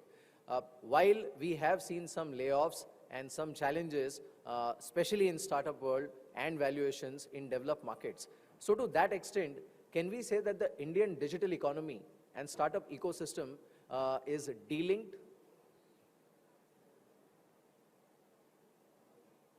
No, I don't think it's a question of dealing here as much as saying that we are growing, we are expanding, and we have what really one of the biggest advantages that most of the world does not have, which is our talent pool is so large. Our youth and young Indians constitute such a significant portion, and even more a significant, potential significant portion of the global talent pool in the coming years, that is an advantage neither China has nor the Western world has. And with the skill programs and with the national education policy, it is the Prime Minister's vision to transform this youthful population, where 51% is below 25 and 68% is below 35, into really tangible economic activity creating assets. And I think that is where education and skilling are really linked to our dreams and aspirations of being an economic power in the coming decade. We are the 5th largest economy in the world. We are within striking distance of being the 3rd largest economy in the world. And if we do reach number 3 shortly, if we do reach number 2 or number 1 over the course of the decade or the years following that, it will be in large part due to how skilled our young Indians are, how globally adaptable this young talent is, and how our innovation ecosystem, which is increasingly becoming the trusted partner to the world on digital products and services, our innovation ecosystem becomes almost the backstop or the enabler for the world's increasing digitization appetite and digitization demand. So it is not about de-linked. We are very linked, but we have a certain dynamic, a certain different place in the world. For 30 years, China had the place that they were the manufacturers for the world. And as that concentration in China has proved to be unhealthy, the world is looking to diversify. And I think India is uniquely suited to position, and in a lot of ways, thanks to Prime Minister's 8 years of very hard work, India is today, from a capability point-wise, also very ready to play its role as being a partner in the growth of the digital economy and the global economy in the coming years. So I think it is a different set of dynamics at work in the Western digital economies and the Indian digital economy. It's a different set of dynamics at work in the Chinese manufacturing economy and the Indian manufacturing economy. Right. Sir, you addressed the skilling part. I want to focus on the other aspect which is very critical from digital economy point of view. That is data security, cyber laws, and third is some sectors where the India stand or the government stand, I would say, is slightly confusing. For example, gaming or crypto, and the blockchain technology, which is essentially the bedrock of any crypto in the world. I'll start with data security and cyber laws. How we bring ourselves up to speed with what is required globally. It may not exist in other economies either, but at this point, at least we need to start leading when it comes to up-to-date, I would say, data security and cyber laws, and also our stance on gaming or crypto? Oh, absolutely correct. And I'll tell you, Mayor, why it is that our Prime Minister has almost mandated this, that we must have, for $1 trillion digital economy, we must have global standard cyber laws. We must have cyber laws that shows the rest of the world the direction of the largest connected democracy in the world. Please, I mean, I think this fact is not known to a lot of people, certainly bears a repetition and reminding, which is that with 83 crore Indians online and going to be 120 crore Indians using the internet by 25, the Indian internet population is the single largest block on the global internet. And as we all know, and certainly I'm sure the audience knows, that the internet, the regulation of the internet, the rules of the internet has lagged, not just in India, but all around the world. We have essentially left internet as a force for good, and the rules and laws are all pretty dated. In India, in our particular context, the laws that regulate the internet and tech space are a 22-year-old legislation called the IT Act, and we are almost certainly midstream in creating its successor, the Digital India Act. We are almost complete in our job in taking, and we are very close to taking the Digital Personal Data Protection Bill as a second leg of this new framework of laws. So there'll be a Digital India Act, there's a Digital Personal Data Protection Bill, and there's a National Data Governance Framework Policy that the Prime Minister and the government have announced in the budget, in the recent budget. These three form the framework of what would be a very modern framework of laws that will guide, enable the $1 trillion digital economy roadmap for the next decade. For the next 5 years, rather, not decade. And the basic principles of this are very simple, that we want to protect the citizens' rights. We certainly don't want any slowing down of the innovation ecosystem. So therefore, it will be ease of business and ease of living, and certainly protect the government's security and intelligence interests, as the case may be, which are very legitimate and will be very lawfully protected in the course of these laws. So our vision, our Prime Minister's vision is that the internet must grow, our internet economy must grow, the digital economy must grow, and it must be built, all these laws and policies should be built around the boundary conditions that the internet should be open, should be a safe and trusted place for all the Indians and digital Nagriks to use the internet, and any platform that operates in the Indian internet must be accountable to its digital Nagrik consumers. So these are the three boundary conditions around which all of this legislation, all of this jurisprudence is being built. And I have absolutely no doubt, because the Prime Minister has mandated this, that we will do this only through consultation, through extensive consultation, that these laws are being built for the young Indians for the next decade, that we will have, I think, global standard legislation that people will notice from all around the world. Right. So in that case, sir, can we expect, latest, or I would say latest laws which will regulate the gaming space or crypto space in India? Is that what you're saying? Look, I don't think we are uncomfortable with anything. I just want to be very clear on that. And our approach or our response to a sector is not based on comfort, discomfort, as much as harm, legality, illegality. I think those are the frameworks around which the prism around which we view areas that we need to focus on, legislate on. On online gaming, let me tell you, we have finished the consultation, extensive consultation, since April 6th, when it was mandated that MeitY creates these rules. The rules are ready. They are going through a process of scrutiny, and it will be soon notified. So I have absolutely no doubt on that. And the basic principle there is that online gaming represents platforms in the sense who are operating on the internet. And we will certainly make it very, very difficult and certainly illegal for any wagering to happen on the internet. So those are very simple principles that we will take into online gaming in terms of rules.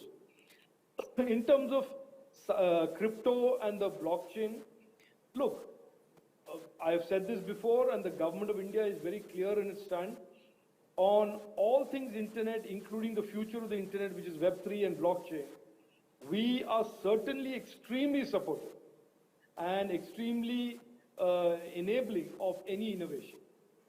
There is one application and use case of the blockchain, which is crypto, which basically intersects between the internet and innovation ecosystem on one hand, and the macroeconomy and the financial sector, which is a regulator, regulated by the RBI on the other hand.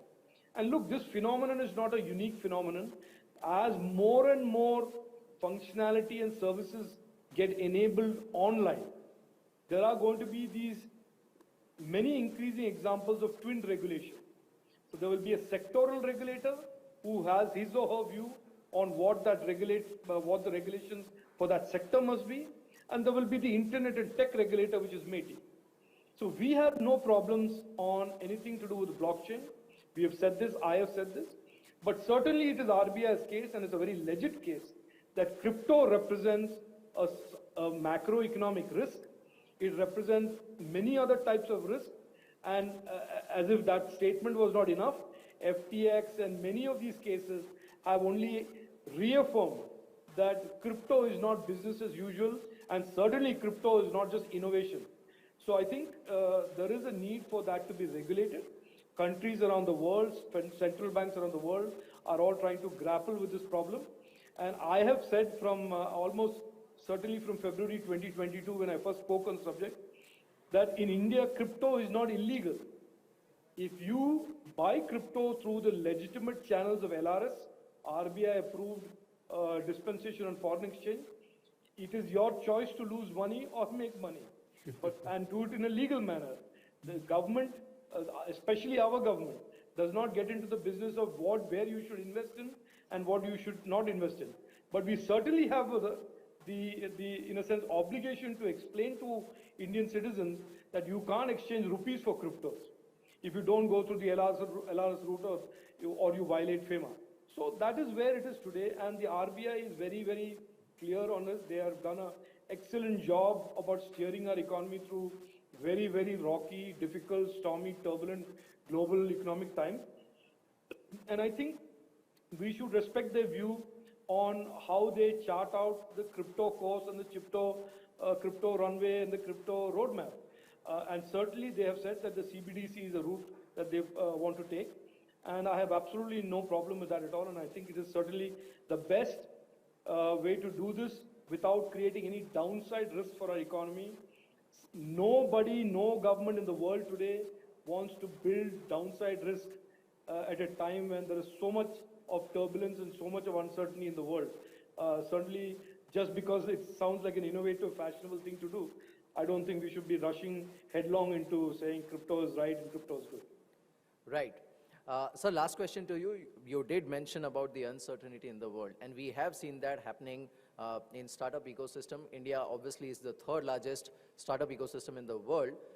We have seen a sort of funding winter, even in developed markets, and valuations have been going south, including in India. Are you slightly concerned about what is happening in startup ecosystem in India and overseas? No, look, there is obviously and I have gone through as an entrepreneur myself, I've gone through peaks and troughs and ups and downs, and I've seen cycles many, many times. And this is the very inherent nature of startups. These valuation bubbles build, there is more money chasing less ideas, and then many more jump into the idea train, and then valuations sort of moderate. So I think we are seeing a cycle that in any way would have played out, especially after some of the big busts of WeWork and all of these big global sort of unicorns. I'm using the polite phrase, they're correcting. And people beginning to be a lot smarter about where the value lies and where the intellectual property is. Apart from that, I think certainly COVID, the overstimulus during COVID in the US economy and the European economy, the Ukraine-Russia war has certainly, both those factors have caused some significant headwinds in risk aversion. So I think we are living at a time where innovation and technology is on the rise, and the digitization of the world continues to expand. But risk, and this is certainly sort of further exacerbated by the Silicon Valley bank type of examples, that the risk in itself is getting moderated. So people are beginning to be a lot more careful, a lot more, prudent, which is actually a contradiction to the word risk, but bringing in prudence and a little bit more detailed analysis before making investment, which is all causing not a slowdown of the digital economy, but it is causing certainly a valuation correction. Right. Well, on that note, sir, thank you so much for joining us. And obviously, the future as far as India is concerned is bright. But like you rightly said, people are being prudent, people are being cautious. Thank you so much, sir, and all the best for your Karnataka campaign. Thank you so much.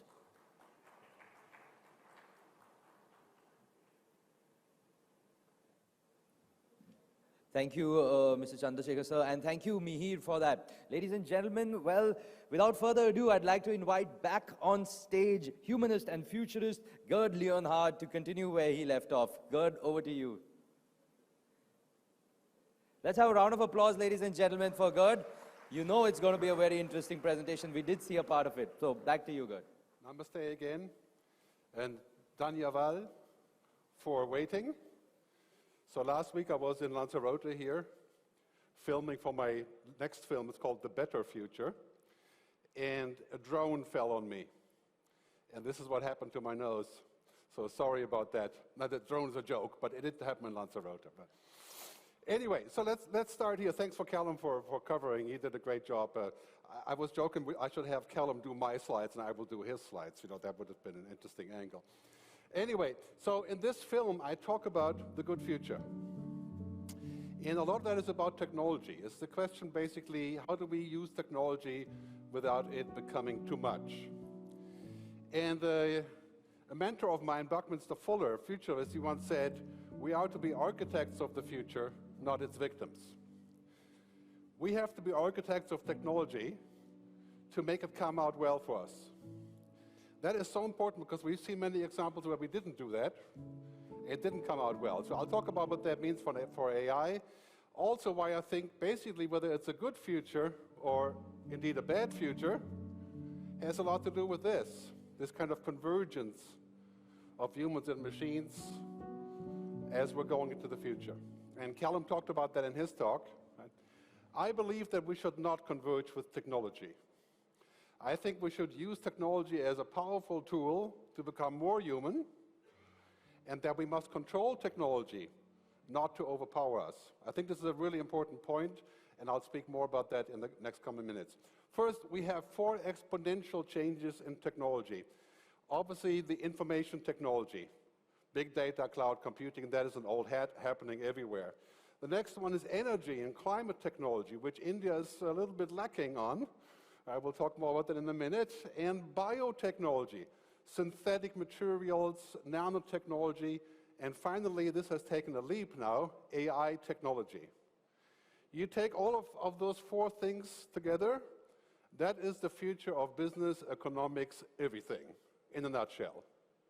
I mean, leaving apart, of course, humanity, right? But this is where business is going. This is the opportunity also for India, as among other places, for example, to make its mark.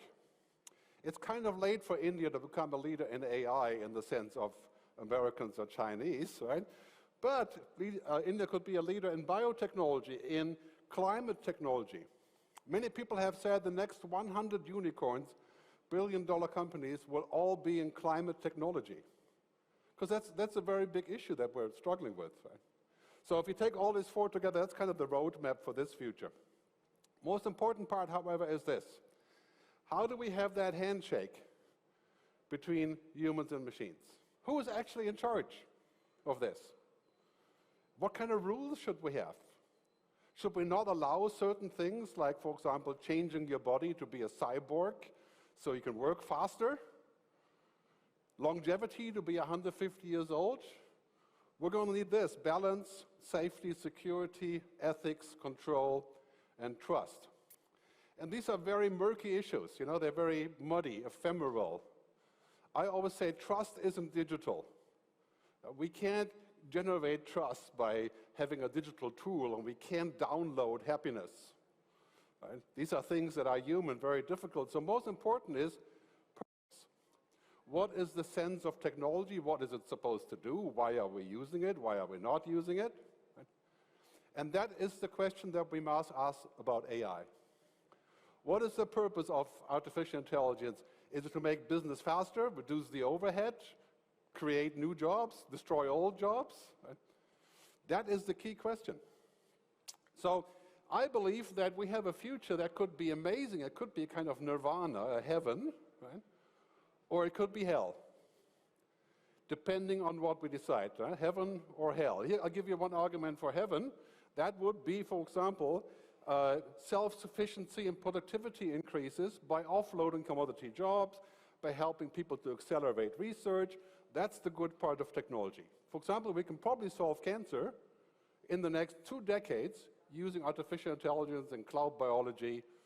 Probably solve in the sense of prevent, not heal. Right? But you know, that's a pretty tall story here. On the other side, we have the not so good things. We have all of those. We have alternate realities, illusions, hallucinations, unpredictable bias, errors, automation of humans. Right? We have a whole list of things that aren't so good. So what we shouldn't be doing is to go into the future and say, oh, I'm worried, we'll do none of it.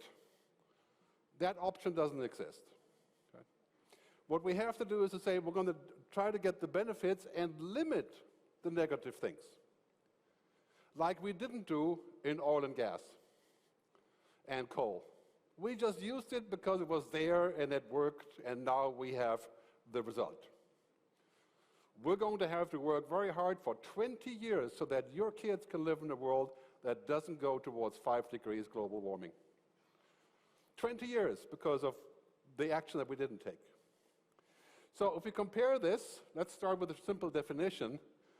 People think of AI as Hollywood or Nollywood, as you would say here, right? Or Nettywood, or whatever, Bollywood, right? So you would say these kind of things are what we think about AI, but of course that's far from it. Simple definition here is it's information systems that turn information and data into knowledge. Now, if you're in education, you're thinking about knowledge, isn't that what humans do? Right? These systems here, they're not intelligent. Whether it's the car or the automated medical system, digital therapeutics, they're not human. They're not doctors, they're not drivers. In fact, we don't really have any self-driving cars. Occasionally, we can look at one, right? But we have a lot of driving assistants.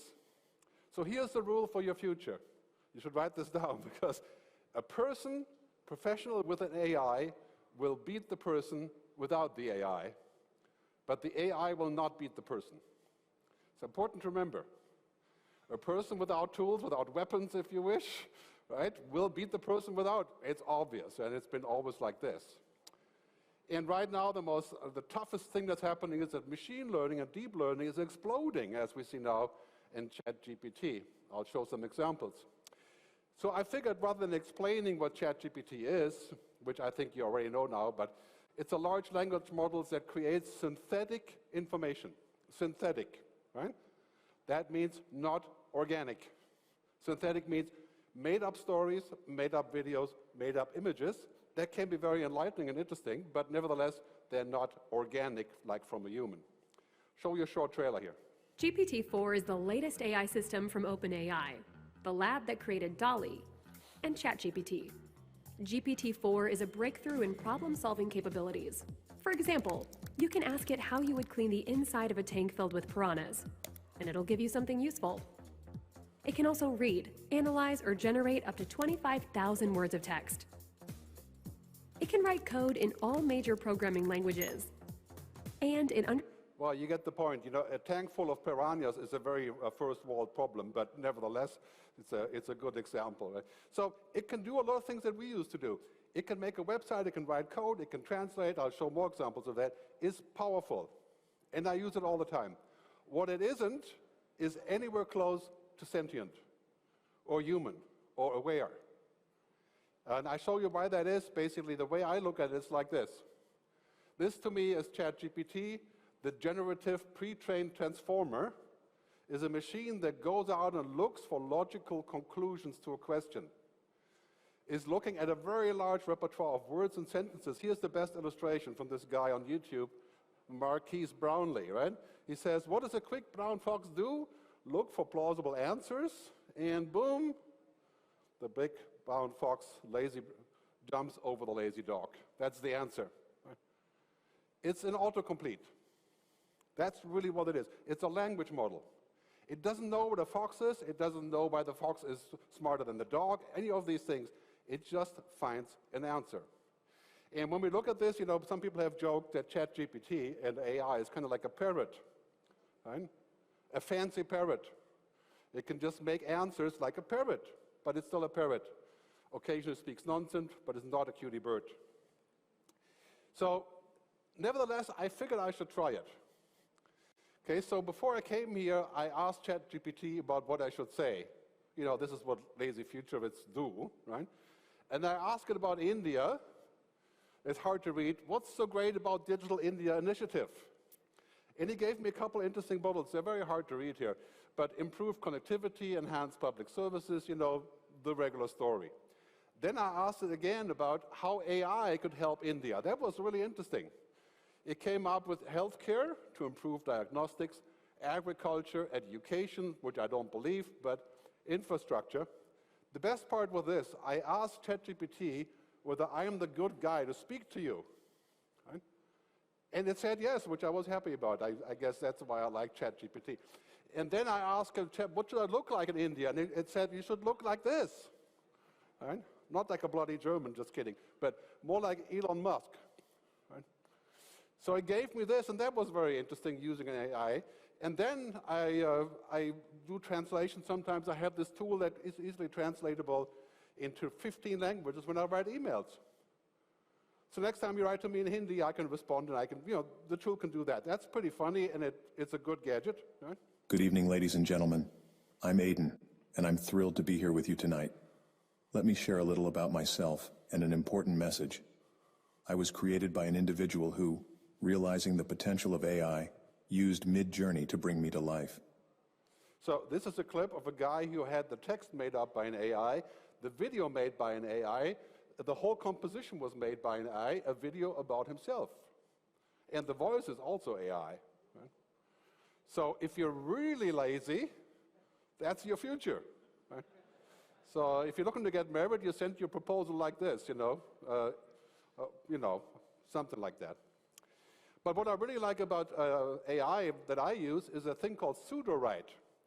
I wrote a book called Technology versus Humanity, and I'm looking to rewrite it. And because I'm German originally, I write long sentences, convoluted, not very good English. So I asked the app to fix up my text, and it gives me rewrite instructions. Pseudo-write is a great tool for writers, but garbage in, garbage out, right? That's basically what it does. So if you're a journalist, you put garbage in, you'll get more garbage out. Sometimes it's improved slightly, but it's still the same garbage, okay? My book isn't garbage, thankfully, so I'm just trying to figure out how to write it better. So it's a good tool for that. For me, it's a power tool that I use to make my life easier and better. And then I made a video before I came here to make me look more like, you know, like on Times Television, I guess. So looks like this. But then I found other guys who are using it for Hollywood productions. This is a bunch of Disney producers talking about how they use AI. Look at the lighting, too. That's crazy. This is AI. This is AI. And amongst many other things. AI? No! Look how good that looks. We're out of a job. Everybody, 2D's out of a job. So now this you is can killing use, me a little bit. you can use this app called Runway AI, and it will make motion picture snippets for you. But then again, these are famous Disney producers. They're putting in their quality work to make it better. Right? It's completely different than not knowing anything about films. But we're just now opening the floodgate. Imagine right now you're typing, right? But very soon we're going to speak to this AI. We're going to ask it questions. We're going to look for whatever we're looking for by speaking. Imagine what will happen if those answers are taken for real, like Google Maps, right? I mean, it could be heaven or it could be hell. I mean, if you're looking for your camera to work when you're connecting it to the computer, yeah, you get a simple answer. It's good for that. Right? But you're looking for other more sort of opinions? I'm not so sure it would be the right thing to have this. Science fiction, science fact also means now we have people making robots that have AI that are called humanoid robots. I don't know what you think about this, but this is an app called Amica, a bot, right? This is Samsung Neon, which is a Samsung device that you put in the store to sell to people, like kind of a hologram kind of idea, right? And of course, all you guys know Netflix, a movie called Humans, where we have artificial humans. This is what companies are now doing. They're building robots that have ChatGPT and that are, million-dollar robots, so we can speak to them as if they were real. To that, I would say, too much of a good thing can be a very bad thing. Right? It doesn't strike me as a very good idea to do that. And I explain why exactly that is. But I say at this point, here's the main problem. If you're looking for profit and growth, senseless AI will give you that. Just like senseless social media. Worthless social media. It will give you advertising dollars. This is the only reason that we have social media today. It's an AI that makes advertising dollars. And that is why it's failing. It's dehuman. Social media has become dehumanized. It's a machine, right? That regurgitates our data to put it back into reality. What we need is a shift of paradigm, what we want to go beyond profit and growth. People, planet, purpose, and prosperity. Not just growth. If we're looking for just growth, we're going to implode roughly 2050. We're going to go, as I'm sure Callum told you about, to be like a machine. Because that's how we have unlimited growth, right? So if you worship unlimited growth, that's your direction. What we need is a holistic approach to the future. Benefit to people, benefit to society, benefit to the planet, benefit to the economy. Right? That's what should rule our AI policies. In Europe, the European Commission has been doing a pretty good job, I find, at kind of trying to regulate this. It's complicated. Because what we don't want is we don't want researchers and scientists to stop searching or go to China, like they're going anyway, right? Or go to America, right? We want to keep them here. So we need to have a fine line between those two things. And most importantly, when we look at AI and the idea of a thinking machine, right? That's really what we're looking for. Sam Altman, who's the CEO of OpenAI, he says, the coming change will center around the most impressive, the phenomenal ability to think, create, understand, and reason. Now I ask you, do you want your computer to create, think, and reason? Why would we want that? I think it's a stupid idea. I want my computer to get the job done. I want it to be competent, not conscious. I don't give a damn if it's conscious or if it has thoughts. I want to get the job done. It's a machine, for crying. Yeah? It's a machine that I want to use. So then he says, okay, all that stuff is really good, but in the end, the AI revolution, and there will be enough wealth generated for everyone. This is Sam, the CEO of OpenAI. This is a typical American pipe dream, right? Technology will create wealth for everyone because, it just does. But it doesn't. It creates the potential of revenues for everyone. The rest is up to us. Right? It's our policy. It's our infrastructure. It's everything that we do that creates prosperity. That's why I'm wondering, right, if we as a society manage it responsibly. That's his last sentence. This is where we're lacking. We're not lacking on science and technology. We're lacking on this. Right? Imagine a machine that has an IQ of 1 billion that does this. Looks at the world, looks at your mobile phone, looks at your data, understands the world as data. How would we ever think that we could control this machine? And how do we go about it? And how far should we take it? So very, very big questions that come up here. I think ultimately in this whole conversation about AI. And then I'm wondering, what is the prism, the lens, that we see the future? Through which lens will we see the world when AI makes the world, when AI makes the Times Magazine, when AI writes the copy that you get in email, when AI looks for your partner and arranges your marriage like it's already doing in India, right? Where are we going to end up? I tell you, we're going to end up marrying an AI. Right? It's convenient. Right? And taking a shortcut. I mean, why bother with the real thing when we can have a simplification? Who will be in charge? If most content is synthetic, how do we know what's real? So that is something we have to think about. I think we have to rehumanize things. Use the AI as a powerful tool, but bring the humans back into media, journalism, television. Right? And I think we should have the digital companies pay a tax, right? Essentially a windfall tax. You know, some companies, I will not mention who, make $150 million profit every single day from social media. Right? That's called digital oil. You know, the oil companies make $2 billion a day, which is, you know, also a nice little amount, but social media is the next digital oil. And the other thing that should be of great concern to you and me is the content of what we're going to get is from America. Right? Do you think the 367 languages of India are included in the database of this? No. They don't care about what kind of content and thinking, spirituality, whatever you've got is in the box. No, it's not. It's mainstream Wikipedia. Right? We're not going to be included, Europeans, with what we've written because of other languages. And eventually that will be fixed. But, you know, right now this is what we have.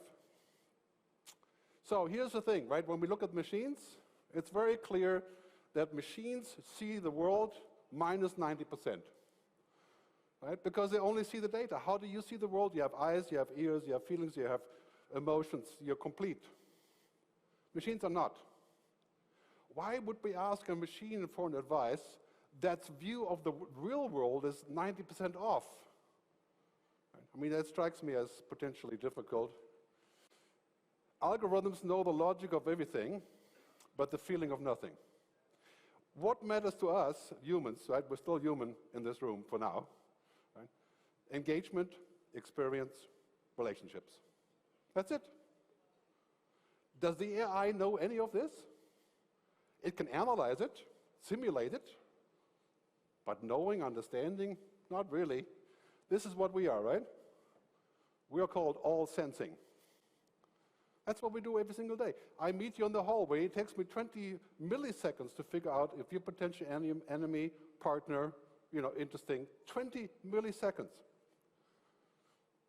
That's what we do. And we get this from an AI that we're going to ask for advice about real life, right, that knows a fraction of our universe. So the Rolling Stones, my good friend Mick Jagger. Just kidding. I can't play the music because if I play the music, we get banned on YouTube. But it's a song called Start Me Up. I'm not going to sing it for you, but that's what it is. You can see it on YouTube. It's Boston Dynamics and Start Me Up. What is the interesting thing about this is not the damn bot, the Boston Robotics. It is really cool. The cool thing is Mick Jagger, 74 years old, doing this. Right? The human. The other part I can say, yeah, okay, great simulation. Probably took 5 years to train this machine, and it was cut together in such a way where it would be safe for Mick to do this. Key points here that we can learn.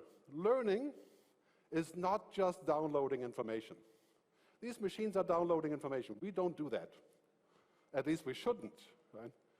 And intelligence is not just data, not just processing. Humans don't think with the brain. We think with the body. I mean, every psychologist knows this, right? We don't think here. We don't think left, right, brain. There's no such thing. We're much more complete. Speaking is not the same as thinking.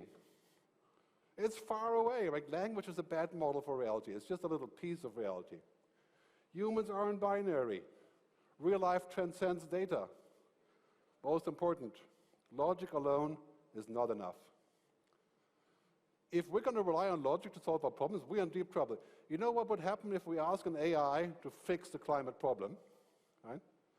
Do you know what would happen? The AI would say, kill all humans. That's how you fix the climate problem the quickest. It's logical, right? It's a kind of inconvenient for us, but that's what would happen with an AI. So let's get to the bottom of this. Human intelligence includes those four things: social, intellectual, kinesthetic, emotional. Right? In Western philosophy, there's 8 in total. In your philosophy, or yogi philosophy, I'll skip the sentence here, it's actually all of these. Manas, sensory mind; chitta, the storehouse of memory, that's the computer, right? Ahamkara, the sense of self; and buddhi. Will a machine ever understand any of these things? Do we want it to understand any of these? No, we don't. We want the machine to get the job done. The routine job, the commodity job, the simple job. So many of you will be out of your vocation unless you do something that a damn machine cannot do. All of you should gear yourself for this now. You must be able to do something beyond your intellect. Human being has many layers of intelligence. Intellect is only a small part of it. Right now, our education system is completely dedicated to intellectual development of the human being, and we think that's the grandest way to live. No, it is not. We can explore that if we have the time. But in the yogic way of looking at things, we look at human intelligence as 16 parts. If you explore other dimensions… Thank you, Sadhguru, for making this appearance. Beyond intellect, robots have logic, they understand, read everything, right? But we have to go beyond intellect, beyond your routine. This is the key problem. Machines are capable of doing pretty much any routine very soon. Like reading things, financial analysis, flying, driving a car to some degree. Right? You see here 3D printing, a house printed by a machine. You see the Zook, a self-driving car in San Francisco. Right? You see here the Amazon robot that unloads the truck, which was impossible until last year. You see this one is a ChatGPT application that builds websites. So the story is, anything that's routine will be done by machine as long as it doesn't require human interference. And there's a lot of that. Right? That's why we don't have self-driving cars, really. Right? But do not let your kids learn a routine or study for a routine. The bottom line of this really is, if you work like a robot will take your job. And that is a big deal for India. Not to say that many people work like robots, but there's a lot of commodity jobs. I'll have a list for you shortly. We got to think about this. In Switzerland, 7 million people, it's like a suburb of Delhi, you know. But we don't have that problem in that size. But all of a sudden, we have to think about this. I asked, again, ChatGPT, because, you know, you can ask the boss anything. So give me a markdown table of all the jobs replaced by AI in India. Data entry clerks, customer support, manufacturing line workers, bank tellers, retail cashiers. Do you know how many people work in those businesses in India? I looked at it, 71 million. That's what ChatGPT says about those jobs. Okay, so we have to think about, what does it actually mean? It also means for education, if you learn like a robot, you'll end up working for them. We shouldn't let our kids download information for later. We need to get them to be entrepreneurial.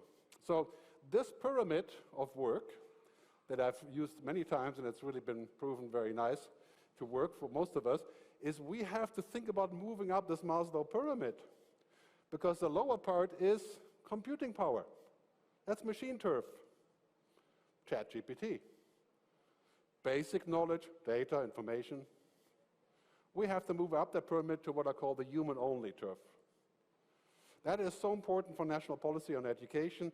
It doesn't help us to crank out, I think India cranks out 1.1 million engineers a year. Where are many of those engineers? They're down here. Right? How are they going to have a job when we have more machines doing the commodity work? Right? Look at these numbers here, 120 million jobs to be automated in India, according to this research. For me, it means many new jobs will be happening, for example, in climate change and in areas related to technology. So it's not all bad news. But clearly, we have to think about alternatives. So this is what we have to learn in school and on work, right? Human agency, consciousness, inspiration, intuition, compassion, empowerment. You know, the stuff that we don't learn at school. That's our future. And that's what we're going to need to keep up with AI. We don't need to keep up with AI by connecting our brain to the internet. We need more of this.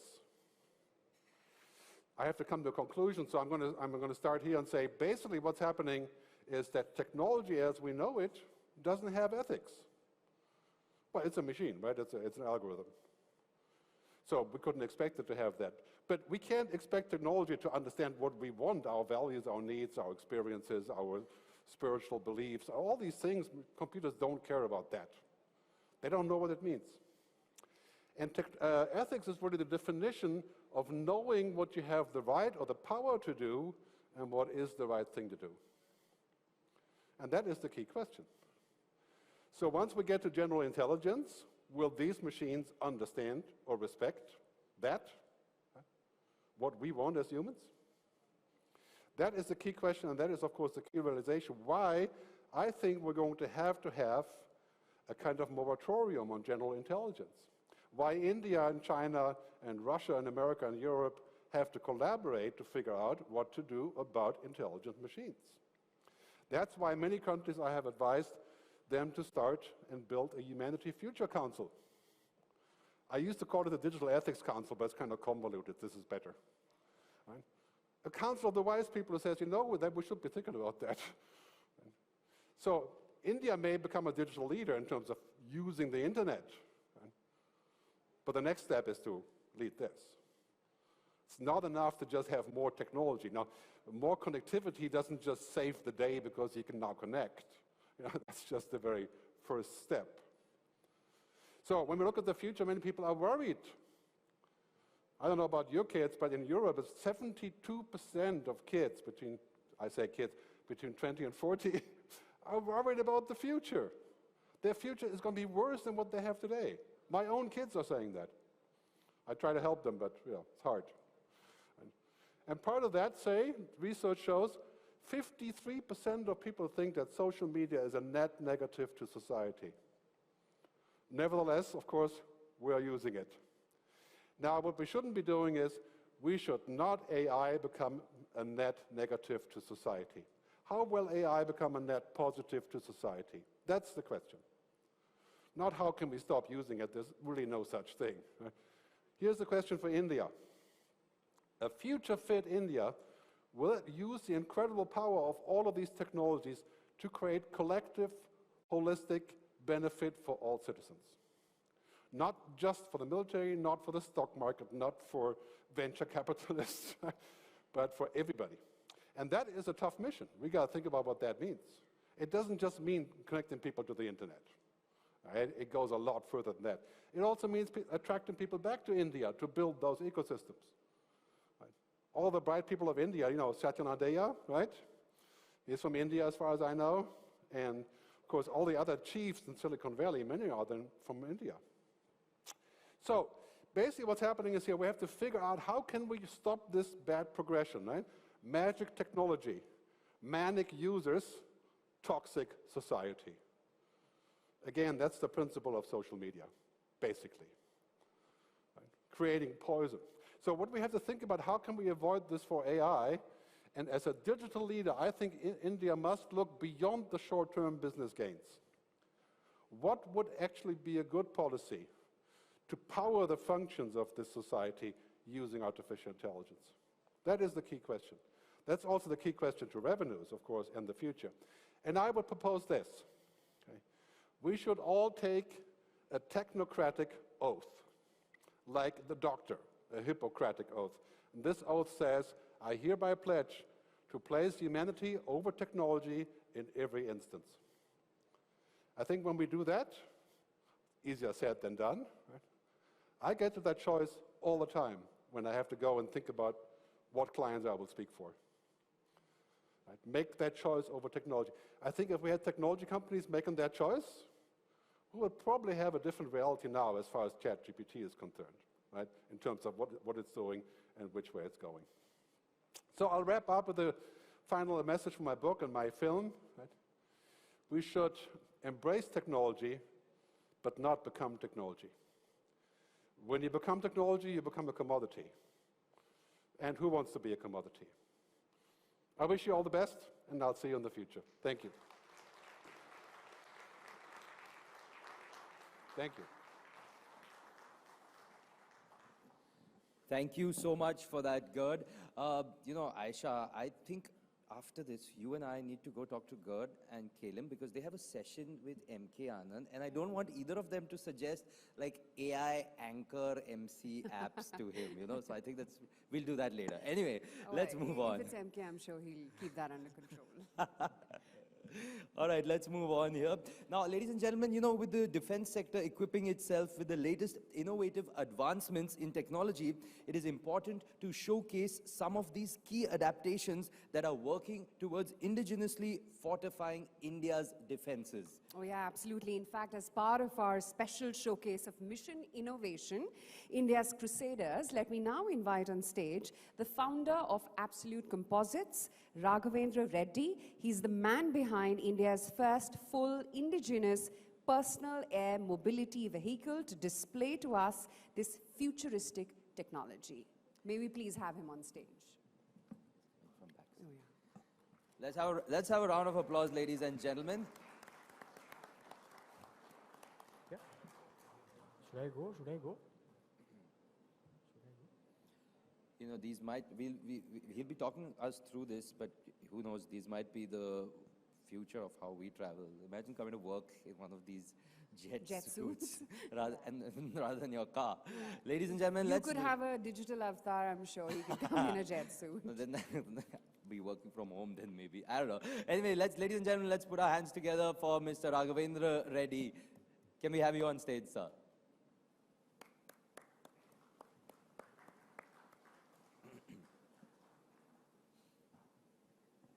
I guess he'll be joining us in a bit. But you know, Aisha, it's been an exciting day so far, but you know, the best part is there is a lot more left to happen today. We've got some very interesting sessions lined up. Of course, the one that I'm worried about is the one on humanity versus AI. But there are some other cool ones as well. You're doing a very interesting panel. On gaming. I'm looking forward to that, right? Because when you think digital, the first thing that comes to your mind is gaming. That's where it all started, at least to a layperson like me. Absolutely true. And I mean, I'll be also keenly listening to find out what's happening on that, you know, to find out a little bit more insights about where the future of gaming is heading, you know. That would be really exciting. Plus, we've got another one exciting one is where we'll have you could say the mingling of technology and OTT. That would be quite interesting. Yeah, we've got a very special person joining us as well. We're not going to We're not going to disclose yet. Anyway, yes. Ladies and gentlemen, let's once again put our hands together for Mr. Raghavendra Reddy.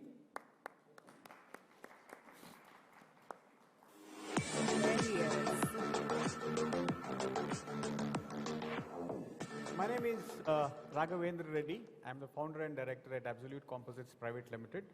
We're based out of Bangalore.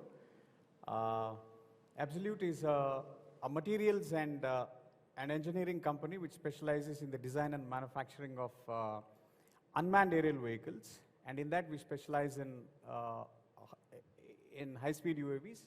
And besides that, we are also into special purpose machinery development. Again, very specific to the composite materials manufacturing processes.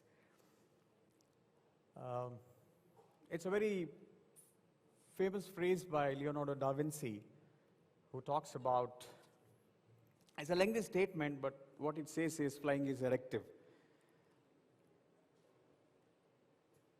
So I got onto working on the flying machines when I was in third year engineering. I approached one company called Albatross Flying Systems, who were into the manufacturing of microlight aircrafts. I did not have a degree to join an engineering company, but the owner of the company permitted to work on Saturdays and on the holidays, and also sometimes in the evenings. So I was given a problem statement to reduce the weight of a structure which was weighing about 70 kilos and to trim it down to about close to 50 kilos. So that was the challenge. And in exchange, I get to fly. So that was very exciting for me. Until that point, I never actually gotten onto an airplane. I had no experience of flying then. So I did my job, and I was rewarded. So I got to fly on that machine. And then it was fine. You know, it was an unusual experience. But alongside, I also got to fly a hang glider. After I was up in the air about few feet above the ground, the kind of sensation that I experienced was something which remained throughout the rest of my life. It's been about 18 years now. I dream of flying. I dream of flying, especially in a hang glider, because that's the closest you can get to flying, in the sense, you know, that's because no power. You have to use your body strength to maneuver the aircraft. And I still love hang gliding, right? So while it is very interesting, while it is very fascinating also to fly the hang gliders, but unfortunately, you know, it calls for a lot of logistics. For example, you need to have a roof rail, you need to have a kind of an SUV to carry it, and and also a hill to launch a hang glider, right? So, and then I realized this is something where I can't just get out whenever I feel like and then be up in the air, right? So, and then it was a very vague idea, vague dreams coming. You know, what kind of configuration that is appropriate for making one fly, right? So it was still very, abstract at that stage. And then I was thinking of laying down a broad qualitative requirements for that, you know, how it should be. I mean, what kind of boxes we have to tick. So it should be lightweight and compact. It should fit into a pickup truck, very easy to set up. And silent in operation, because I was drawing parallels with hang gliders also. And 10 to minutes of endurance is, I think, pretty much okay. And we started building one small little personal air vehicle. So this is that. It's powered by electric ducted fans. There are about 8 ducted fans on it. It's quite easy to assemble. It has a 5 kilowatt hour battery pack, which weighs about close to 30 kilos. And then we made some flying attempts, and so that's basically the specification. It's electric ducted fan propelled.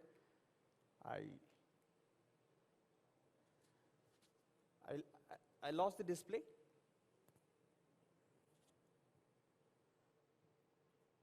I'm sorry about that.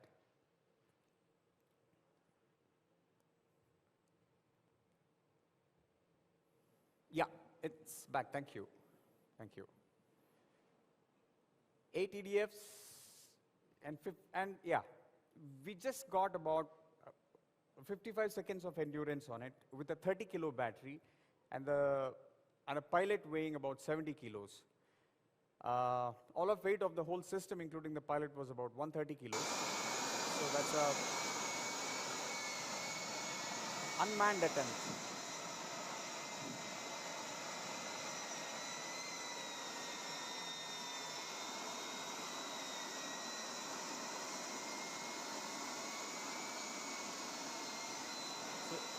You can see some of our team holding these bubble sheet rolls, just in case if it falls off, then they could just throw it in to save it from falling off. Yeah.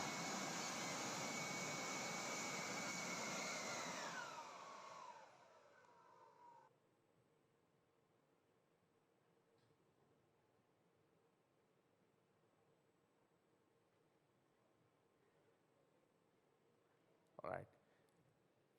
So we were not happy with what we achieved with that particular configuration, and then even without solving the problem completely, we got into another configuration because we understood that there's no point in improvising on this because we already understood the limitations. And then we thought of building another flying machine with these requirements. It should be wearable this time.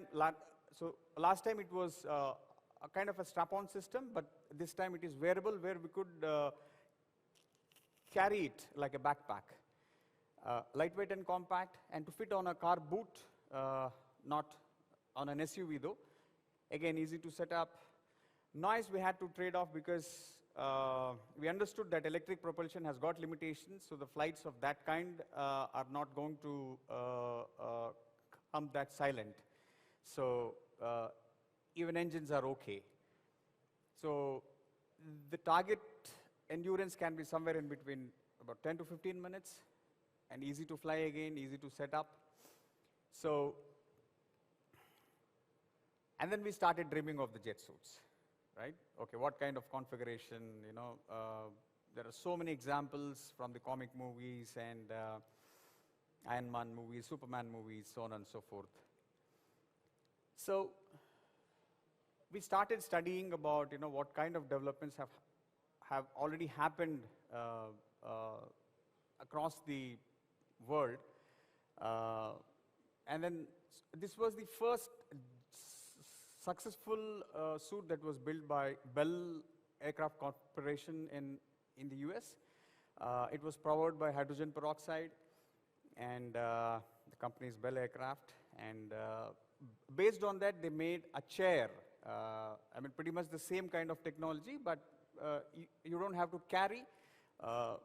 You can rather sit and fly.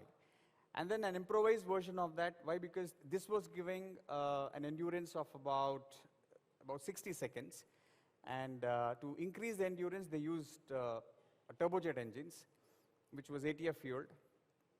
And this was also by Bell Aircraft Company. And then these were old developments, somewhere in between 60s and 70s. And then some of the latest developments by Frankie Zapata, who is a Frenchman. It's called Hoverboard. It's based on the Green Goblin character. And then Mayman from Jetpack Aviation, Buck Rogers style. Buck Rogers is again a kind of a concept. And this is Iron Man style, Richard Browning. He's very popular. He's from UK. It's Iron Man style. And then these are some of the success stories of the jetpacks that we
Right, so all these successes just did not happen overnight, right?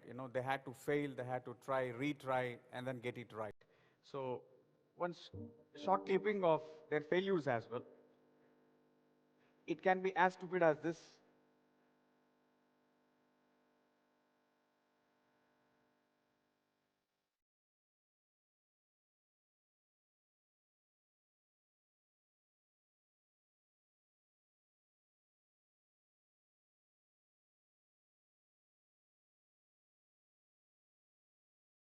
So that's a failure. He's not able to control, it's some failure.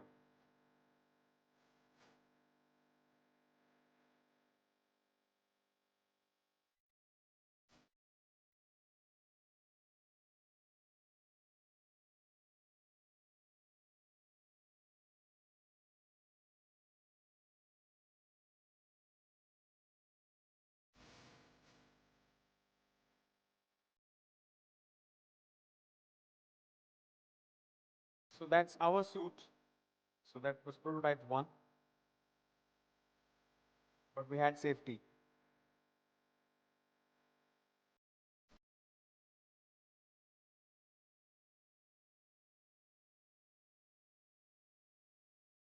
So just attempting to flight.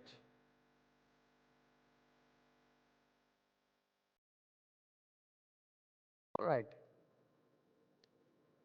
So with, with all this information, with all this examples and studies, we thought, I think, we have to build something, that is inspired by some of the concepts of the jet suit that were already available, and also try to improvise whatever we could.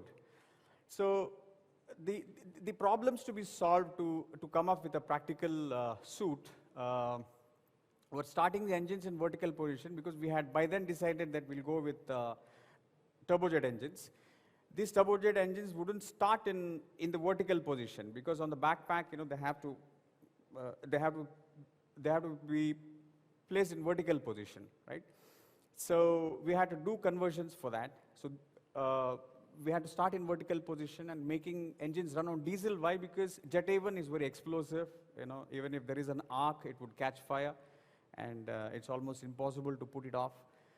And ultralight composites body, that was our strength though, because we are into composite materials. A lightweight composite fuel tank, which was again new to us. Central engine governor for uniform thrust. Central control distribution unit, because once we apply any control, all engines should accept that control, and we need to transmit the controls to all the engines. And center power distribution unit, because we also have to distribute the power and also the fuel plumbing. And custom battery pack for this, because to start the engines, it's a lot of energy intensive process. So we had to customize a battery pack for high discharge rates. And harness, of course, that is again something which is very safety critical. We had to look into, what is the most compliant harnesses and the buckles, how many number of points, in case if there is an emergency, then how does the pilot exit? If he has a single point buckle, then it's going to be very risky, though it is convenient, but whether it's going to be a 5-point harness or maybe 2, 3, so that we don't, we had no idea then. And then the training rig, because having learned from all these examples, we want the pilot to be safe, right? And hence we had to come up with a training rig to start with. So materials, we were already working on the turbojet engines by virtue of we manufacturing high-speed UAVs. And we also had assembly and balancing machine to assemble and maintain these engines, but because these engines come with a limited time before overhaul, about 15 to 20 hours. And then we also had the test rig to test the engine for all the parameters, fuel flow and the thrust and RPMs, so on and so forth. And that's because of this virtue, we being into unmanned aerial systems. And short clipping of what we do. So these are bread and butter. And this was not a project that we started because we had a contract. It was pure passion, I would say, or maybe some kind of madness, like I said in the beginning, that somehow we need to make something so that we could be up in the air whenever we want to in few minutes, right? And we have a team of 15 to 20 engineers, and everybody is busy in their own thing. And for them, it did not make too much of meaning or sense. And then I approached all engineers in my team that, I have this idea and it appears to be possible. And we have most of the material. But unfortunately, there is not too much of interest from them. And then in my team, there is one guy, his name is Alam. His education is only 10th standard, and his age is just about 24 years. And he came to me when he was 18-year-old. And he came as a, I was here last night where I saw all this thing was being constructed. He came to work in an event management company to kind of help, and I think he was doing carpentry or something of that sort. He wanted to go home, but his contractor was not ready to send him because it would rather cost him some money, 1,000, 2,000, something like that. And then somebody told me that, there is one chap like this. I said, hey, theek hai, aa jao. And then I told him, what do you know? He said, we were doing some welding, and then he said, I can do welding, which he actually did not know how to weld.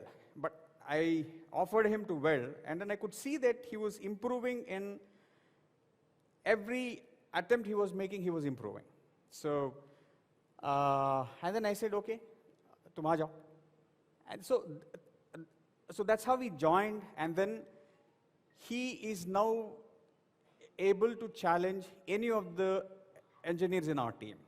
I can't stop praising that guy because the kind of improvement that he has shown, the kind of interest that he has got, irrespective. And he comes from a rural village somewhere in the north, maybe Bihar, I believe, right? So he built that prototype 1. He could do CAD modeling. He could do the molding part of it. He could assemble the engines. He could run the engines.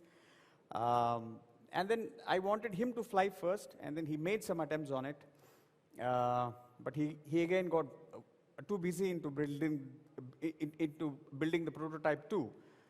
So that's his story. And after once the prototype 1 was made and it started showing some results, then entire team came, and then now they started supporting in building prototype 2. So that's Alam. So the first prototype. So this is the first prototype. It has 6 engines, and this is the specification: 30 kgs empty weight, pilot weight 60 kg, 6 engines, total thrust is 180 kgs, endurance is 5 minutes, it's fueled by diesel. And then we built a training rig. This was also built by Alam. You can see Alam sitting on that makeshift cradle, which was an inverted stool. So this is after completion, and this is the first attempt.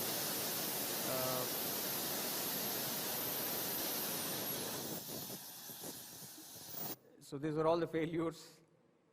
And then while we were doing this, there was an RFP, a request for proposal from Indian Army, Infantry 7, asking for 48 jetpack suits under emergency procurement. It was issued on January 24th, and the demonstration was supposed to be made on the 23rd or 25th, something like that. We just had about 3 weeks because we also had to travel.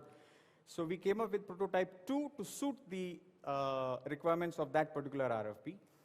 And then we came up with a second prototype, which was built in about 3 weeks. And with these specifications, about 40 kg empty weight, pilot weight 80 kg.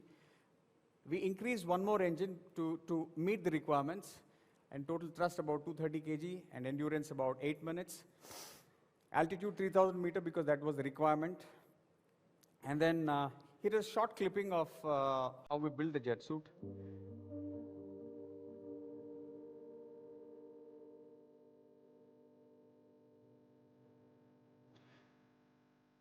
So most of the activities we used to do in the night because that's the only time we had. Otherwise, our bread and butter is building unmanned aerial vehicles. So most of the things you can see in the night. both building and testing.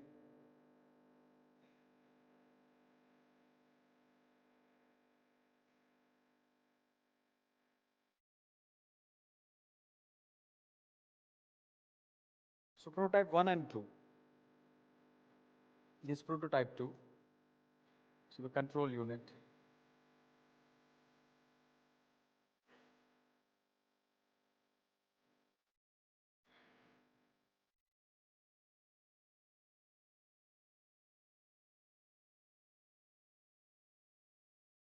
So this is the fuel caddy to refuel. So people were sleepless because of the demo that we had to give to the Indian Army, and they had provided a small little quarter to us, quarters to. So that's Alam, who was nodding off because of lack of sleep. So these were some of the videos at the demonstration site.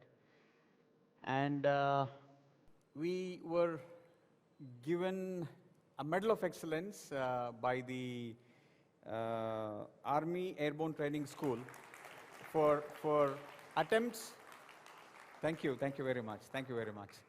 For the kind of attempts, that's it. You know, we were not really successful. We did not tick all the boxes of the requirements, but yet they kind of appreciated, and they asked us to work more and also work very closely with them, take the requirements, and also they are giving some time now.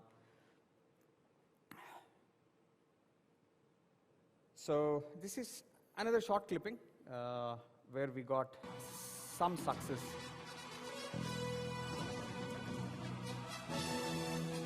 So that background music is from the movie called Muthu. It's Rajnikant's movie, because in South India he's considered to be someone who would make impossible possible, right? So it's notional to that, yeah.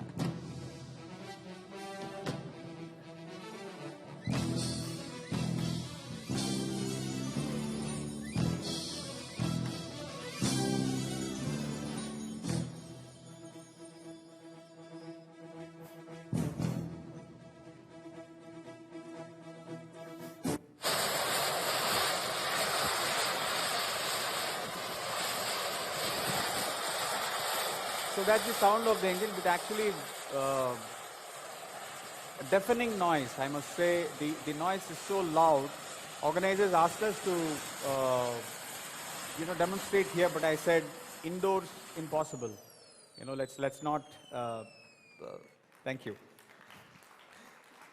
Absolutely, we were worried we'd burn the stage down, but Raghav, absolutely brilliant presentation, so exciting. But you have to show us the actual piece. I know we saw everyone's seen one outside, but it would be great to have one here on stage. We got it here. So what you see there outside was a 3D printed model. We also got the actual model along with the pilot.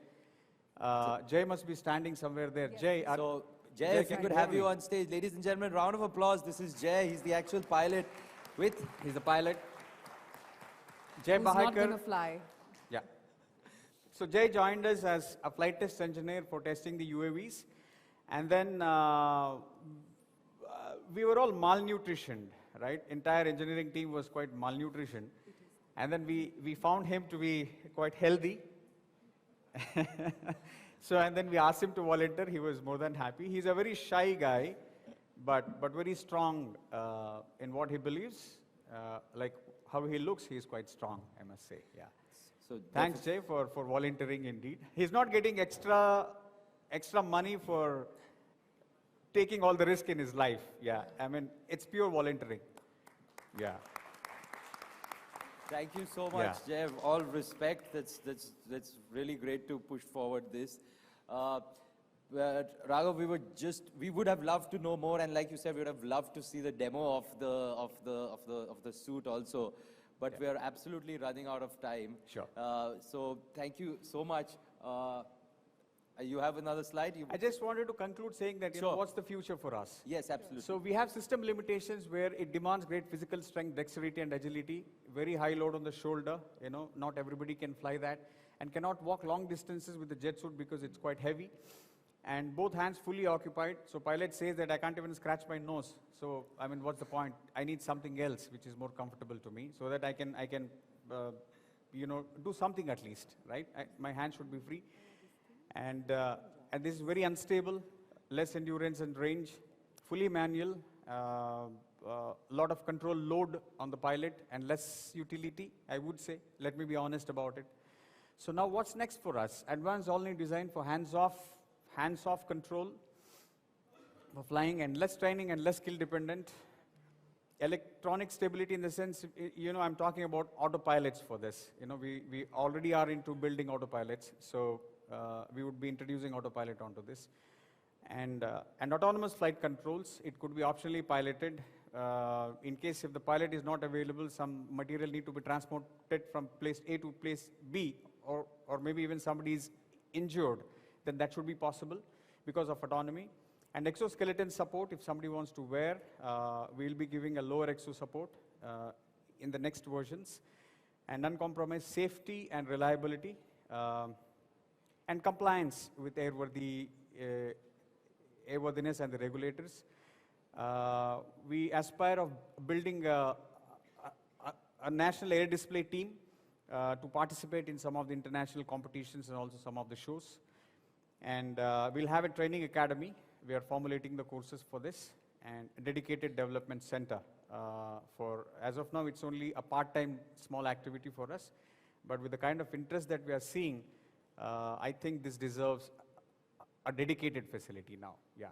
Absolutely. Sure. Thank you. I'm wondering if Yeah. Jarvis could scratch Iron Man's nose. Could he do That is something for which we'll have to watch those Iron Man movies. Thank you so much, Mr. Reddy, and thank you to Jay also. Ladies and gentlemen, round of applause for Mr. Raghavendra Reddy. Thank you, sir. Thank you. All right, now let's move on to our next session. You know, Aisha, modern esports is a developing industry, and it is in fact witnessing a massive global boom. Did you know that India saw esports players, the esports players in India doubled from 2020 to 2021, with revenue growing by 29% from 750 crore rupees in 2020 to 970 crores in 2021. Exactly, Sumit. In fact, even in the International Olympic Committee, the Commonwealth Committee as well, we've seen the numbers jump up just so much, right? In fact, the Olympic Council of Asia have all tested the potential for esports through exhibition games and the growing opportunities that are providing a fillip for these to officially debut as medal sports in the very near future.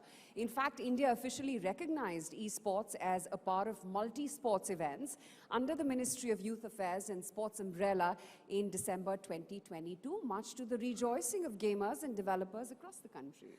And now to give us the play-by-play on this, we'd like to invite on stage the Chief Strategy Officer of Dream 11, Dev Bajaj, up on stage.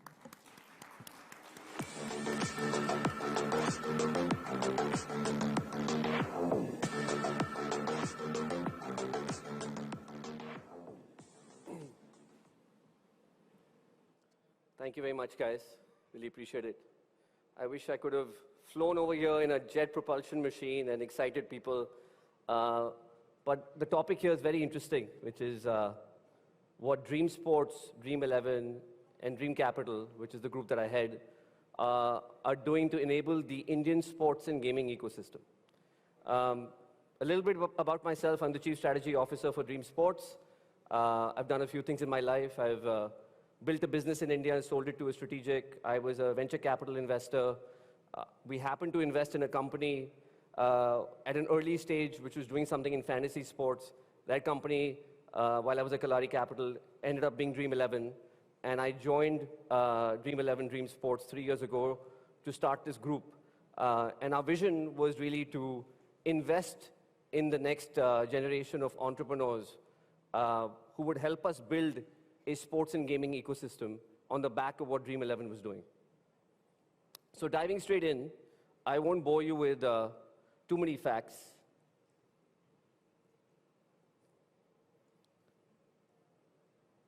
Just making sure that my clicker is working. I don't think it is. Could the AV team? There we go. Thanks. So everybody knows GDP per capita in India went up 2x in the last decade. It's expected to go 2x next decade. Middle-class households with income above 5 lakh rupees per year going up 2x in the next decade. But what's very interesting is, as we talk about Maslow's hierarchy of needs, when people have paid for roti, kapda, makan, what are they going to do? They're going to spend on entertainment. And we saw that in the last decade, spends per capita on entertainment went up 4 times. And it's only a question mark on how much they'll grow in the next decade.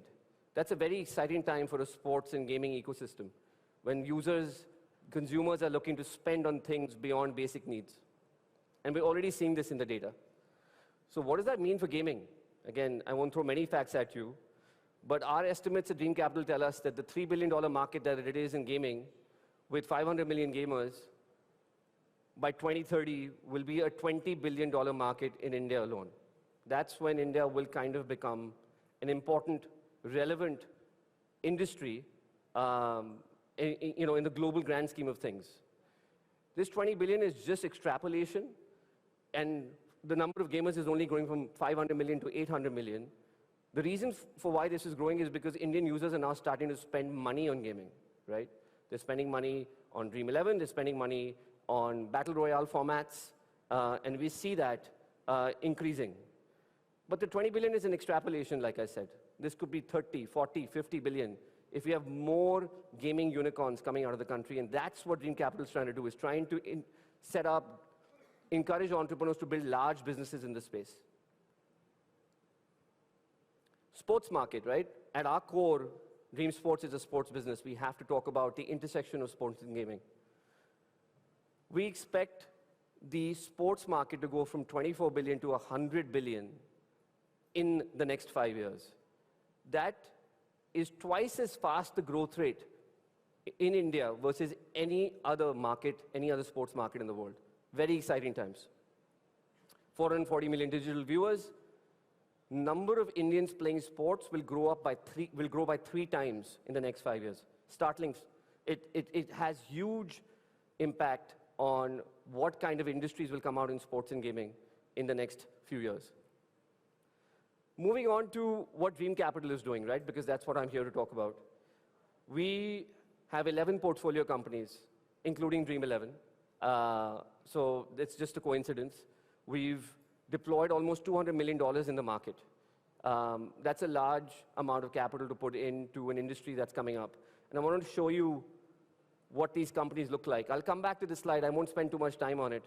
But these 11 companies are creating an ecosystem for us, right? At the center of it is obviously Dream 11 and Dream Capital, DreamX, which is a business that I'll talk about. But there's a lot of other interesting companies in interesting spaces. Let me go and give you a few examples. Can I have the audio-visual team play a video on this business? Good evening, everybody. There's been a big build-up to this match. Go! That's going all the way! Superb shot!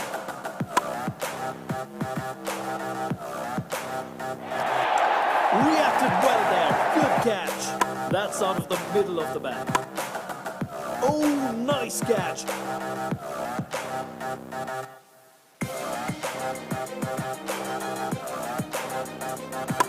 That's a superb shot. The beauty of a delivery there. Good shot. Boom! They've done it! The winning runs with a massive shot!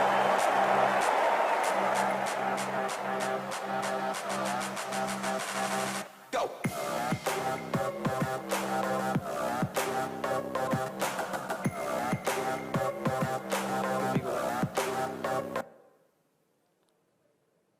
That, ladies and gentlemen, is India's first AAA high-quality sports cricket game.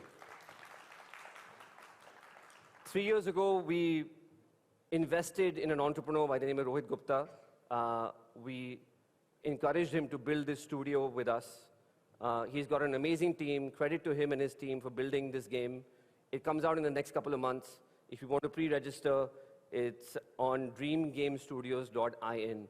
But it speaks volumes about the potential of sports and gaming. There is no FIFA for cricket. There is no FIFA on mobile for cricket. And it's a very, very interesting time. Very interesting time that Rohit is launching this game. We have very high hopes for it. If you can go to the next slide. So Strong is a business that is a platform that allows gamers to connect with each other and play any game on that platform. So if you are a Dream Game Studios fan, you can play Dream Game Studios on So Strong. You can play the cricket game. If you're a PUBG fan, if you're a Free Fire fan, you can go on So Strong, connect with a friend. If you're in Delhi, connect with a friend in Mumbai, and compete for rewards. So finally, there is a B2C online-first platform where people can connect with each other and compete for rewards. This product is already live on the Google Play Store. Please try it. Some people may have heard about radio. The Honorable Minister also talked about Web3, mobile gaming, how they intersect. This, for us, was a very large, almost $100 million investment in a business that is creating a set of IP that houses NFTs in sports. Radio has now created the largest set of rights of cricket players that you can, that have now produced and now houses these NFTs that you can go onto the platform and buy. But now Web3 alone, buying NFTs, is not good enough for us. What are you going to do with those NFTs? Which is why we felt like we should back radio, because those NFTs can now be used in the Dream Sports ecosystem. We've created a utility called d3.club, where you can go on, buy NFTs, put those NFTs in the game, play a strategy game, win money, win prizes, get those NFTs out, sell them, use those NFTs in the cricket game that Dream Game Studios is building. There's multiple utilities, and there's many, many others I can talk about. But finally, Web3 is allowing users to own a piece of the game. And radio was our shot at doing that. D3.club is how we've created a utility for Web3. The product's already live. DreamX, is a very exciting business. Amit Sharma is here. He's our CTO. He's helping us build DreamX. It is our first attempt at building a fintech platform. At our core, we have so many users who come in and deposit with us. They use that money to play games. Can we give them interoperable liquidity across different utilities, different games? Can we give them more use cases to save, spend, invest on DreamX so they don't have to leave the ecosystem? Convenience, many, many applications. I'm sure Amit will talk about it. But DreamX will hopefully help us hold the entire ecosystem together. Fan code, people might have heard about it last year when India West Indies was playing only for the first time on digital, on fan code exclusively. Fan code is our attempt of giving sports fans access to content that they may or may not see on larger OTT channels, because sometimes the ROI doesn't work out for those channels to have that. We as sports fans want to offer anything, tier 2, tier 3 sports. You want to watch Ranji Trophy, you want to watch CPL, Legends League, all of it is available on fan code.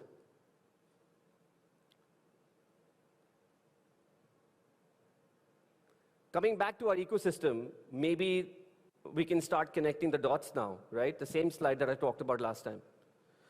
So if you're a sports fan, you will, before a match, you will go make a team on Dream 11. We have a business called Dream Set Go, where you can go online, buy tickets, buy an experience to go watch the match live. So let's say you made a team on Dream 11, you bought a ticket, you're in the stadium. You go to fan code, you're checking scores, you're watching highlights, replays while you're in the stadium. You go to radio, you buy NFTs of the players that are doing well, you put them into a strategy game. You watch the match, you go home, you enjoy. Fan code shop can send you merchandise for your favorite players and teams. And you can play a cricket game, a non-live cricket game, if you're done with live action, but still want more of cricket or sports. This is how we are trying to put an ecosystem together and thinking about where the sports and gaming fan can spend time. There's many other companies, there's a fitness platform, et cetera, that I won't get into, maybe save that for next time. Dreamcast is something that we coined, I think, a couple of weeks ago. At Dream Capital, as investors, we want to back entrepreneurs. And entrepreneurs are in this room or watching are always wondering, where and what can I do? This is what's happening, this is the ecosystem. Where are the ideas to build? Look, so Dream Capital looks to invest in businesses that already have product market fit, but what we try to do is coin this term called Dreamcast, where we can tell you, maybe over the next 10 years, what are we thinking is high probability of what's going to happen in the sports and gaming world? So our first Dreamcast is that AI, and a gentleman before me spoke about this, that AI, about the potential of AI. AI will be athletes. What do I mean by that? I believe that, or our entire team believes, and this is already happening in the US, that AI is becoming intelligent enough to give it data and input and let it play a simulated match of any sport, football, basketball, eventually cricket. And AI in a simulated world while you're watching it on television or on a digital app will get smarter and develop skills to get better at a sport. And watching simulated gaming is going to become second most popular after watching live sport. This is, again, like I said, happening in the US. We believe it will happen in India over the next 10 years. Please look out for this. Sports will become an investable asset class. People will be, like people invest in the stock market, people will be able to invest in sports, teams, players, stocks of players. Again, already happening in the US. It should come to India. I'll do both of these together. Your phone will become your AR, VR device in the next 10 years. We've already seen the Oculus become much cheaper. We think there's Indian entrepreneurs are building AR, VR devices that democratize the price of VR. And we think as a result of that, Ready Player One, which is a movie that we all saw maybe 5 years ago, is going to be a reality. Kids will be gaming with AR, VR devices, but they will be spending a significant amount of their time in the metaverse, getting smarter and smarter. There's a business which is almost $2 billion in revenue called Roblox. It's a public company where kids are going online, picking up skills, interacting with other kids, and learning in the metaverse. So just think about the applications of what can happen in the metaverse for a sports and gaming company. Very interesting thought. Fans will control sports. Right now, fans watch sports. Web3 allows people to own assets in gaming. Fans in sports will go out there and take decisions in a live sport. We truly believe that. Again, some entrepreneurs in the US are already developing interesting products around this. I think entrepreneurs in India should think about this. And for sure, I think everybody knows this, India will become a multi-sport nation. Right now, we're cricket crazy, kabaddi, football, a lot of new formats of sports are coming in.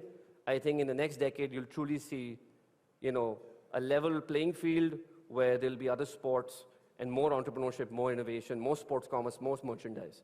Anyways, I'm an optimist, but I really truly believe that we are at an inflection point in this country for sports and gaming. It's a pleasure talking to you guys. If there are any entrepreneurs in the room, anyone watching, please write to us at intros@dreamcap.in, which is our email. Please send some details about your business. We will evaluate whether it is a product market fit. We don't want to just invest in ideas. We can happily give you guidance, but we're looking for people who've already built a product or significant progress in building a product so we can help it scale with access to our users, with access to capital, access to connecting our ecosystem. Thank you again for having me here.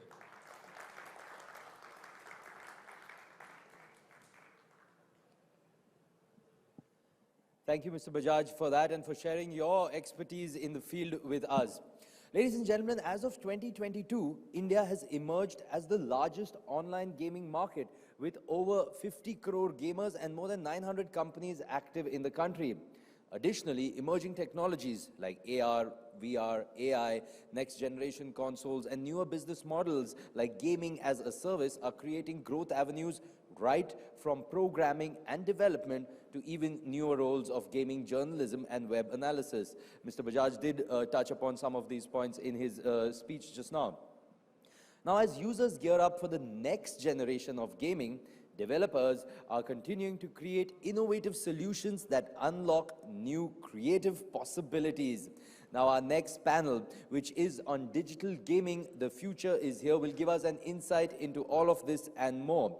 But before I invite our panelists up on stage, just once again, a reminder, please do keep your posts coming on social media. You can tag us, you can use the hashtag India Digital Fest. Also use the hashtag IDF2023. I'd also like to take this quick moment to thank our sponsors for this lovely program that you are here with us today. This is WhatsApp Presents India Digital Fest. Our presenting partner is, of course, WhatsApp and other partners. We've got associate partner is Dream Sports, banking partner IDFC First Bank, knowledge partner Ramaya University of Applied Sciences Bengaluru, and associate partner Storia Foods. All right, now for our panel, I'd like to first invite up on stage my co-host Aisha Faridi to moderate the panel. And on the panelist, her panelists are the Chief Technology Officer at Dream 11, Mr. Amit Sharma, the Chief Executive Officer of India Tech ORG, Mr. Ramesh Kailasam, and the Group Chief Executive Officer of Nodwin Gaming, Mr. Siddharth Kedia.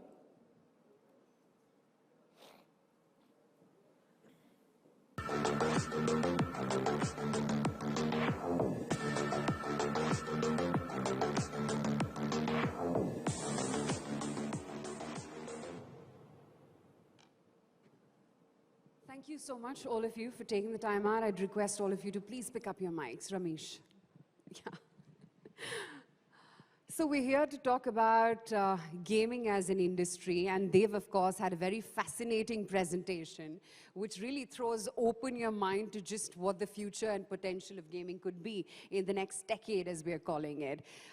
Ramesh, if I could start off with you, because in many countries, when it comes to gaming, it's gone past the, tipping point of adoption by the mainstream media, as we call it, right? I mean, interactive entertainment is displacing books, music, movie, TV, all that we've consumed media to be. And gaming, in that sense, has been the start of it all, right? That was the first to go digital. What do you think lies ahead in the future, here at a time when we're talking 6G already? Well, great question. I would say that if you look at the evolution of gaming that we have all gone through, I mean, you have come from those big elephant-sized hardware consoles to such miniaturized now mobiles. I mean, mobile is now breaking all the records, penetrating well across the gaming ecosystem.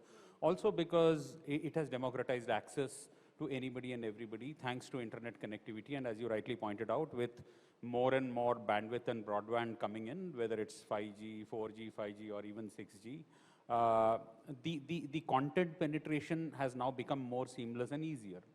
And adding on to that is the fact that we are now seeing usage across right up to the hinterlands. So you will see more and more technology evolving where people will be going beyond the mobile someday when everything becomes virtual and you're able to play things not just on the touch of the screen, but just adding some gadgets and playing around. You will see more and more evolution happening on that front with AR, VR, and all of that stuff coming in. Amit, does it have to be sports? Or is the potential of gaming beyond what we have imagined in our realms at the current day and age? So yes. You're asking the wrong person. Gaming, of course, is a sport in itself, in any case. We are all about sports, so you're asking the wrong guy. But it doesn't have to be limited to sports, right? There are a lot of people in a lot of different sectors. They're trying to actually, gaming is getting traction, right? If you look at a lot of things on top of esports now, which is not like pure traditional sports, for example, there's a lot of traction there also. But however, I would definitely talk about everything around sports because we have, like as they've just said before us, right? We're trying to create an ecosystem, right? So for us, the last 10 odd years have been spent in building one of the world's leadest fantasy sports platform, right? So we are saying that, okay, how does Dream Sports now contribute as you go from now, this innovation that's happening in online gaming and the sports tech sector, how does Dream Sports contribute to that? And that's all these, like, the So Strongs of the world, the RU, everything else that revolves around it, right? Everything powered by deep technology, right? So we've developed a lot of expertise over the last few years in building like large-scale distributed scalable systems. Just to throw some numbers out there, right? So we, last IPL, which is our peak time of the year, we had around almost 7 million users concurrently on our platform. And on Friday, when IPL starts this year, our largest contest will have more than 13 million entries in a single contest. So, you know, so that's to actually build a technology platform that can actually sustain that kind of scale. You really need to have talent that actually is upskilled, learns how to actually create user experiences that are immersive, that actually users flock to our systems. So yeah, so that's the future for us. So we're using that expertise that we built on Dream11 and trying to replicate across everything else that we're actually trying to do under the Dream Sports ecosystem. So that commercial gaming in India, how difficult is it to stretch and penetrate beyond the cricket crazy nation that we are? See, interesting question. I think the analogy that I can give you is media. When OTT platforms came up in India, everyone said Indian consumer doesn't pay for content, right? Television is, we are hardly paying anything, $1, and we get 800 channels. And we proved that wrong over time. So started with Disney Hotstar, Amazon, Netflix, at those price points have proven it wrong. I think the same is true for gaming. The commercialization of gaming, and you saw some of the figures that people before this have talked about, the primary source of revenue in gaming is coming through in-app purchases. And that's the business model shift in gaming that has happened. From buying, you know, $60 on the console, you play for free, and then you keep buying through the course of the game in microtransactions. That is what has changed. So the Indian gamer, much to the belief that we don't pay, the Indian gamer pays. They just have to see the value in it. And that's what is going beyond that. And that is just casual gaming. I mean, if you see what Dream11 has put together, that has taken gaming as an industry to the next level, to the next stratosphere. And it's happening because the consumer is paying. It's not that the consumer is not paying. Right. But, you know, you prompted me to my next question, because while the cost of gaming, to my mind, is increasing, for the user, it's only becoming cheaper by the day, as is data. You know, we had a session with Bharti Enterprises earlier in the day. We're one of the cheapest countries in the world as to the per minute cost of data or, you know, telecom that we're paying. How does a company like Nazara or Nodwin become profitable in that scenario then? Or is it just about increasing the volumes right now and deeper penetration? How do you create a moat around your business? Well, it's a very interesting question. It's a very deep question. Like, I could take, you know, this entire session answering that. No, don't. But I think, in short, the answer really is that as you see value coming out of the ecosystem, right? Now, for example, Nodwin, we don't make money because of, from the end consumer. We are a B2B company. We make money much like IPL makes money, brand sponsorships and media rights. However, the money that we are making is coming on the back of distribution disruption. It happened in sports, it's happening in esports. The mainstream media, like you alluded at the start of your session, is now putting esports out there for its fans. So which was in the digital realm is coming now in mainstream media. That's how we are making money. As far as the gaming companies, so, you know, the best analogy is when PUBG Mobile got banned in India, billions of dollars got shaved off the market cap of Tencent. To give you numbers, India, the PUBG Mobile base was 25%. 1 in 4 global downloads were sitting in India. Guess what the revenue contribution of Indians were to PUBG Mobile? 0.6%. It's the promise of the future that they'll pay. As they see more and more value, we start paying. And I think that's how the sustainability happens. Right. But Ramesh, you know, many of us don't think like that, but esports is different than gaming, right? Gaming is the mother umbrella, if I can call it that. But when it comes to Indian businesses, is esports the way to go? Because rest of it is pretty much covered by global players?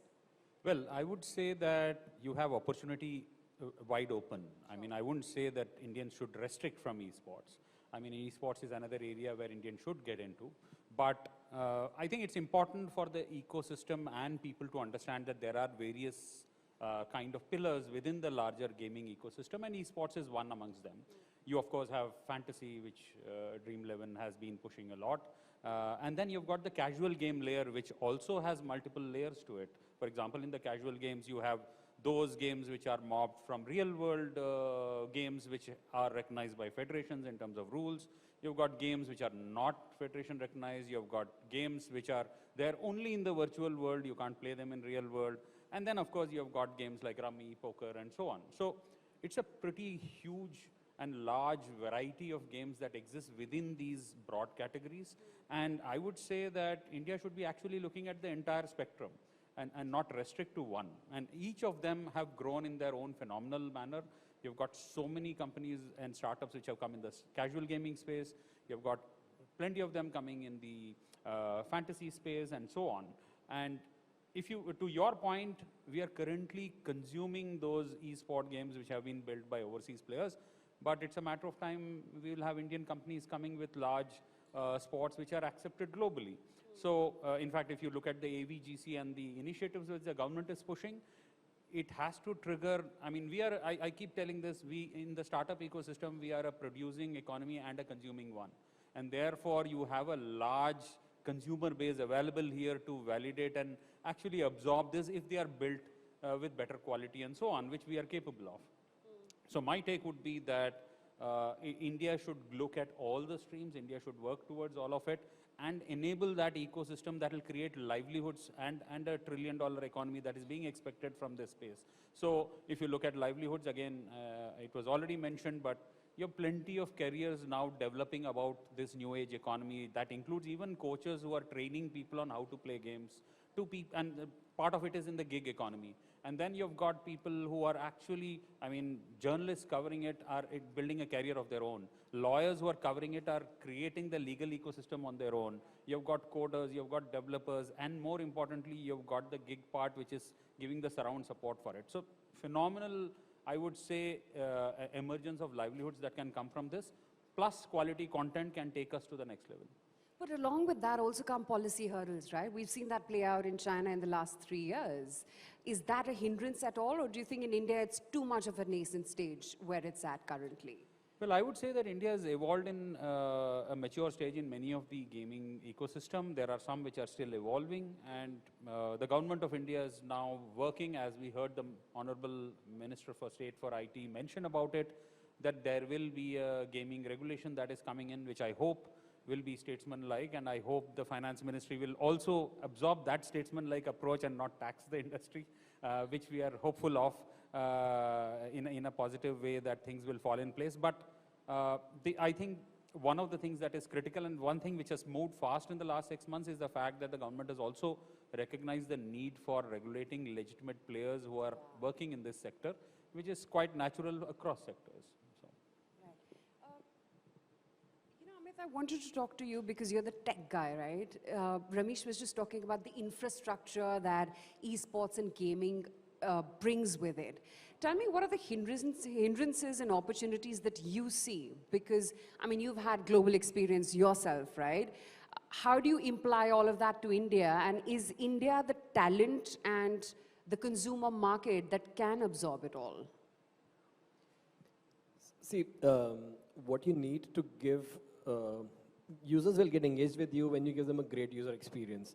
And at heart of it, what actually you need is a very strong infrastructure that binds everything together, right? So there are 4 layers to it. So one is connectivity. So right, with this huge digital India initiatives, right, there's like connectivity is getting better in tier 2 and tier 3 cities. There's 5G connectivity, etc. The end devices are getting better. Smartphone penetration is constantly increasing. And there is huge investments in the cloud infrastructure layer, right? The Amazons, the Googles, and the Microsofts of the world, you know, they're creating this cloud networks, especially with, again, a push of data centers that are created in India now that offer very, very low latency to the end users. All of this enables players like Dream11 and everything else that Dream Sports and other gaming unicorns are doing, right? They allows us game publishers to actually take our games to the end consumers. Right, this reach, the increase in reach that is happening because of this development is like a huge tailwind that I can see. That will definitely increase the users that actually start playing the game, start interacting with the ecosystem. So that's a huge opportunity from that perspective. On the other hand, to actually create a game at this scale for such large volumes in India, the technology choices are same as that you would need that ones that are created abroad, right, in the Silicon Valleys of the world, right? There's no difference, right? So you still need those emerging technologies like machine learning, AI. So for example, every single app right now tries to personalize the user experience. In Dream 11, for example, the contests that you play, your offers or the payment methods that you want to do, all of that is personalized to you. That's using our machine learning algorithms. We want to provide so data security is key to us, right? So we want to make sure that we protect all the users that are there on the gaming platforms. So we invest heavily in machine learning to avoid fraud prevention into our systems. So, these ways we actually use AI and ML technologies in a lot of different ways. One other example would be like, how do we prioritize what to do next? It's very easy. You talked a little bit about how do we make money, right? But as a business, when you're trying to make decisions, if you keep constantly thinking about that North Star and make your decisions, your product doesn't do that well in general, right? So you need to optimize multiple metrics. Now, how do you find connections between those two different metrics that eventually lead to monetization? So we're investing in something called as causal inferencing. So we've actually collaborated with Columbia University in New York to actually understand this deep technology. What it lets you do is it lets you use data and understand the relationship between various metrics that you're actually using. So then you can actually, prioritize your features and things that you want to do on your platform. And you try to optimize these various other metrics, which indirectly lead up to your top line becoming better. So these are all the methodologies that have been used in, as I said, both in Silicon Valley and other parts of the world. And we are doing the same things in India as well. So that's very exciting. Siddharth, you'd like to add to that? I mean, are Indians willing to pay for each and every price point within a game? So, the gaming industry has gone through a very interesting evolution, and I'm just talking about India. Sure. So if you look at 7-8 years back when it was really growing, it was console, right? And console essentially meant it's the Jorbags and the golf course roads and the South Delhis that got covered. Then it went to PC, and it got covered a little more of the population. But mobile gaming is what changed the landscape of gaming, right? It democratized gaming. The lingua franca changed from English to Hindi, right? So at one point in time, if you Google PUBG, the top 10 cities that people came from were Aizawl, were Ranchi. Delhi and Bombay were not in the top 10 cities all of a sudden. We don't have spaces for PUBG. So at least Bombay doesn't. Right. So I think what's happening is that there are various price points that you will find consumers willing to pay. But like I said, we are value seekers, right? As Indians, we are value seekers. If we believe we are getting value in what we are spending, we'll spend. And a lot of AAA games in India have seen that trend changing where hardly no one spending to, hundreds and thousands of people start spending money and doing those microtransactions. So yeah, there are every price point, there are enough and more consumers, and that keeps increasing by the day, by the month. I have to ask you as well, Amit, because IPL is on Friday. I want to know, how do you prepare for an event like that? So the preparation for IPL of a year actually begins when the IPL in the year prior ends, right? That's how forward-looking we are. We start thinking because it's the time of the year where we get maximum users. Everyone is engaged with the platform. Our vision at Dream Sports is make sports better. So the idea is like Dream 11 as an app, for example, lets you engage better with the sports that you're watching. So we make sure that every single year we have like a ton of features that we actually all build together. Like for example, this year we're launching a feature called as auto substitutions in your teams, right? Just in case you made a team and you forgot to edit it close to the game, and then that player doesn't play, it's a bummer, right? You lose interest in the game completely. So we constantly think of features that our users would like. Every year our scale increases. So as I said, we're expecting 40 to 50% more users this year. So how do we make sure our systems are prepared to actually handle that scale? So every quarter after the last Apple ends, we keep adding more features, and this entire quarter of Jan, Feb, March is spent in testing each and every system. I want to tell you that there's a lot of work that goes behind hosting one single game. It seems very easy. It's easier to actually do it on a smaller scale, but for someone like us, there are hundreds of engineers working on 150 different systems behind the scenes that interact with each other in real time with millisecond latencies, right? So that our end users don't feel any lag and have a great experience. So it's like a festive season for us. We have all systems ready to go. We scale it up for the traffic and the capacity that we're expecting. And yeah, so 31st March is the day we're waiting for it. Right. Amit, my final question, because our next panelists are already here. Is there a cheat code? Or do you have to really understand cricket to win? You need to be deeply skilled and understanding the game that you're watching. And yes, and then you'll do well. It's a very politically correct answer, but yeah, we'll see you on Friday. Thanks so much, gentlemen, for taking the time out. Thank you so much.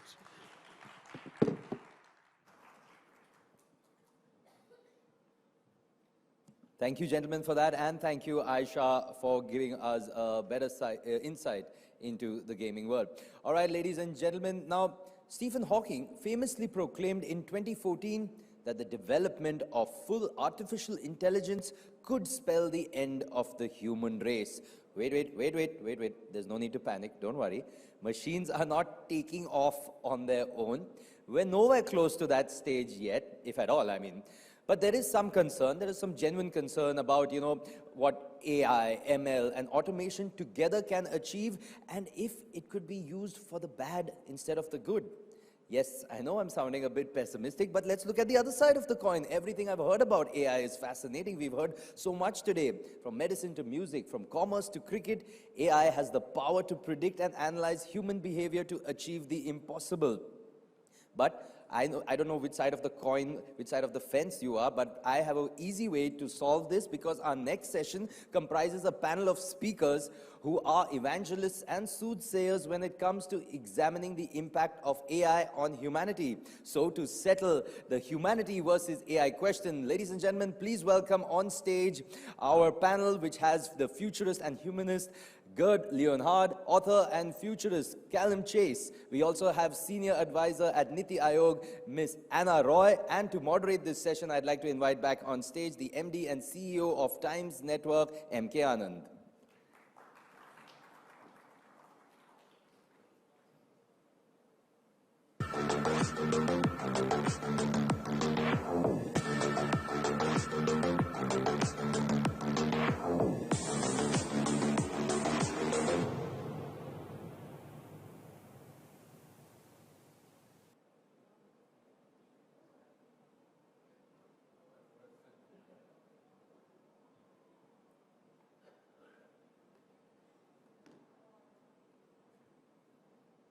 Thank you all.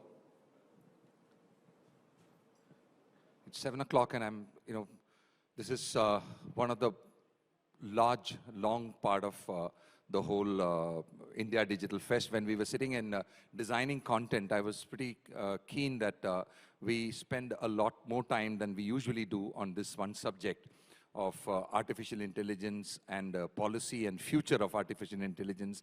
And most importantly, from our point of view, India's place in that area. And that's where I had asked Mihir to look for the best experts that we could bring down here who can talk about the subject. Our objective from India Digital Fest and from Times Network is to try and make this topic interesting and bring awareness so that people start talking. We hope that over the next 1 or 2 or 3 years, we are able to sort of bring more awareness of on this very, very important subject, that it can bring, it can bring the popularity of the subject and the awareness of the subject can bring some sort of an urgency on the political and the power basis and people who can sort of start making decisions and policy changes which will be very, very important for our country as we are poised to, take off. I mean, we always talk about this being India's decade and the next one,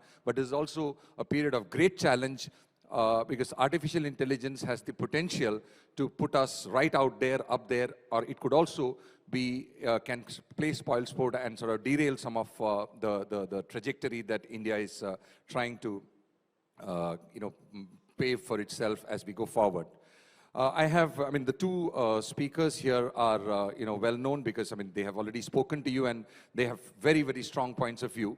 And it would be interesting to see them talk to each other and sort of come out with points that would be interesting to us. And there, Mrs. Roy is with us. She's a senior advisor with Niti Aayog, which is the premier body which sort of advises the Indian government and lays directions to policy.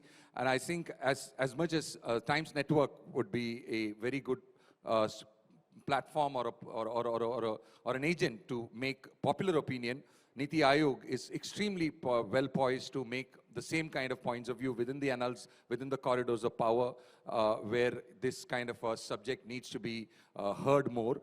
She's the foremost expert on this, and under her charge is this subject of AI data and all that goes into this particular area, and therefore we believe that her presence here was very, very important, and her contributions to this debate will be interesting. So to start off with, as I started talking about, I think there are two parts here, and when we talk about AI, we usually start jumping towards what's called as AGI, generative or general intelligence, artificial general intelligence, and then there is AI itself, which is most of the apps, the phones, our ATC, I think even traffic, most of the stuff that we currently do. Social media, recommendations, YouTube, all these have already got AI embedded, and AI, as we currently see, the most interesting that came about 3 months back and which has got sort of taken everybody's interest is ChatGPT and how it sort of does certain cool things, and those cool things can be sort of suddenly become a competitor to us, to our jobs, etc. So it's suddenly become very interesting. But I think those are in the area of how artificial intelligence is currently changing our lives.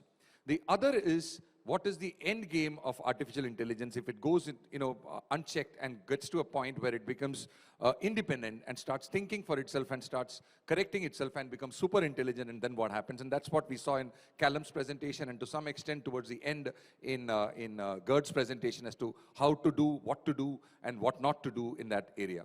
So I think without much ado, you talked about, Callum, to start off with, you talked about the topmost companies which are countries which are in this space are US and China, and they are the topmost because there is nobody else anywhere close to them. In fact, it's a clump of other countries which are in the 0 to 20 scale, which I saw in your graph, and the rest of them are in 60 or 100, US being 100, China being 60. So how dangerous is this subject to be left to a duopoly? What will happen to populations and countries and corporations outside of the duopoly? I don't think it's necessarily dangerous for people outside the duopoly if AI is mostly developed by America and China, but I don't think it's ideal. Partly because there's 8 billion of us on this planet, and really we all, or every country has a contribution to make, and it would be better if everybody was involved. Undoubtedly, countries which develop leading-edge AI will make money out of it. The tech giants in America have become the biggest companies in the world over a decade or two by exploiting that technology, and it'd be a good thing for other countries to benefit from that too. But at the end of the day, whether an app is developed or a platform is developed in Bangalore or in Beijing, it doesn't really matter to the user. We can all benefit from it. But I do think it would be a good thing if more countries got involved. I just do think a duopoly is a little bit fragile and unhelpful. The other point that you made yesterday when we were talking was the democratization of AI, as most of them are already embedded into consumer products. Do you want to talk something about that? Yeah, I'm sure we all take it for granted, but I still find it somewhat miraculous, the services that the tech giants provide us. If you brought somebody from the Victorian era to the modern age and showed them cars, which can get us around much faster than they probably thought was ever possible, and said to them, we'll soon have flying cars and self-driving cars, they would find all that quite amazing. But if you then showed them Wikipedia and Google search, and showed them that actually we've got something pretty close to omniscience, I think that would really impress them much more. So we have miracles already, and that's great. And we're going to have even more impressive miracles as AI gets more and more powerful. Now, AI is like any technology, it's dual use. You can have very good effects and you can have very bad effects, and we have to have regard to the short-term possible damages from privacy, from bias, from lack of transparency, lack of explainability of these models, and also the longer-term dangers from probable widespread technological unemployment, which could be very good if we figure out an economy to accompany it, or could be very bad if we don't. And ultimately, as you said, superintelligence and the existential threat which that poses to us, the very good possibilities and some very bad possibilities. But we do need to, bear both of those sides, the positive and the negative. My most important priority is that more people should be thinking about this. It's clear to me that AI is already an incredibly powerful technology, and it's going to become, if it isn't already, our most powerful technology. And although there's a lot of buzz about ChatGPT and GPT-4 now, it's not top of the news. And to me, it's by far the most important thing happening in the world. And AI is going to get more and more important. Most people in the world are not paying very much attention to the rapid pace that AI is developing at. They don't understand where it's going, and I think this is dangerous. Not, and I disagree with Gert here, actually I disagree with Gert on almost everything, in a very amiable way. Not because we can do very much about the course that AI will take. It will go the way it goes.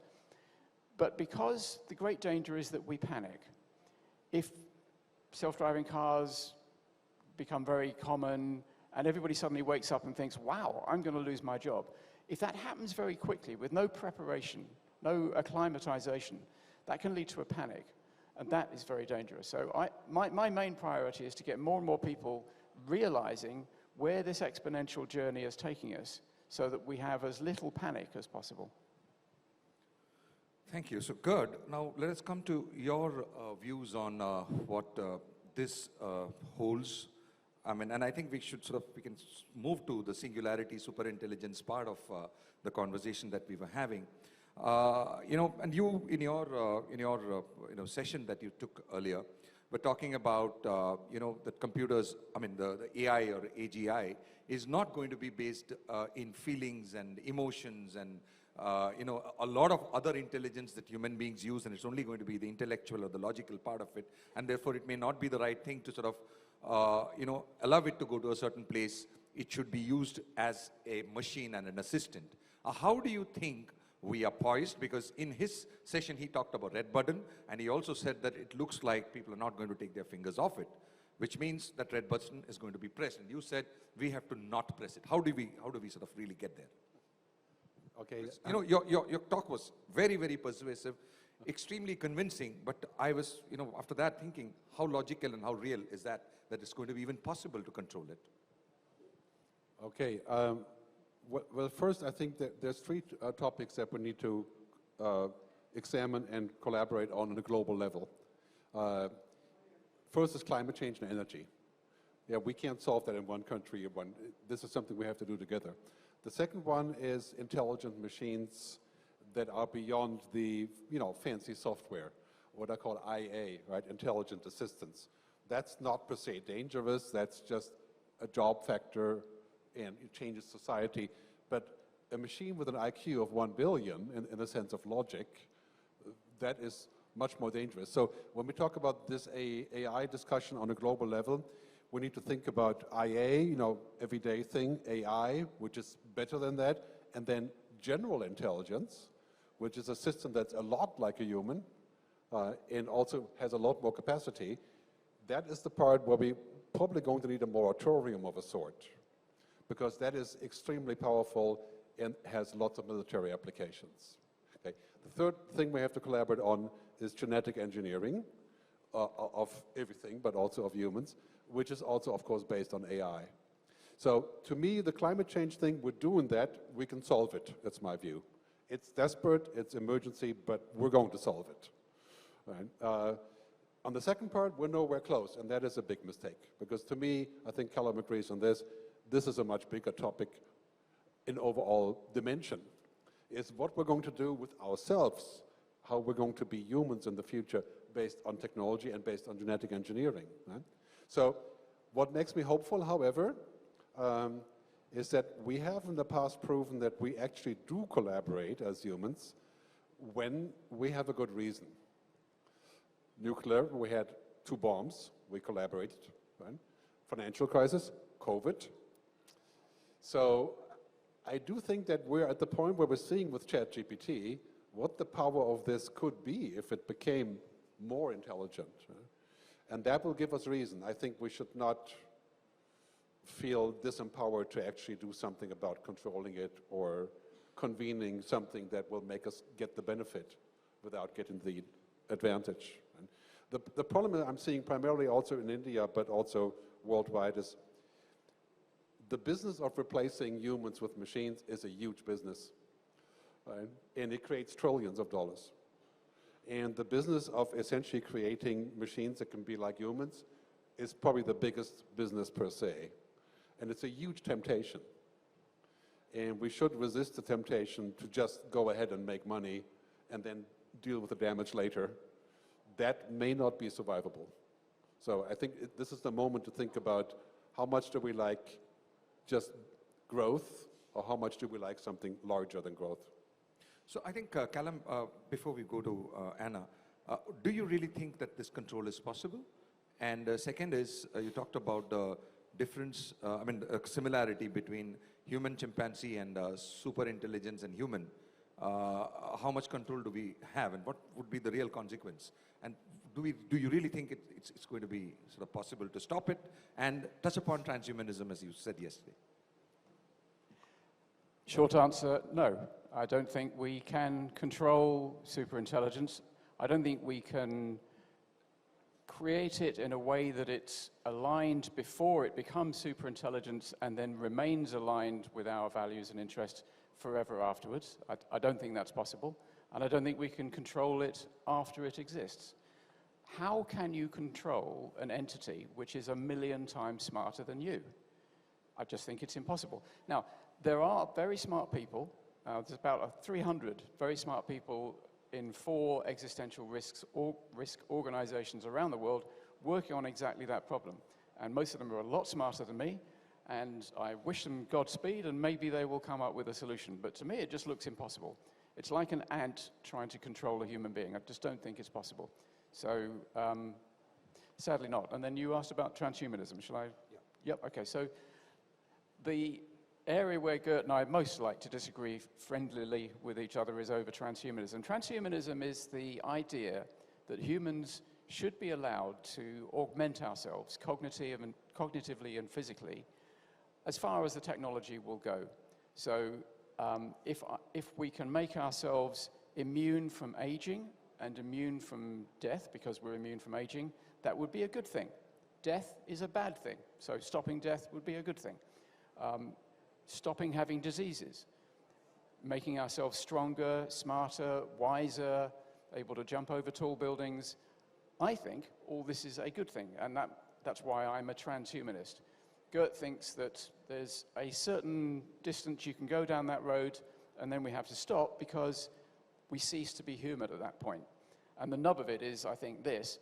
And this might be a bit unpopular, I don't think being human is the most important thing about us. I think the most important thing about us is our minds, our consciousness, and if we port our minds, our consciousness into machines, for me, that's absolutely fine. I don't think I would be human. If I did that, I'd be a post-human, and I would actually prefer that, because to live for thousands and thousands of years in a state of constant bliss with opportunities that I can hardly even imagine now, that sounds great to me. Now, these sound quite bewildering, intimidating, to say the least. And we, with 1.4 billion population now, I think April 13th, we're going to be the largest populated country in the world forever in the future that we can think of, because China is going to drop after that. And if India is going to be that. India also prides itself on right now being the 5th largest economy, and by 2030 we are expecting to be the third largest economy. And obviously, as we catch up on our average per capita GDP, we're going to be, going to the 10 and 15 trillion size, which means we are going to be the top 3 players in the world, which gives us negotiating ability, and which also gives us a responsibility that we should be a player in this.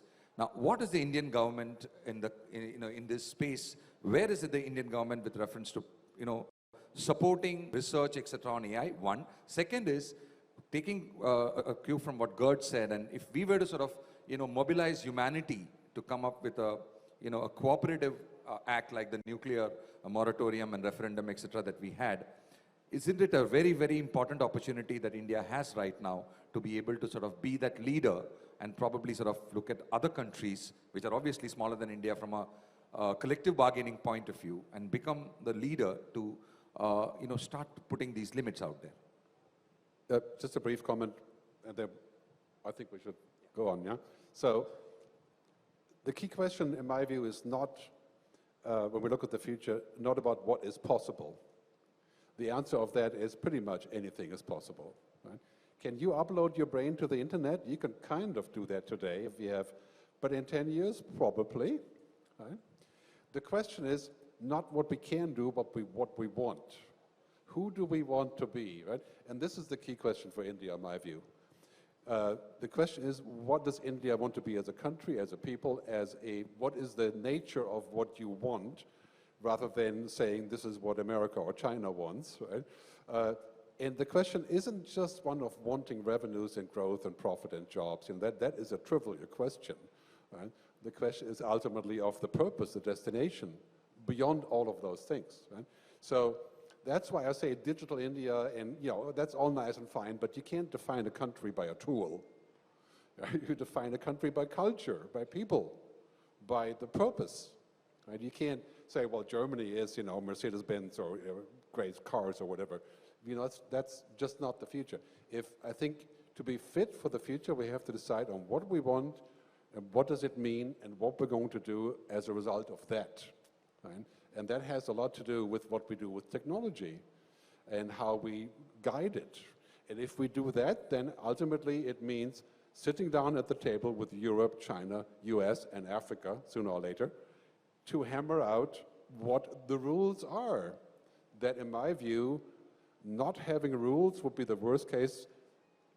Like Callum said, we're going to become technology if we don't have rules. And I don't want my kids to be technology. So Anna, what do you think? I mean, where is India on this, and what are India's, because, you people are right there from our point of view. Thank you for having me here. So it's interesting that I'm on this panel with an American and a European. I feel, in this present phase of, as we call it, IR 4.0, cyber-physical, first, unlike previous industrial revolutions, in this phase you need to be collaborative. You may have X number of laws, regulations in your own country, but by its very nature, this technology does not kind of, is bound by the boundaries of a country or as we know, first of all. Secondly, AI is not something which just happened last decade or past 2 decades. It has been there since the 1950s. What has made it really bring it in vogue is the compute infrastructure advancements and the data. So on one side you have the American model, which is big tech as the leaders, and through various means and how they evolved over time, they have become leaders. On the other side, you have the GDPR kind of a European setup, a lot of, rights to the principles and things like that. In that space, I think India, with its own governance model in tech space, that is in the current phase of tech space, For the first time, I think India is really kind of charting its own path. It's very interesting to hear the examples given by the other two speakers of driverless cars, of apps, of social media.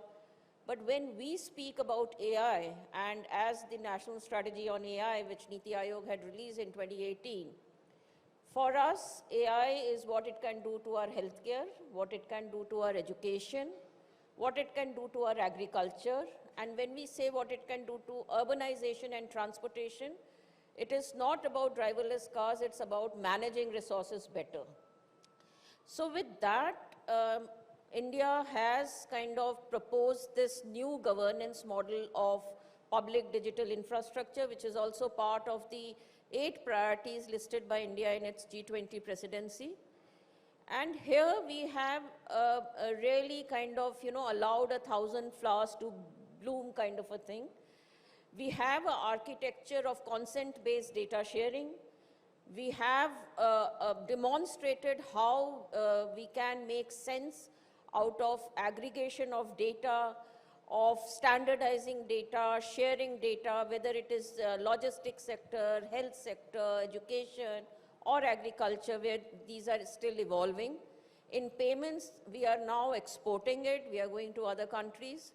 So I think when we talk about AI in India, obviously future of works is not something which we have, have a position paper, but in other areas we have a position paper. And for India, it is how AI can help us achieve our reform agenda, promote inclusive growth, which is a stated policy objective of the government, and what government can do in leading R&D in those sectors where the bottom line approach will not determine the development of the technology. So that is the approach which government has taken, and in that regard, various ministries, states, we have federal setup, so it's not very centralized. States are doing their program, ministries are doing their programs. AI is very, very immersive. So it's not just single, domain is very important in AI. So R&D is one, the core, the foundational development, the other is applied. So the applied part is something where a lot of focus is being given, and that is where Niti Aayog is also now trying to institutionalize a lot of stuff, in addition to responsible use of AI, where we have come out with 3 seminal papers and really addressing it head on and giving some frameworks and suggestions. And now we are taking that dialogue forward in collaboration with UN agencies, with other countries, in global partnership, the GPA, which is there, India is a founding member. So I feel a couple of things, if I may just end this, is one, collaboration. Second, don't lose sight of what you need to achieve. Technology is there, but technology needs to be seen as an enabler. And in all this space, whether, some trains just leave the station, you just have to kind of adjust to it. So generative AI, it will happen in due course. Many developments have happened in the past. When computers came, at that time also it was said that, there would be a sea change and jobs will be lost. We did adjust to it. I think it's all about just adjusting to these new developments, and that is an iterative process, and that is what we are trying to do. Thanks, Anna. Anna, you also wanted to ask a few specific questions to the panelists and to me. So if you want to sort of, I would invite you. No, I'm fine. Thank you. Yes. A quick comment. I understand the agenda. I think what is happening, however, is that India has entered the exponential era, okay? So we are going not 1, 2, 3, 4, 5, we're going 4, 8, 16, 32. We're leaping in technological application. And leaping means today we're at 4, in 14 months we're at 8. So my kids in 10 years will be at 256, Another 10 years, 1 million, right? And this is what's happening. So we can't sit here and say we're going to take this linear approach. We're in leap age. Now, ChatGPT is one step in those leaps, right? And here we are, and we're basically witnessing the explosion of possibilities. And we need to adjust our thinking to the exponential scale here and say, you know, if you're interested with your kids, what kind of world your kids will have, we're not talking about 50 years here. We're talking about 20 years. And so there's lots of really great potential here. As I said earlier in my speech, we have the tools, we have the science, we have the tech, we even have the money, but do we have the wisdom? Right? And that's what government is supposed to do, right? To have the wisdom to orchestrate this. It's a tough challenge, but this is really, in a big country, probably even more of a challenge than, say, in Switzerland, you know, where we have an election on stuff every 3 months, you know, to vote for particular stuff, right? But in a big country, and also I think India's potential here is clearly to take a leadership not in the tech, but in the response to the tech, right? That is, I think, the opportunity that shapes up. I think if we have questions from the audience with any of us, we'll be happy to take.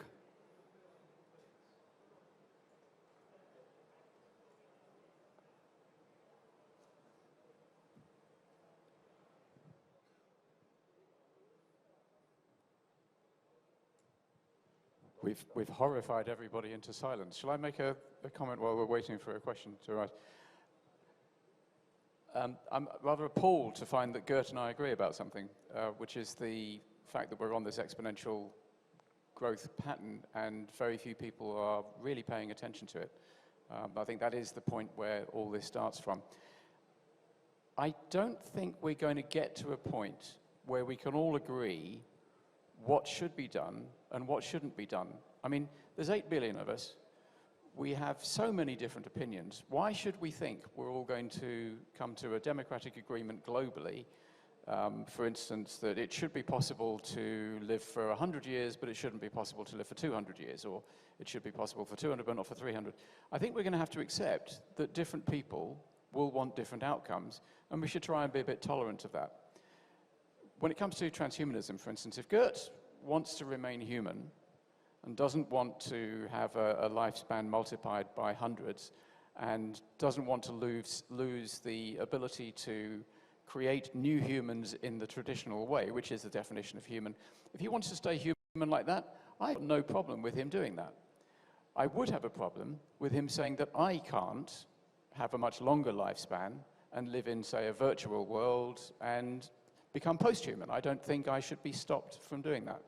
So I think we need not to find a global agreement about what technology should be used and what technology shouldn't be used. I think we're going to need to be a lot more tolerant of different outcomes, different choices. Okay, I can respond to that briefly only. I think when we talk about this, what I call the good future, right? The idea of what good is, right? This very basic stuff. Work, jobs, having kids, you know, being able to self-realize, to not die, you know, the basic stuff, right? We need to define that as the sort of bottom line of what we want together. And then there's lots of optional things, like, you know, extending your life if you have lots of money and things like that, you know. And some people will always do things that aren't legal and do it anyway, right? But I think it's important that we get on the same page for energy, climate, machine thinking, technology, and human engineering, because these are very, very powerful things that will change everything. So we can't just, like, you know, the American way of doing this is to say the market will do it, right? And look where we ended up. Okay, the Chinese way of doing that is the state will do it, right? And look where we ended up. So Europe has a different approach, which I like, you know, which is more of a people approach. Yes, it's cumbersome and all of these things, but that's kind of democratic, like a little bit like India. So finding a consensus will not be easy, but we have to only find it on the bottom level.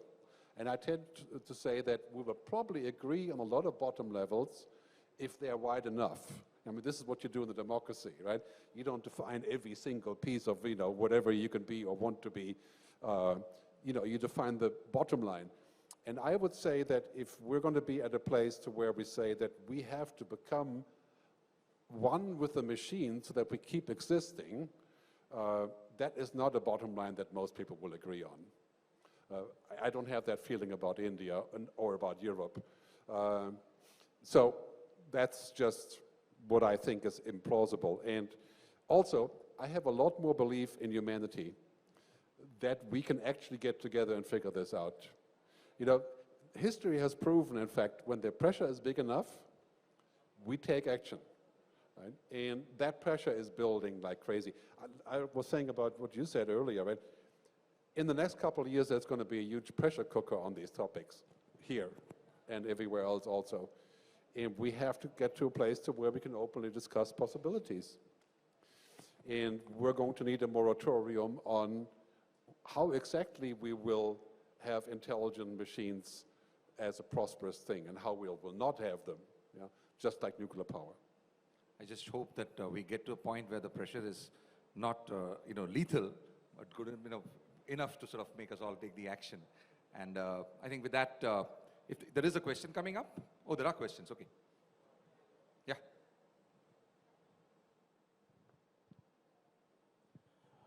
Mr. Chase, good evening. Further on to the conversation which we were having. So we totally understand that responsible AI is what we have to be looking at, because what is happening is inevitable. It has to happen. So the way we have got ISO standards for everything, right? I'm in the military. We follow MIL standards.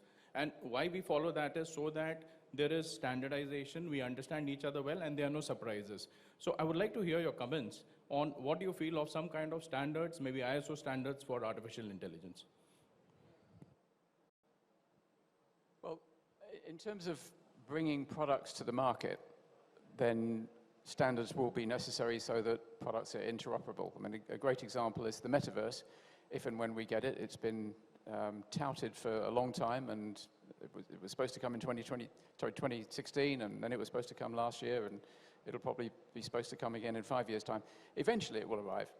And it would be a much better world if people can take their avatars from say, Facebook's metaverse into Microsoft and then into Google's. That would be a better world if it's like the internet, rather than like the smartphone world, where there's only two ecosystems and you're pretty much locked in, or even worse, a monopolistic ecosystem where you only have one that you can live in. So those standards in those sorts of areas are important. But with AI, it will transcend standards in many ways because it's intelligent. Our intelligence is the thing that makes us the most powerful animal on the planet, and it's very hard to reduce it to standards right across the piece. I can take two questions. Yeah. Can I make a quick comment on the standards? Yeah, since we are talking about AI, and AI is a kind of, thinking machine, and so basically it has a thought process. So we have to see what kind of ideology it follows, and that's why everyone has a say in it. And also we have to see who is controlling that AI. Right now you just told that there are duopoly and a few players in the market who are generating these AIs. So basically they are the brains or the thought process behind those AIs. And to have it a kind of, democratic AI, obviously India should also be on the table and should start thinking what kind of ideology it can feed to the AI. Thank you. Thanks. And maybe Gerd can answer that. Well, respond to that. there's no such thing as a thinking machine, right? This is IBM marketing idea. It's a good idea, actually.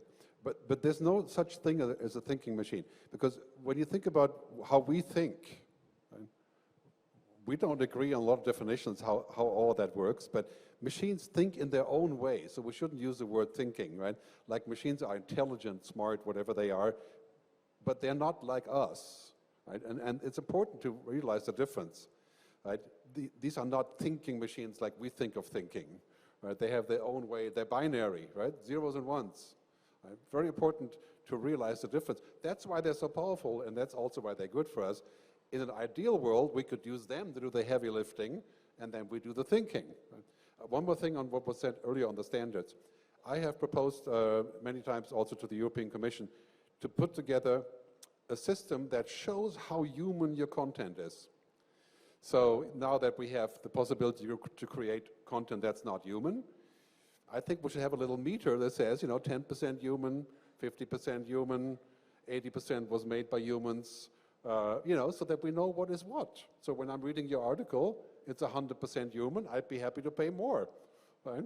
So that we would know. It's like we have today with meat, organic meat and whatever you have, certification. So made by humans. I think that would be a good standard to have. It might be a good thing, but I don't think you'll find many people will pay more for the human. If you have two articles, one written by a robot, one written by a human. One more question? Yeah. I have a question. Which sector AI is going to impact the most, and how Web 3.0 is going to help it? And my second question is, Sam Altman, as we all know, is the CEO of OpenAI, which is ChatGPT company. He's building a doomsday bunker. What are your thoughts on that? So the two-part question is, AI will affect every single sector. As Anna said, healthcare and education are two of the most important sectors for it to be encouraged in, and it will affect those enormously, but it will affect absolutely every sector of the economy, every aspect of life. It's going to be universal. I don't know whether it's true that Sam Altman has got a bunker in San Francisco, in California. Well, I think in the past he has said he's got a place in New Zealand, or maybe that was the guy in Salesforce. But in this last interview, he did talk about having one in California. I think he thinks that's a bit of a joke, because I think he absolutely knows that if we get a rogue superintelligence which really decides to wipe us out, we're going to last about 5 minutes, and it doesn't matter where you are, we're gone. I think he's pretty optimistic that's not going to happen, and let's hope he's right. On the sector thing, quick answer. The key sector to me is healthcare. Healthcare has been so devoid of using data, and healthcare is really sick care, right? So people get sick, we give them pills and injections, and off you go, right? That's not good. Healthcare is going to be completely redone with technology, analytics, smart technology. We're going to analyze everything. We're going to understand everything. We may get away from the pills. We change our lifestyle. This is a 10-year process. If you're a healthcare company, you're becoming a tech company. That's basically what it is. I think that's about it. Thank you very much, gentlemen. Thank you, madam. You've been a great audience. Thank you. Thank you.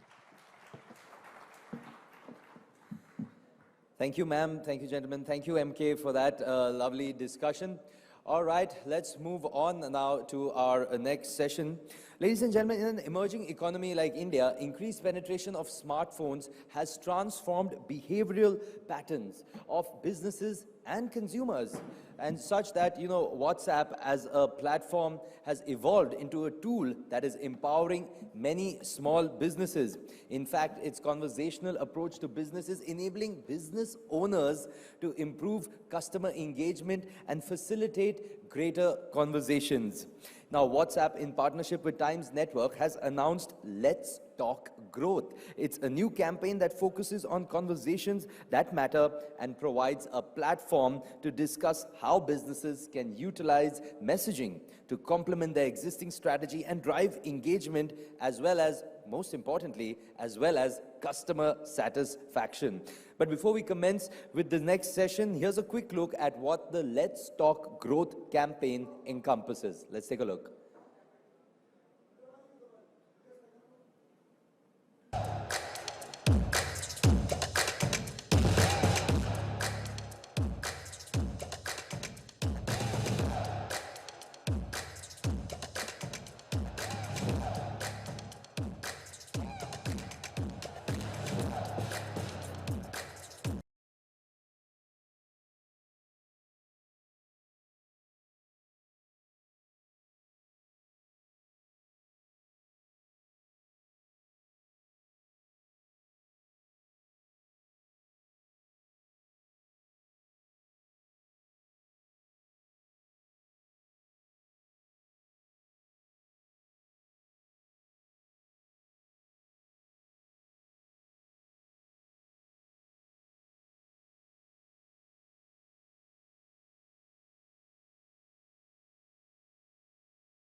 down today, right?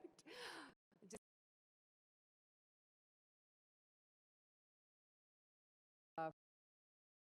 that for all of us, our digital journey starts by getting a smartphone. And the first thing that any one of us does is download WhatsApp, right?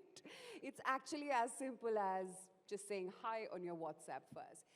But I want you to talk about as to how WhatsApp is not just an app, but which is used to communicate with your friends and family, but it goes way beyond that. And I want to focus on WhatsApp Business, for instance, which you head.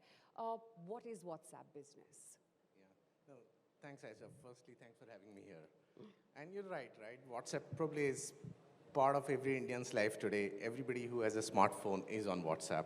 The first app that you download. And Yeah. people start the day. I with pride say that most people's morning starts with WhatsApp, and their evening ends with WhatsApp before they go to sleep. So that's how WhatsApp is part of our life. As we were engaging with, and we all know that for last 10 years or more, WhatsApp was never available for business. It remained a personal platform for people to engage with people. We never opened it up for business. But when we were talking to users across the length and breadth of the country and globally, we realized that we can help people do way more on WhatsApp than what they're able to do today. In India, we talk of digital, and we've been talking about it for many years now.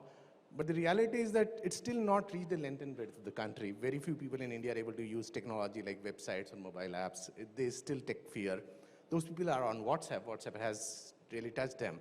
And we saw an opportunity here that, hey, the way we have brought people closer to people, can we bring people closer to business? The way you send a hi to a friend, can you send a hi to a business and get your job done?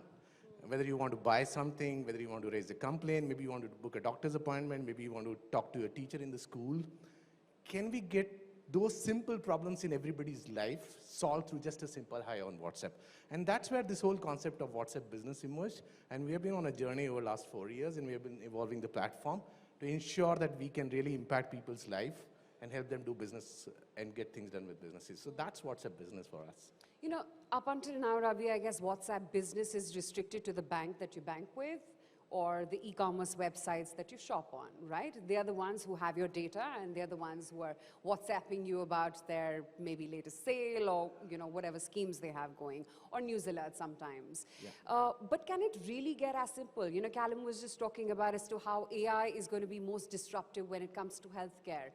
Can you literally interact and monitor healthcare? And by healthcare, I don't mean only ill care like he was talking about, with just a WhatsApp. It seems kind of, unconceivable at this stage. No, absolutely. And this is not a concept. This is real. And what you're saying and many other things are actually real. I'll give an example since you touched on healthcare. We are in touch with one of the largest healthcare chains in the country, one of the very large chains.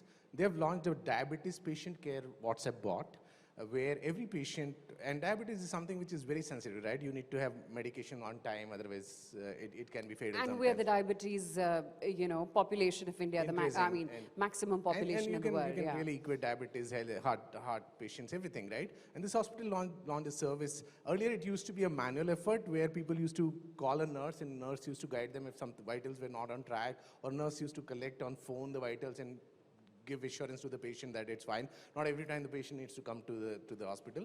They've created a bot wherein every day morning, the patient just needs to send his basic vitals, what's your blood pressure and any other matrix, and immediately the bot responds if they need to change anything or they just need to take the medicine. The bot proactively sends them the reminder on the medicine. Now imagine this where in bigger cities where we have good hospitals, we know that healthcare is accessible. But with WhatsApp, it's every part of India which can do it. So that's how we can transform healthcare. I'll give you one more example, and this is healthcare is definitely something very credible. But even simple life of people's day, right? While many people here have cars, but we know that a large part of India uses public transport, and we all have seen the queues on the stations and those long queues in heat, people standing. We have heard stories where people have fainted in summers. We have created a bot for Bangalore Metro where you don't need to stand in any queue. While you're on your way to the station, you just send the station name where you're boarding from and the station name that you want to get down on, and you will get a ticket on WhatsApp. You just click WhatsApp Pay, you pay the money, you don't need to stand in the queue, just board the train. Imagine we can eliminate all the queues in every transit system in the country. Now, that's real impact, and that's what we are unlocking for WhatsApp for businesses like that. But tell me, how far is WhatsApp's journey in connecting businesses? WhatsApp has already connected the world. It definitely has connected India and only brought people closer and just so simpler, right? Yes. But how far are you from achieving that dream of connecting India to businesses via WhatsApp? It's been a journey, and I would definitely say we are not there yet, but we have really evolved immensely. A few years back, we about started the journey 3 to 4 years back. It was still a simple messaging layer where business was able to send a message to the users, and we realized it's not enough. So we evolved the platform. I think we showed somewhere during this session today how people can buy goods on WhatsApp. There's this whole experience where you can almost replicate the whole shopping experience on WhatsApp. We have features, and we are working with all the banks, where you can almost replicate the complete banking app on WhatsApp. I gave you example, Bangalore Metro. We have many examples where small businesses are using WhatsApp. So we are in a journey where while we are enhancing features, we are also learning and adding features to WhatsApp. I'll give you one example, part of this experience we are learning, right? When we started the journey, it was purely a text message, and people used to type and people used to engage. This was 4 years back. A large part of India, honestly, doesn't type. They just speak. Most of the India uses WhatsApp for voice bots. They don't talk, and specifically when you go to rural markets, they don't even know English. So talking English, typing English is just not possible. Now we have worked with some of our partners where you actually can engage with the business on WhatsApp with voice. You just record your message, it goes to the business, they hear your message, translate with the machine learning tools, they translate it into text, read out the information, send you a voice message back. And a person who doesn't know typing, who doesn't know English, can engage. So it's a journey. We are in that journey. I think we have evolved a lot, but it's probably a few years from today where we probably see WhatsApp in everybody's life, in every business's life there. Yeah, and you talked about voice notes, and you talked about as to how Bharat does not know how to type, but they definitely can speak and record a voice note on your WhatsApp and send it across.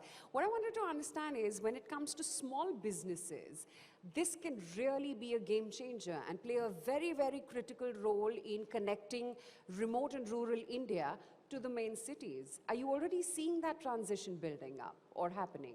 Absolutely. I think, and I'm sure everybody in the room will agree, if India has to become a $5 trillion economy and more, it's the small businesses which have to come online and start becoming bigger and bigger. I think while a lot on digital has happened, I think small businesses have somewhere got left behind for 2 reasons. One, they don't understand tech. Second is, it was expensive. It is expensive to build an app like every large business. I think that's where WhatsApp is really making a big difference to them. And I'll just maybe remind people in this room, most of us have forgotten 2 years back when COVID hit and everything was shut. The only thing which saved a lot of small businesses was WhatsApp. I can share example of my condo. I'm sure it's the same experience all of you had. That like we are a apartment block of 500 families, and we have a small shop in the complex which was only allowed because vegetables, milks was allowed. That guy used to send a message on WhatsApp the day's produce, and people used to order on WhatsApp. Now that's what WhatsApp has done to small businesses. Where we are going is really giving them a much richer experience. You know, we have a small business app on the App Store or Play Store, which is free. People can download. It's similar to WhatsApp, but the difference there is we have enabled a lot of features for small businesses. People can really click photos in the shop and create a catalog. It's not just about typing names. It's just about creating a catalog. We are enabling payments on the shop, so he doesn't need to even wait to collect payments. We have now created a tool where it's not just about reaching my condo. When the neighbor is there, he can actually reach across India. And he can run ads on Facebook and Instagram and get a message on his app and really translate that into a business there. I'll give you one example, and then you'll understand what it has done. There is this whole artisan in Rajasthan, a small city called Nagaur. He makes Katputli. I'm sure people who have been to Rajasthan understand Katputli. And his whole business was tourists traveling to Rajasthan. When COVID hit, he was shut. He realized the power of small business. He created Katputlis, and he started marketing on WhatsApp. And now, after 3 years, his business is across the country, not just Rajasthan. Wow. But that's what we can do with WhatsApp, and we are very committed to making small businesses on WhatsApp as the biggest opportunity for them. That's awesome. But tell me, how commercially viable is it for small businesses? You said it's a free app, right? It's a free today, so we don't charge anything to small businesses. And we intend to keep it free for a large part of it. We will come out with some enhanced features where if they want to grow and do something more, then maybe there may be small charge. But I can, at this stage, say it will definitely be far more valuable for him than really investing into an app and trying to market an app and getting an app downloaded. WhatsApp is an app on every phone. You don't need to invest in creating an app. Just use it to market your product. Absolutely. Also, the other thing is, how easy is it, and let's specifically talk about WhatsApp for small businesses, to build that database? Does it work on existing database? How do I get more clients and consumers? So two things, right? Like you said, small businesses are still a step behind, so they don't have the database. And as we are engaging with small businesses, we are really working with them to ensure that they're able to capture data. We are making it in the tools where any user who comes to their store or they engage, they're able to punch in the phone number in the system, and that gets captured in the backend, and they can now engage with them. Even on the building blocks, I just want to say, we are making it so simple. We are almost making like a Lego block setup. So a small business doesn't need to understand tech to make it up. He can just punch in a few things and get it done.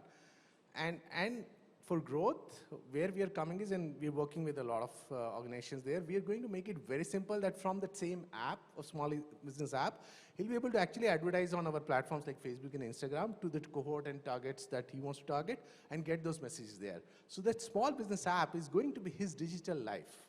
He can engage with existing users, he can acquire new users, he can service customers on the platform in a single small app, and the app which he's most familiar with. So that's our journey on small business app. And after WhatsApp, Facebook and Instagram is what all of India uses any which way.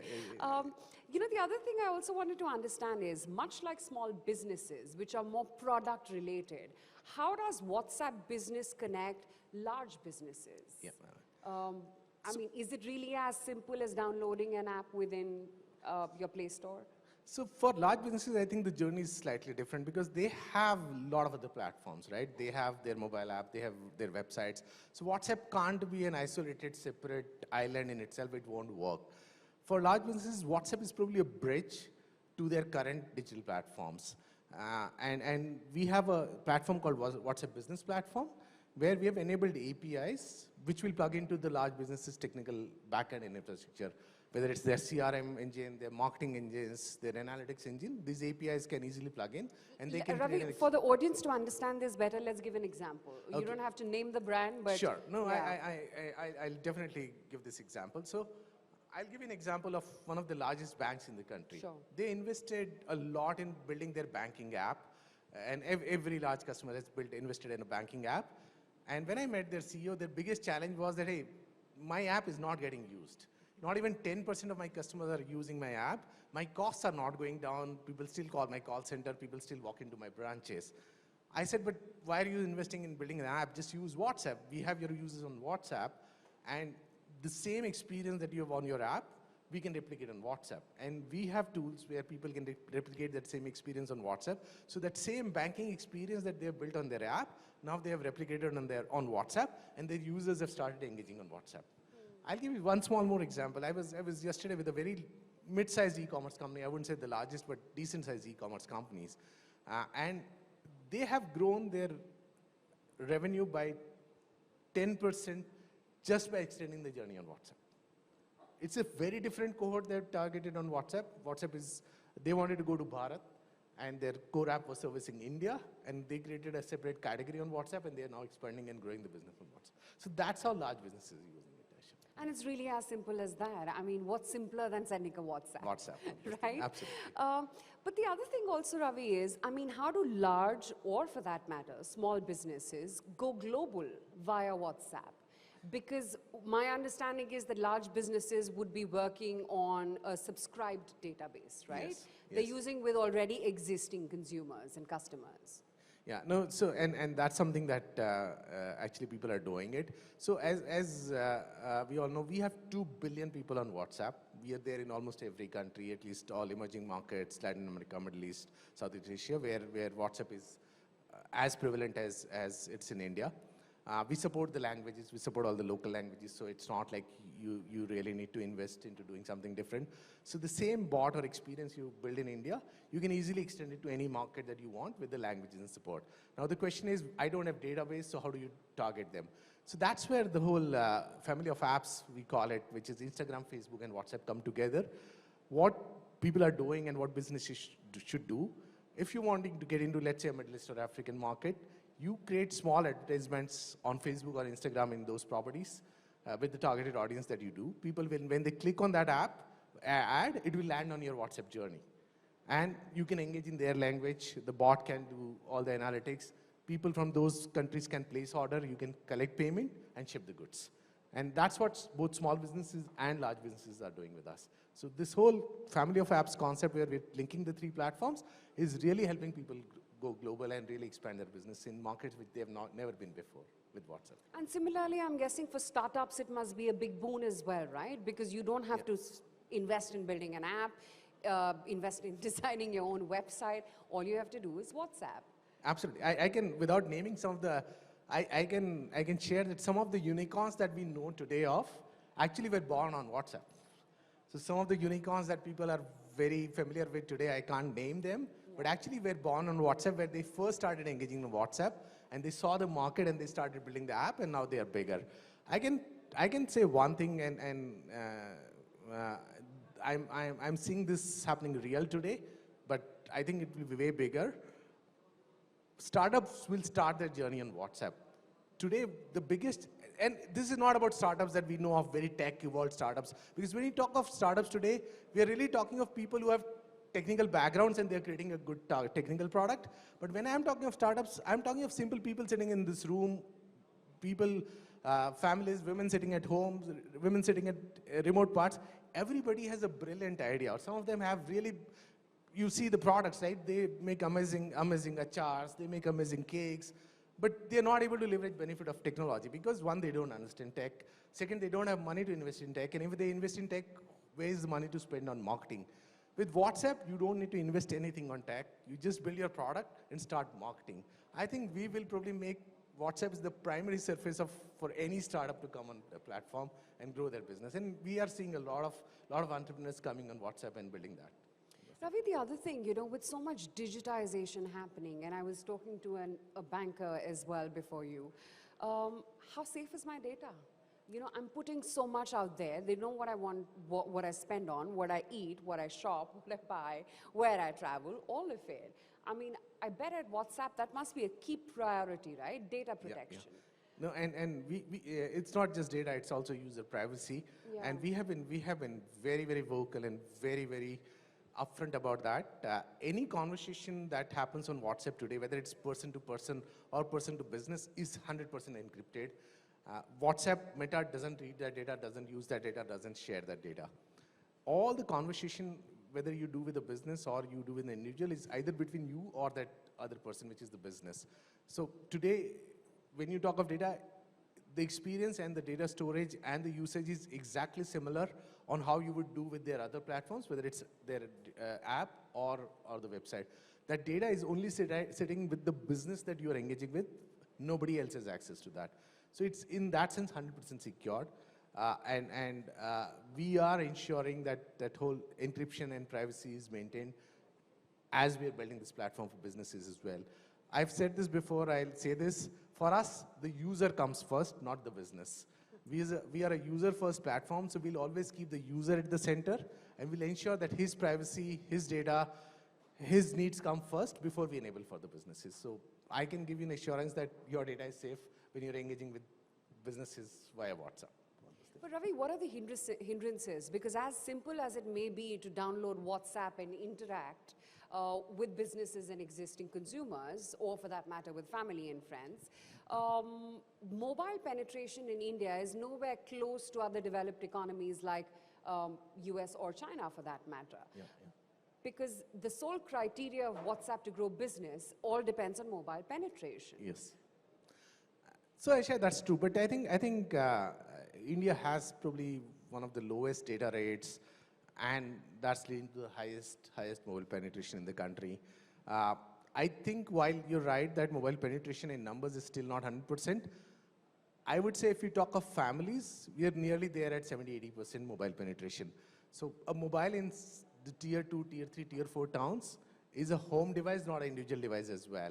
So while I, as a bread earner of the home, may have a mobile device, my family, which is my wife, my kids, can use mobile there. And that's where when we are thinking of WhatsApp and this journey, we're not just thinking of the person who has the mobile, we're also thinking of extending it to their families as well. And I'll give you one example why I say this is real. And again, I'll maybe use COVID example, but we were amazed by that. So when COVID shut, the biggest impact happened on kids and students, right? Schools shut everywhere. Laptop sale went up, smartphone sales went up, but it was only metros. What of the kids in rural villages and all that? And it was just one phone. Sometimes it was teacher phone, sometimes it was the family phone. We had a partner, Convegenius, who created a mobile solution for education on WhatsApp. What we learned, in villages, it was becoming a community engagement where there was one phone in the village, and every student in the village used to use that phone to engage with the school, because there was nothing else. So maybe it's a journey where mobile phones will evolve and penetration will happen, but I think there is an opportunity for us to really impact those people in rural markets and small towns, even with that limited mobile phone, and we are in that journey. Hopefully, India will grow in mobile phones and will bridge that gap which exists today as well. Your campaign read, "Let's talk growth." I want to understand what's the rationale and the purpose of this campaign, and what is it that you at WhatsApp Business are hoping to achieve as we're calling it the next decade for India? Absolutely. I think for large businesses, what we have seen is people have been able to penetrate a certain segment. Some biggest of the brands have been able to reach 100 million, 150 million. Many businesses are stuck at about 10–20 million people as customers that they've been able to acquire. Where they struggle is to get to the next 100 million. That's where we as WhatsApp come into the play. We have those next 100 million and next 200 million people on the platform. And we are saying, hey, we can help you grow and acquire those customers. Use WhatsApp as your extension to your digital strategy. Build your experiences on WhatsApp, and we'll help you reach that next 100 million on WhatsApp. So that's real growth, where all these big businesses are really looking at extending to the next set of users, and WhatsApp can be that bridge. For small businesses, it is almost 0 or 1 to 100 that we are on the journey, where we are saying, hey, come on WhatsApp, and you have unlimited potential to grow. It's not just your neighborhood. We'll expand the whole country for you. We are really making it very real for SMBs. We are going out and teaching small businesses in markets how to use WhatsApp and how to grow the business on the platform. So that's where we are investing in talking growth for all the businesses. Ravi, one last and final question. Here you wake up every morning to headlines of so and so many layoffs. You're talking about the global economy shrinking right now. Does that impact WhatsApp and WhatsApp Business as well in any way? I think those challenges are real for everyone. I think it's a phase of transition where probably the whole world is going through, where there was a phase of massive growth last 4 years back, and now I think there's some slowdown. But I think India will come back. At this time, I would say WhatsApp is actually probably fueling growth for smaller businesses, where business is slowing down and people can actually live on WhatsApp. We are going out and really keeping the users engaged, the small businesses engaged to drive growth. India is the bright spot in the global economy. I think we will be out of this phase very soon and we'll back to, I'm sure, very close to double-digit growth. So WhatsApp probably will be the platform which will drive that growth, is how we are seeing. And so we are not seeing slowdown yet, but I'm sure it's impacting people. We'll be probably the platform to come out fastest and the first from this slowdown and help people grow and businesses grow. Okay, on that bullish note, thank you, Ravi. Always a pleasure speaking Thank you with very much. Thank Thanks you so very much, much. Aisha. Thank you. Thank you, Mr. Garg and Aisha, for that. Okay, ladies and gentlemen, now as you know already that India has the largest young population in the world that is driving digital media consumption. Now this has given rise to on-demand digital entertainment services like audio and video streaming, and with the rise of the internet, attention has become the new currency. It's no longer, maybe, is it oil? It's definitely not oil. Data, or is it truly attention that is the new currency? Now, many leading digital media players have adopted hybrid models to both entice new users and create value for existing ones. So, with the new age consumer being a key driver of the golden age of media consumption, how do we entertain the next generation? To answer this pertinent question, we have two juggernauts who call the entertainment industry their home. Please join me in welcoming the very talented actor Manoj Bajpayee and the CEO of Applause Entertainment, Samir Nair, in conversation with Sonali Krishna.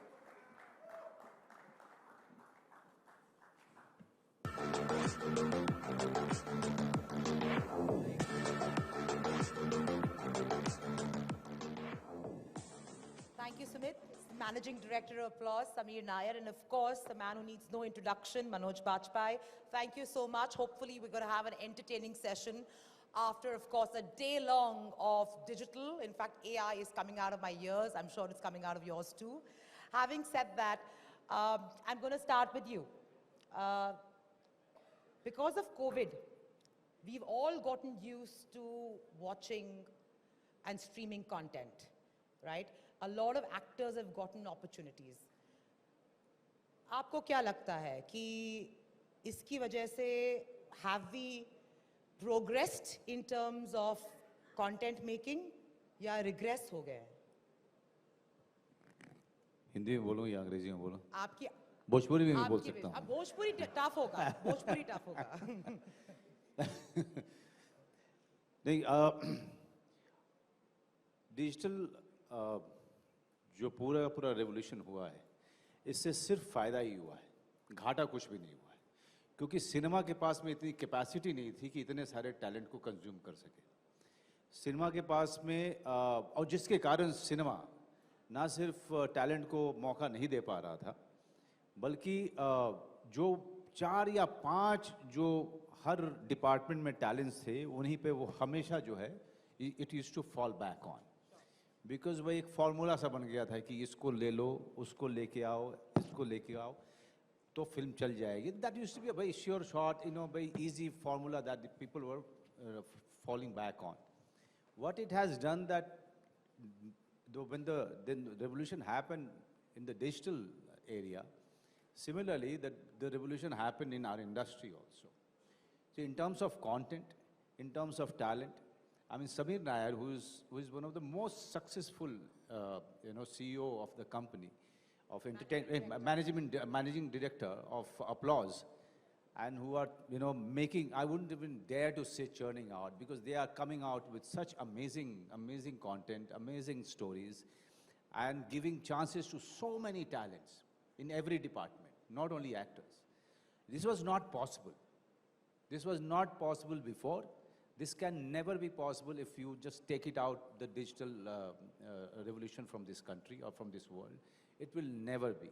I am the happiest person who has seen this industry growing and regressing in terms of storytelling, in terms of consumption of the talent in every department. I have benefited less. I have lost more in this industry.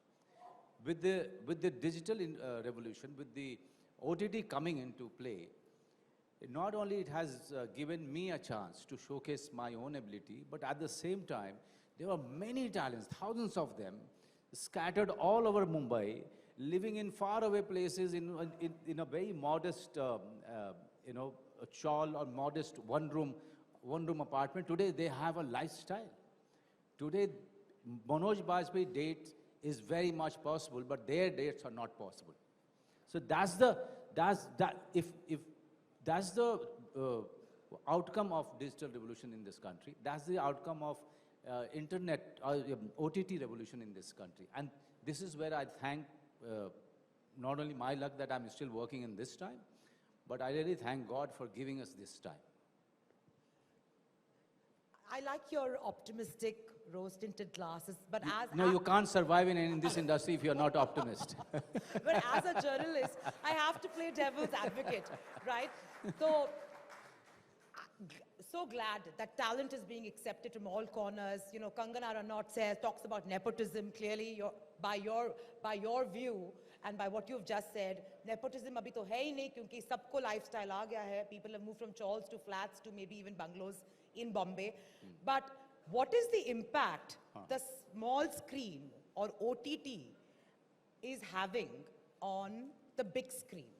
Is the big screen now the step sister or the downtrodden sister, and is the silver screen taking main stage? We will only know about it once the audience start going there in numbers. If you give them a fair play, if you give them an equal play. Right now, random films are doing well. Most of the films, people are not getting out of their comfort zone, not because of only OTT, also because of the long pandemic lockdowns. So they still have to come to terms with the fact that there is another medium of exhibition out there, which were very much available to them, and they should. I mean, so take an instance of my new release, Gulmohar. It is a family film, but when it came to releasing it in theater, producers and all the channel, OTT channel, everyone had a cold feet, because people are not going to theater. Let's face the fact. Yeah, exactly. Okay, from all the films they are not, and mostly families are not getting out of their homes together to watch a film. And to our luck, it has done supremely well on OTT, and we are very happy about it. So at the end of the day, the film has been making money. It is getting eyeballs. This is all we need. Fair point. I want to talk to you about that. But before that, Sameer, my larger question being, this whole democratization of video and the fact that we can watch the big ticket films and, of course, specialized content being delivered to us on several OTT platforms and counting as they launch. Is this cannibalizing the big screen? Is the big screen now technically the small screen? No, I don't think so. We've just been through RRR and Pathan and Pushpa, and many things have happened. A lot of movies have done well. As Manoj says, we are coming out of COVID. For 2 years, all theaters were shut, as were restaurants and airlines and everything. And I think the audiences used that as an opportunity to, adopt digital. They adopted all the streaming platforms. They got used to it. It was a huge surge in growth. They experimented with a lot of new content. They allowed so many new things to happen. Their taste improved. In a way, the quality of our audiences improved over COVID. That's the one good outcome of COVID. And they've seen a lot of stuff. Now, as we return to some degree of normalcy, you're expecting people to come back to theaters, to pay money, to buy tickets. And also, we've got strange things that go on in our industry. Like one is the window system. So any average audience knows that this movie is going to be on a platform in 8 weeks. Right, you know that. So that is in any case a mental block. Unless there's a compelling reason to go out and buy a ticket, why would you? So these are just, that's just part of the business. See, the nature of our business is that we live in very complicated times now, right? Audiences have got immense choice. There's a lot of choice across movies, series, foreign, Indian, Hindi, regional. It's all available. That's what the streaming revolution has done. It's made this world truly into a global village, right? Where everything is available everywhere. Next to Family Man, you can get Money Heist. Right there. It was never possible before. You had to watch Star World and Star Plus. They were two separate things. Now everything is available. And now next to that comes Meenal Burli. That comes right there again. So this thing has really created a brand new audience, which is really exciting. The movie business will need to find its feet. People always say that, if you have to go to a theater, it has to be a blockbuster. But I don't think any industry can make 52 blockbusters in a year. It's not physically possible. So I think water will find its level. And I don't think the big screen is become the small screen or anything of the kind. Size-wise, it's anyway bigger. So, and a lot of the streaming platforms are on mobile phones. So that's quite small. But I think what is happening is that there's a whole new breed of actors that have come up. There's a whole new breed of talent that's got a chance to shine. As you say, that it used to be like, I've always compared the movie business to be like the national cricket team. 11 people make it, everyone else is stuck. And TV, Saas Bahu soaps and all that we do is like Ranji. So actually OTT and streaming is the IPL, where everyone gets a chance to perform. You come, you have a great season, you hit the ball out of the park, you do all of that stuff, right? And different people, you compete, you play, you work with the best. So I think this is good times. You have to be optimistic. And of course, revenue and money and viewership, all of that is complicated, but that's the nature of the business. Yeah. So, he's not saying that, but I mean, let's just look at the results, right? If you look at any category, you look at bars, you look at restaurants, you look at travel, after COVID, everybody wanted to get out and travel. Everybody wants to go and party. Restaurants are full. A reservation is tough, whether you talk about Bombay, Delhi, Bangalore, or even tier 1 cities. Everybody is out. So movies may, especially Bollywood, South of course is rocking, but I'm saying, look at Bollywood. Log kyun nahi ja rahe hain? Why are people watching, not reluctant to go to the big cinemas? Why are OTT platforms still wanting to acquire for so much money an RRR, a Pathan? तो वो भी OTT पे है. Big screen पे तो कोई जा नहीं रहा है. Okay, one Pathan has done well, thank God. Huh? Yeah, Brahmastra, okay, fine. But you know, apart from that, there are so many have come and gone. And all the OTT platforms are also eyeing eyeballs and also acquiring these films at humongous amounts of money to acquire subscribers. तो ये model क्या है? Model तो वो बताएंगे. नहीं तो आप आपके हिसाब से बताइए. And who is making money? देखिए उसके जब आपकी बात में ही आंसर छुपा हुआ है.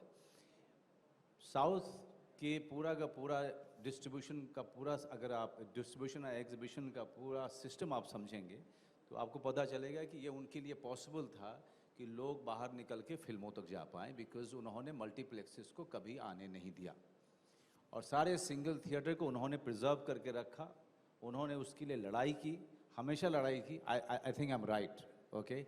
And their whole because they knew that one day, you know, the whole system which is coming into will be our weaknesses. So somewhere they saved it, they protected it, and this is where they have scored. Okay. Now coming back to, you call Bollywood, I call Hindi film industry. Hindi film industry, my bad. I don't know किसने बनाया है, पर तो उसको सामने लेके आई है मैंने. तो हिंदी फिल्म इंडस्ट्री के साथ जो हो रहा है वो उस पर ज़्यादा it has been affected quite a lot, impacted a lot by the COVID. They are very much happier. All the contents, all the stories, all the films are available right in their living room. They don't want to get out. Getting out means going to a multiplex. That also means spending X amount of money, which they are not agreeing to at this point of time. So it all boils down to economics in the end. I think I'm right.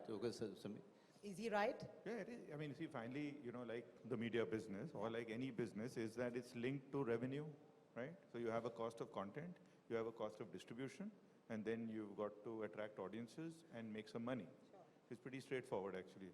Money you can make through subscription or advertising.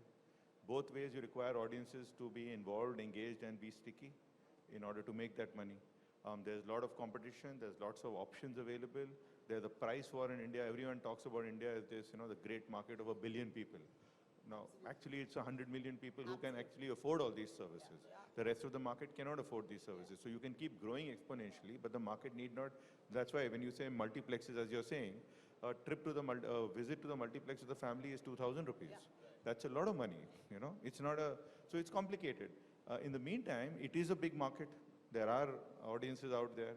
You know, you cannot have such a large population and not keep them distracted and engaged.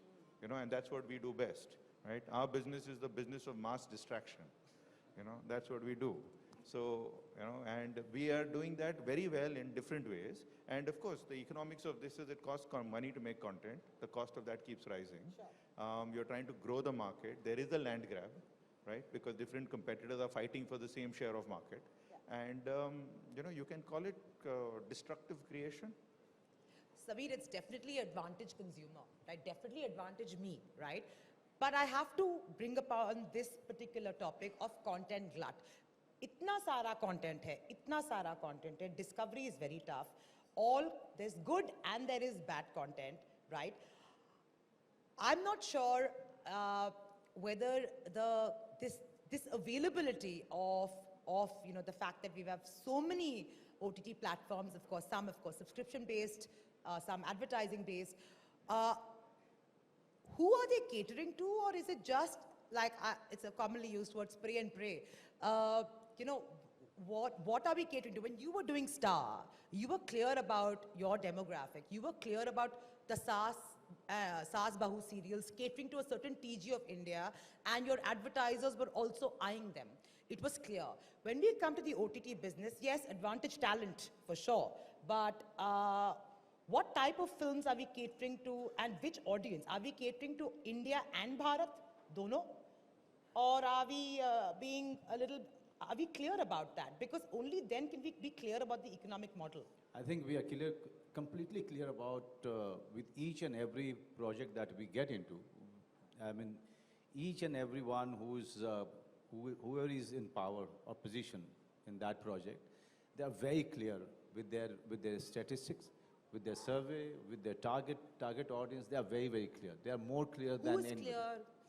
Yeah. Manoj, On OTT, I'm talking about. Who's clear? Is it the producer? Like, okay, Sameer Nair may be clear, Manoj Bajpaiah may be clear. Sameer Nair is much more clear, but you look at the success ratio of his. So he's far more clear than many people. And in terms of choosing the right project.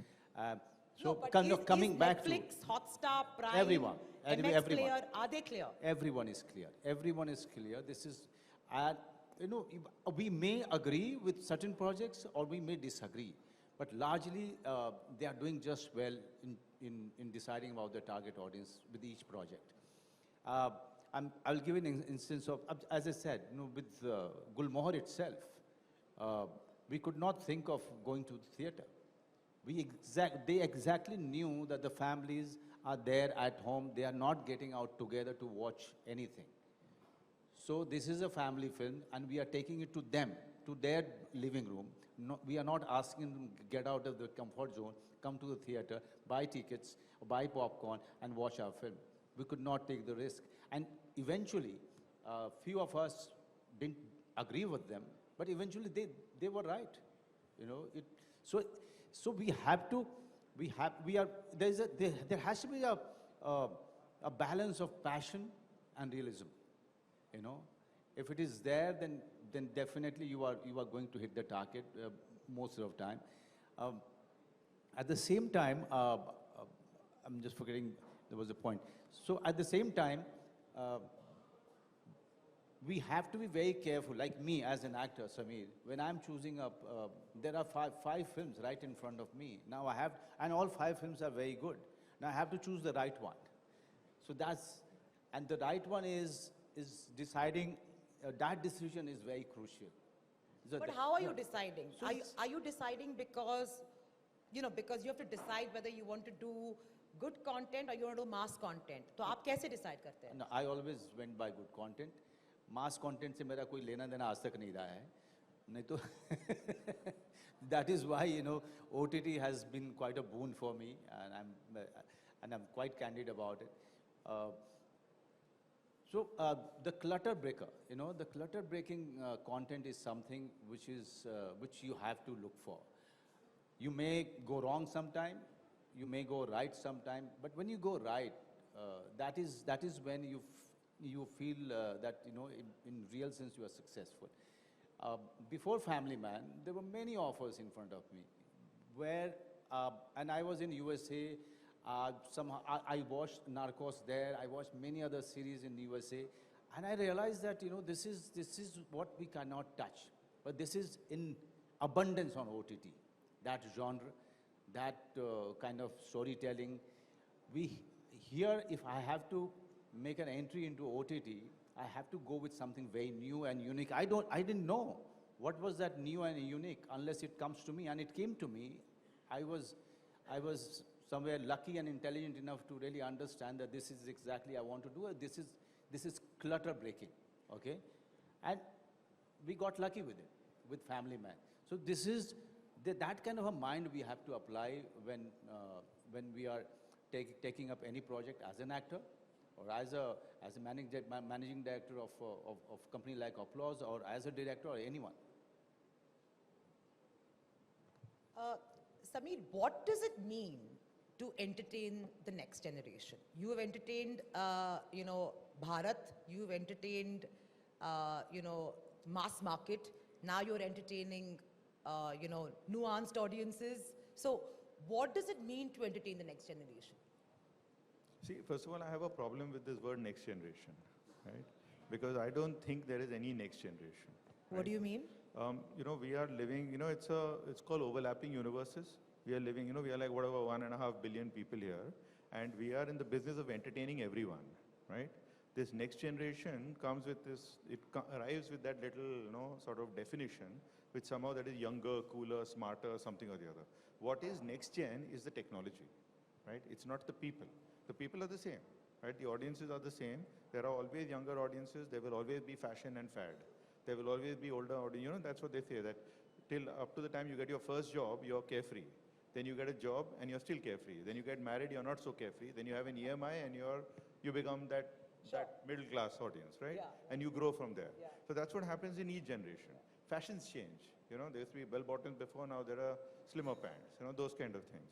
I think storytelling remains the same, right? Finally, when you're talking to an audience, you have to tell them a compelling story.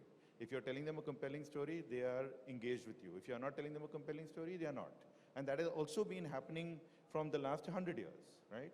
So I don't think there's so much change in that. What is happening is that, we keep, when you say, that is everyone clear what target you're going for, what you're doing.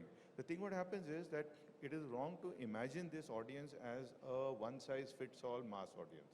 It's not a mass audience. It's a mass of niches. And we are 1 billion people, so you can get 100 million women who like something. That still leaves 900 million people out of it. But it's a big number and it's a sizable audience. But I don't think any platform is positioning like that, right? No, the good thing with the platforms now is that they don't need to position like that. The platform is the ultimate Aladdin's cave, right? It is the ultimate cave. It's got everything in it. It's got everything available in it, from abroad to India, to regional language, to documentaries, to movies, to everything. Now it's a question of finding it, discovering it, and using it, and that's what platforms are supposed to do. If platforms now go chasing after, we'll play only big movies and common daily soap operas, they become a variation of TV, which is not what they're supposed to do in any case. But they're doing that. They're not. Actually, when you watch these platforms, you will see, they show you short films. You can see short films on platforms. You can see all kinds of, you can see documentaries. I think what the streamer has done everything what TV could never do. TV was always constricted by geography, by language, and by time slot, right? That's all. If you have a 9 p.m. slow, you've taken the slot. Today, you can have 100 things releasing at 9 p.m., right? And everyone can watch it when they want it. It's available all the time. You can binge watch it. You can watch it weekly. So in a sense, the streaming revolution is truly revolutionary. But why is it then that nobody is close to making money? Well, you know what? Now, if you're talking about India, I think everyone is making a lot of money abroad. India. Yeah, India. Now, India has always been a complicated market. We talk about top of the pyramid, bottom of the pyramid. Top of the pyramid, whatever there is, that 10, 20, 30 million families, that bit. Then you talk about the big giant market. It's complicated, it's very value conscious. Indians, I think all the streamers discovered coming to India that, they all have a subscription model. Put a credit card, get a subscription, and it pays automatically. India, they discovered that we churn out. Ki summer holiday aa gaya, to cancel subscription. Weekend ko I'm not there, cancel subscription. So, that's just the nature of the market. That's the nature of the thing. So you've got to find that balance between the kind of content you're creating, the cost at which you're creating it, how much money can you get from the audience or the market, and how much of a value proposition you're building. Sure. That's how businesses are built. You're talking about big players, you're talking about Reliance Jio, that has got an outlook of 20 years out. So when you say that, are you making money, I don't think anyone is looking at the maths like that. The question is, are you building an empire? Are you building a business with that many customers and that much of a, position? Money will be made. Money will be made 20 years hence or 10 years hence. I understand it's a long tail game, but we're also seeing the repercussions of that across, sectors where people are actually realizing that this great vision of 10, 20 years may not be a sustainable model. No. See, that is the way all great businesses are built. When satellite TV first started in the 90s, no one could have imagined that satellite TV would become what it did. When we did KBC and Kyonki in 2000, there were 25 million homes. Today, they've reached 187 million homes. I think in many ways, streaming is the early days of satellite TV. We don't know where this is going to go. It's going to get to 5G will arrive. There will be 1 billion mobile phones. There'll be a new way of monetizing it. The economy will go up. We are going to get to 25 trillion and 30 trillion. I mean, it's all looking good. It's all looking up. And all boats rise with the tide, yeah? I'm going to ask you the closing question, and sir, थोड़ा candid हो जाइए. Everything is great, everything is आपके hunky नजर में dory. candid होना वो है कि जो मुझे problem में फंसा है. नहीं, problem नहीं आप. You be cautious. I'm saying, लेकिन problem क्या है अभी हिंदी film industry और streaming industry में? According to you, विशेष टिप्पणी दीजिए for the stakeholders. पता नहीं, मतलब problem कुछ नहीं है. सब अगर मुझे प्रॉब्लम दिखाई देता तो मैं इतना तो कैंडिड हूँ जरूर बता देता मैं आपको, लेकिन मेरे ख्याल से आप अगर सही सवाल पूछेंगे तो जवाब भी उसी तरीके का आएगा. लेकिन प्रॉब्लम देखिए, मेरे हिसाब से जो इंडिया की सिनेमा नहीं कर पाया था वो ओटीटी ने इतने कम सालों में किया है. जो मैंने शुरू में भी कहा था कि इतने सारे टैलेंट को इसने कंज्यूम किया है, मौका दिया है कि जिसकी कोई हद नहीं है. अगर आप नंबर गिनाने जाएंगे तो आप थक जाएंगे. और सारे डिपार्टमेंट में सारे एडिटर्स, सारे सिनेमाटोग्राफर्स, सारे sound engineers, music directors, actors, all of them today are very busy.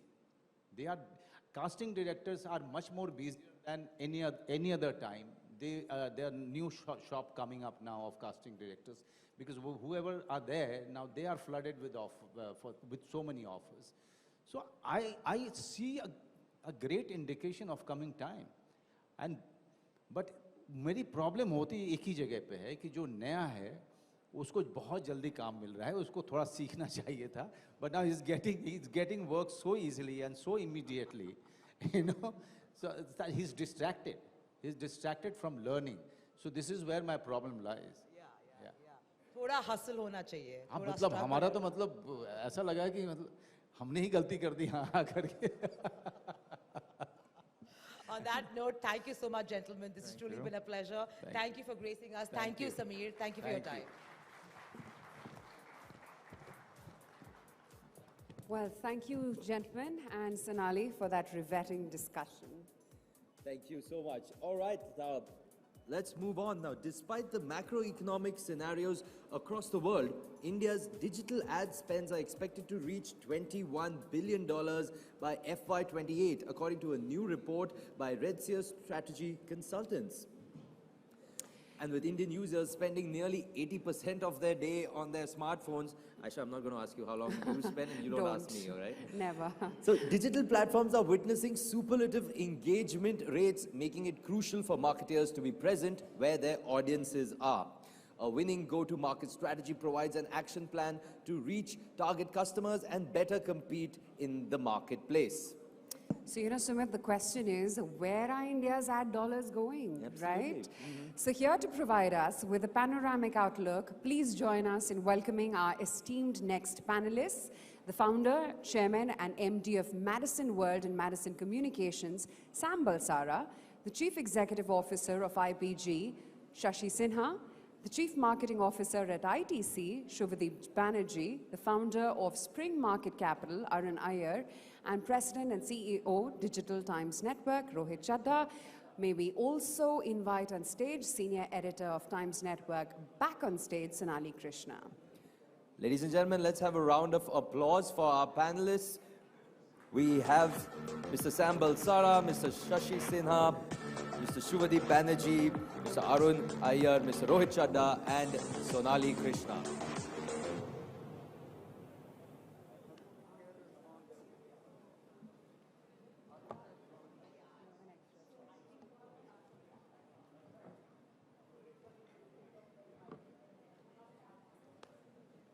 I think we'll wait till the celebrity mania is done.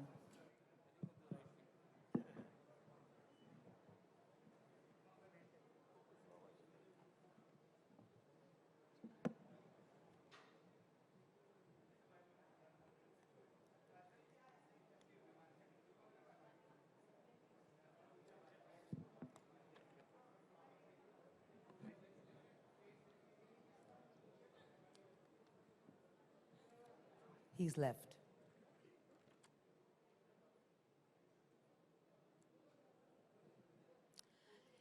Okay. Yeah. Okay. Star power, clearly. But I'm going to kickstart this discussion. Where are India's advertising dollars going? The answer is clear. It doesn't need a discussion. It's going to digital. The question is, what's happening, in that digital ecosystem? I have heavyweights sitting here. I'm going to start with you, Sam. You recently got out the Pitch Madison report, where you gave us a sense of the year gone by and what to expect, in 2023. So I'd like you to summarize, and give the headlines for this audience so they have a sense of what's really happening when one talks of the advertising dollars in India.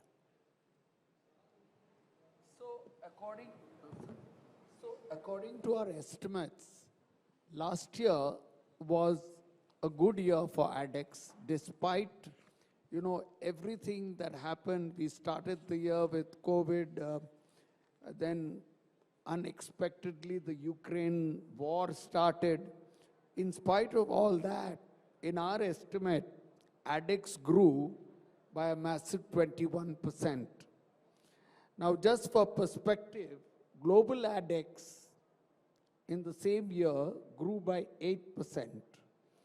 And the top, I think, 10 economies of the world, including US and China, grew by 1%. So clearly, we are the bright spot in ADEX today. Having said that, we do expect a little softening this year when, according to our estimates, ADEX will cross 1 lakh crores.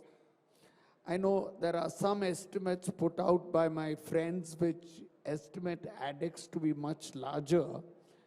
But the way we think of ADEX is we take into account advertising, or what Suvadeep, I, and Shashi would call advertising. We don't necessarily, just the same way we don't include classifieds and tender ads in print, we do not really take all those lakhs or millions of small advertisers, who spend 10,000 rupees on Meta and stuff like that, because all of those do account for a very large number. But in our report, we don't recognize them as advertisers. So we think it's a landmark moment, crossing 1 lakh crores. Clearly, the driver has been digital. Yeah. I think I remember a time 15 years ago when digital was less than 1,000 crores and its share was, I think, about 4%. And today we estimate its share to be 41%. At 41%, it has become the largest medium, overtaking television. Also, every other medium has lost share. Sure. Mind you, the significant thing is that all mediums are growing in absolute terms. Yeah. It's not so in many other parts of the world. Here, everyone is growing, but their relative shares are coming down, except digital share, which is going up. I guess that's enough for a roundup of... Yeah. Shubhadeep, so taking a cue from what Sam has actually said in terms of figures. So obviously, we are planning for a digital-dominated world, right? So I would like to understand from you, as a marketer, and please wear your marketing industry hat and not your company hat, I keep insisting, in terms of, yes, we have a duopoly here, not only in India, but of course globally, with Meta and Google, right? And essentially that is where the digital dollars are going. What is it as a marketer that you're concerned about with this kind of investment that you're putting in digital, which we are broadly and loosely calling digital, where 80% of your spends of digital are going between these two behemoths, right, vis-a-vis other mediums, and why do you think it's being efficient? So Shonali, I'll take the question and break it up a bit. Sure, go ahead. So when it comes to push marketing, and digital allows both push and pull, and we'll come to the pull part of it a little later, but where the AdX part does not exist in that form. But let's talk about the advertisement piece, which is the push part of it. Yes, you are right, there's a large chunk of money that goes through Meta and Google, but there is today a chunk of spends actually happens beyond. All right, so there's a quantum bit of spend that happens through the creator economy, which is the influencers. Yeah. There's a quantum bit of spends that happens through the OTT channels. We were just having a lot of conversations along with you. So there's spends all across, right? The challenge actually is, and all our MROI kind of analytics, etc., tells us there's some good returns that also happens. It's not that it's poor returns versus, let's say, what television does for the brand. But the challenge is that your quantum time spent as an individual, let's take Sonali for example, whatever time you get to watch content, that has roughly remained the same. But what has happened is there's humongous fragmentation that has happened. Absolutely. So the quantum time that you spend on each of these have come down significantly. So if I have to show Sonali an ad, I have to plan for Sonali on YouTube, I have to plan for Sonali on Facebook. You can't catch me, Shubhadeep. Right? So You can't I catch can't me. catch her because maybe she's behind paywalls. And I'll No, come no, to that. no, I'm looking for the skip button, mind you.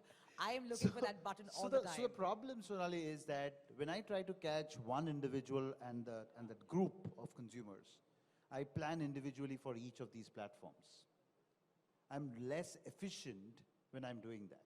Unfortunately, if that's the bigger spend, 34,000 crore, what he's called out in his report recently, higher than the 30,000, 31,000 odd of television, we don't have a measurement, we don't have a planning tool in this country. Okay? So that's Exactly. point number one. Yes, yes. Point number two, Sonali, to just build on that, there is a chunk of spend that actually happens where it is not. So what does digital stand for? Sharper targeting, whether it's content or from a media standpoint. The accuracy levels, when you really look for it, it is not that accurate. When it comes to geo, when it comes to demographic, when it comes to some other measures. But the currency or the commercials are not linked to that. There is a bit of bot-led fraud. Absolutely. But the currency is not led back to that. Right? So there are these kinds of challenges. And then I have people who are slowly moving behind paywalls. There was a report recently by Hootsuite, and they were talking about the fact that around 51% of India, in urban part of India, they've actually gone behind some kind of ad blocking. So if you really ask me push marketing, there is inflation, and that's AdX does not grow 21% because we all have started spending and reaching out to more consumers. But it's also because of media inflation. But there are these challenges in the digital space today, which if we don't address right now in this country, we're just probably betting a little more in the dark. And we'll come to the pull part later, but let's have. Yeah, so interesting points made by Shubhadeep as a marketer. Shashi, you, veteran media personality, you know, working with several brands, this kind of distraction and this hype and hoopla by this digital revolution, justified? I mean, I want to know that there are like, you have Sam Balsara, Shashi Sinha, we have Shubhadeep, and we have a bunch of marketers, apart from Mark Pritchard, whose voice is the loudest from P&G, for those of you who don't know, who keeps asking for metrics, unified metrics in the digital world, and we're always beating down TV and print and every other media, right, to give us better ratings. Why is it that, you know, people like you are not standing up and saying, it's about time? How long will we be in discussion mode? Shashi, first you, then I'll go back to, then I'll come to you. On the metrics? On the metrics. Okay. Given that you're spending so much money on digital, right? And Before I come to metrics, there is a comment I want to make, Sure. objection I want to take to the fact that digital is very big and has become bigger and, you know, sorry, I will answer the question, but I want to make a comment that the fact is, in my personal, I say it from every forum, I don't think other media are going away. Television is going to be there for quite some time. And the point which was in the previous panel with Samir and Manoj, the fact is, where's the money coming in? You know, so today, you rightly said in digital, the money is being made by just two platforms, Google and Facebook. The others, the Meta family, others are not making money. Finally, somewhere you have to see a pot of gold at the end of the tunnel, you know. And today, OTT is being funded to a great extent either by global money or by TV money, you know. So it's all the Z's and the stars and the thing. You've seen the Hotstar balance sheet, you've seen the Star balance sheet. So I think the TV is not going to go away. There are a variety of reasons. It's a bit like movies, so that's the first point I want to make. And I personally feel what Shobhadeep said, if digital measurement comes in, two things will happen. Firstly, the measurement is not coming in because the ecosystem doesn't want it. Let me be as brutal as possible. The day the ecosystem wants measurement in India, technology is not an issue. And if I may say so, there's something I would understand about measurement in this country, you know. So its measurement is an ecosystem issue. They don't want it, the capability exists, because all what Shobhadeep alluded to will get caught out, you know. It will help the long tail. The long tail which is there will gain by this. They will see small niches, which Samir alluded to earlier. But the truth, and I'm unfortunately known to be as direct as possible. So the ecosystem, it suits the ecosystem to live within walled gardens and not to allow third-party measurement coming in. Look what's happening on IPL. There is TV ratings which people claim are coming down, but whatever digital last 2 years, 3 years, there will be no measurement. I'm sure there will be no measurement now. So that's the limited point I'll make as far as measurement is concerned. The day the industry stands up and say we want it, it will come. Before I come to you, Rohit, I want to ask you about why you're not demanding. Oh, we have been demanding for a long time. In fact, unfortunately, there has been no consensus at an industry level when it comes to this one singular measurement. Is it an industry consensus or is it the digital consensus that we're looking at? Where is the problem? See, what do we want? We want one singular measurement system, irrespective of what medium. Today, we do media planning, which is across, right? It's not. Unfortunately, we only go by some probability matrix today to arrive at that combined plan and whatever.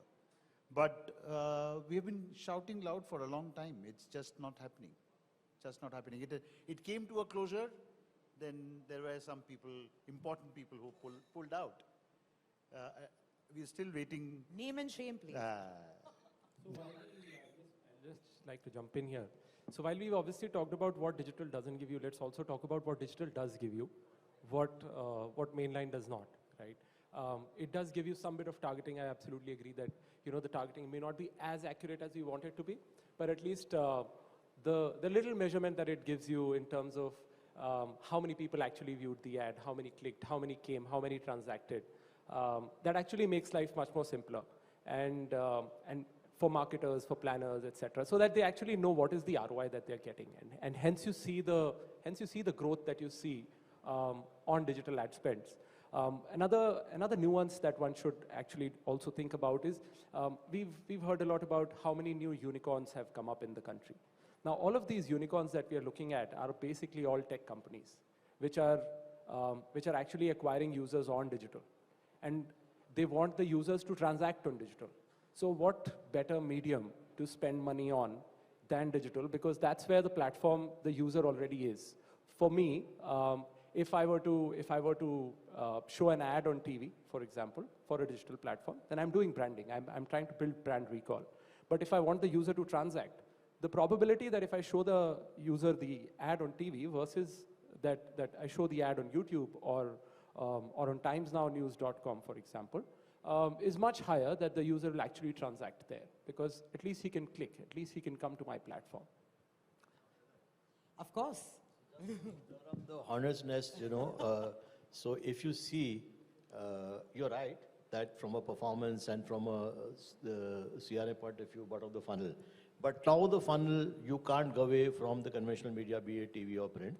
A founder said this to me, a very large, successful fashion company founder said to me, he said, listen, and you can see it on television, look at IPL, that, you know, all the spends would come from the digital companies. He said to me, finally in this country, You cannot go away. Someone selling top-end cosmetics saying you have to be on television, then you're absolutely right, the bottom of the funnel comes in terms of closing the loop. But that's the reality. So there are very few brands. I heard someone saying, I was very keen on finding out who that name is. The brand has been built only on WhatsApp. You cannot but not do multimedia in this country. I'm not saying absolutely digital has a critical role to play, but do not underscore the role of the other media which exist. Absolutely. Sam, you wanted to say something? Actually, as a corollary to this, you know, basically you asked an important question as to why is Subhadeep not making a noise? Absolutely. Now, the real truth is, Subhadeep may not like it. Subhadeep doesn't matter to Google and Facebook. That's true. That's true. They don't so want to give it out. So you must, while Subhadeep matters a lot to television, and Subhadeep matters a lot to other media, he is inconsequential when it comes to Google and Facebook. But if many Subhadeeps come together. No, but right? still, see, so the honest truth is that digital has grown on the back of performance.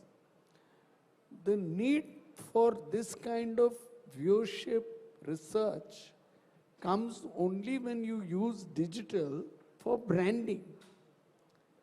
And today, most of the dollars are going to Google and Facebook on account of performance. In our report, you will find that in digital, 40% is now branding. But that is because we are taking out that huge bottom layer of millions of people who are using them only for performance. If you see Google's report, they will still say that their major dollars are still coming for performance. Those who use Google for performance don't need all these metrics which Subhadeep needs, or I need, or Shashi needs. So that is the bottom line. May I just build? So, Sonali, sorry, I'll just build on this. So, very right and very true that digital has given us it has unlocked immense set of stuff for us. Performance, and he called out performance. Actually, and I'm digressing for a second here. Performance marketing, you can actually, through all the walled gardens, you can still measure till the last rupee, right? Unlike any other medium. And this is a very unfortunate situation that happened, is that a lot of spend that happens from our side and from various other similar brands, that a large chunk of money goes into performance marketing. Because we can figure out, oh, he has seen, oh, that means after that he has done that, and then he has added a coupon. What is the meaning of seen? That he saw you for 2 seconds? Maybe. And viewability is another angle. I don't want to get into that right now. But because of which, I think we've started creating a lot of content which is more left-brained than creating content which is around brand love, which is building brand equity. A lot less conversations today, even in boardrooms, happen, which is linked back to strengthening brand equity than selling more bingo chips or selling a packet more of Ashirwad or selling a little bit of EP, etc., etc. So performance marketing actually is a lot getting focused.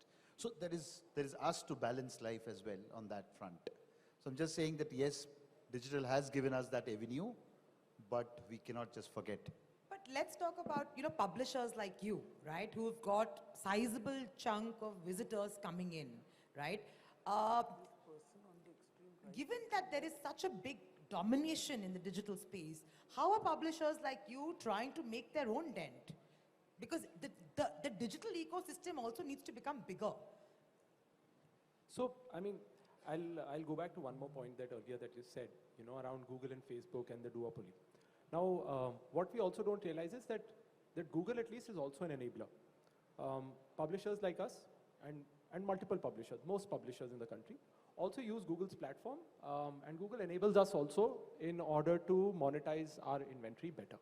So I think that credit we owe to Google as well. Now about the direct question that you asked, I think it's basically about building that brand loyalty, building that user loyalty, that publishers like us do, that brands like us do, and then actually going and doing direct sales and doing branded content sales.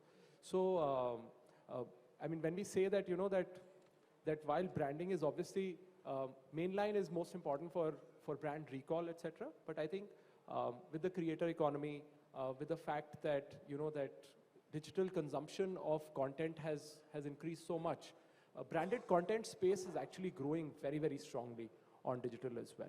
So I think with those kind of pegs, we can build that brand loyalty and try to build that brand recall for brands also on digital, and try to supplement what they're doing on TV or on print. So it is required TV. I'm asking you, can a brand be built surely on the current digital infrastructure? Oh yes, of course. It can be. Oh, One yes, second, of I want to course. take a poll. I'm a digital guy, I've never seen it. I want to take a poll because I'm sure this answer is controversial. Do you think? 100%. 100%. Sam, can it be built only on digital? I have my doubts. and the reason why I'm saying this is not because you can't, not that you can't reach enough number of people, but I think, I mean, the only story I have to say here is that every digital brand that has made it big after it came on television. I mean, Shashi, I didn't ask you. Go back 10 years ago. Why does Amazon still today, after 10 years of being here, use television? I absolutely agree. So But why does there's a point there, you know? So when you're saying that a brand has to be built, it basically depends on the target audience of the brand. So when you're going bottom of the pyramid, then obviously TV has to be done, right? TV gives you the kind of mass reach and the kind of brand recall that it does give you. But when you're trying to Performance target marketing, yes, agreed. no, performance as well as brand. No, as well as brand. Actually, I can give you a lot of D2C brands that have actually been built purely on digital video. However, very rightly pointed out that due to a lot of urban audiences going behind paywalls, I think that is where one problem has come in for brands, because a lot of the urban audiences now, let's say, which were being earlier targeted on YouTube, for example, are now buying premium subscriptions and hence are not seeing ads anymore. In fact, I was having a conversation with one of the film producers last week, and I was actually telling them that, guys, you're not realizing the importance of digital news. And why I say that is because when you're looking at video, all of the OTTs, let's say, and you know, so you have the cord cutter generation if you want to target the PVR, the multiplex audience. Most of them, or a lot of them, let's say, are basically not watching ads anywhere because they're not watching TV. They're watching YouTube Premium, they're watching Netflix, Amazon, Z5, Sony Live, whatever that they're watching, that's all premium content, right? So they're not seeing any ads. Where are they seeing ads? They're only seeing ads on news platforms. So if you want to reach the user, how do you reach the user? How do you tell him that a new film is coming out? They were sharing with me that there's a big problem. People are not going to cinemas anymore. Why are they not going to cinemas anymore? And my question to them was that if you're looking at the urban audience, how are you trying to reach them? You're still trying to reach them the way that they were being reached earlier, but they've moved on from a consumption pattern perspective. So you need to move on, and hence the importance of digital news from an ad spend perspective. So Rali, may I just come in? Of course. I think I must just clarify a little based on what I said previously. I think the reality is that in today's time, you need television and you need digital. Now, I'll tell you why I have come to that conclusion. The reality is that everybody's viewing habits, media habits, have dramatically changed, including mine. So, whilst I do believe that television offers a brand much better brand building capabilities than digital, the reality is that, as Bark now tells us, 1/3 of a program's audience is severely underserved by digital, by television, because there are these people who we call light users who are using very little of television. So if you want a plan that say that has to deliver 500 GRPs, 1/3 of your audience will get only maybe 200 GRPs. So you have to make up for those by adding digital. Sam, very complicated. Sorry, by old, this is very, I'll call wait, sir. Can I give you a simpler answer, sir? So with due permission from your side. See, this logic, I didn't understand the light viewer. I mean, I have some understanding. Simpler way of looking at it is, you look at the top 20, top 30 digital brands, which are consumer facing. I'm not talking B2B, consumer facing brands. Chances are, if not all 20, 18 would have been an IPL television last year. So I rest my case. You know, there's no simple way of looking at it, you know. No, I'm saying IPL is the reason. Quick question there. On IPL on digital or TV, IPL on TV? TV. When I say I mean TV. So last year on IPL, you name the brands, my friend, and I'll tell you whether they were on television or not. Huh? So the top, so instead of looking at the complex grid which he created, look at the proof of the performance. Finally, they're there. Consumer-facing brands. Obviously, something else which is being built, I don't know. And this will continue for some time. You are right that there are audiences which are going away, but the only way to catch is to look at large reach at one shot, whichever you catch it. I have just one point to make. Yes, sir. I know times is up, but just one point. See, brand building is about storytelling, right? That I don't think anybody disagrees. Now, when we have that option of that button saying 5 seconds to skip, very, very difficult to tell a story as a marketeer. Absolutely. Right? And hence all that brand love, all that brand equity, the fuzzy logic behind it, etc. But it really works. But it's difficult to build in those 5 seconds. Difficult to build through a banner. Difficult to build through those video-like stuff, right? Hence, we need platforms to tell that story. Now, whether it's television, whether it's your own, and that's why I was coming to that pull part of the marketing, whether it's your own digital assets, how you utilize that, or it's through communities that you're interacting with, through to consumers. There are different routes that people are taking as marketeers and to achieve that objective. Television will continue to play a role into delivering that objective, where digital will be a little bit of a constraint.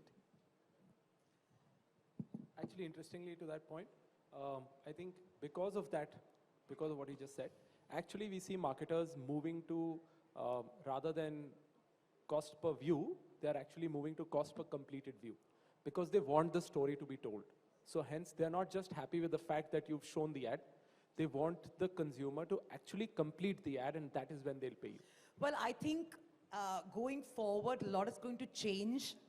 We're going to see some dramatic changes. Definitely, TV is not going out of fashion anytime soon. So thank God for my job at least. And of course, we have digital also growing. So I think the media per se is growing. Now, what will stay and what will go, time will tell. But as of now, both seem very important. Lucky for the India market that TV is going strong and digital is growing, and we'll all be employed at least in the near future. On that note, thank you so much, and I hope you enjoyed this conversation as much as I enjoyed having it. Thank you so much.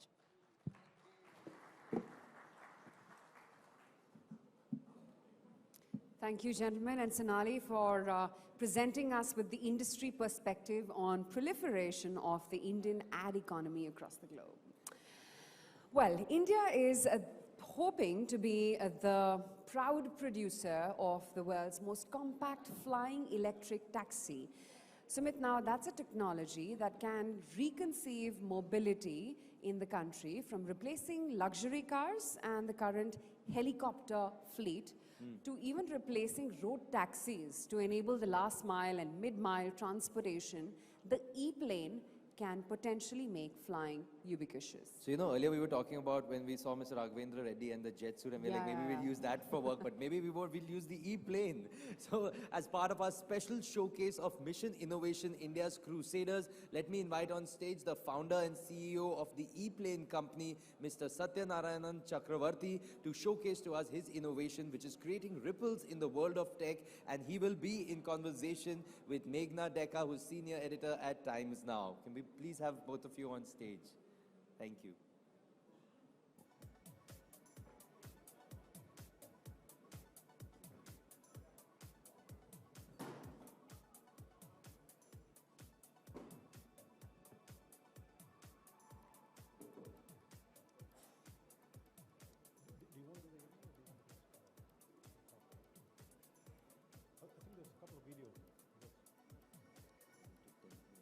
Good evening, ladies and gentlemen. I'm Satya Chakravarti. What we're going to do today is to just quickly run you through the PPT to set a context so that I think Meghna can probably ask better questions in that case, right? So let me just run you through what's digital about these things. I think there is a couple of, I think this is something that I would like to really talk about. One of the questions that a lot of people have when we now talk about flying taxis is how are we going to fly without colliding?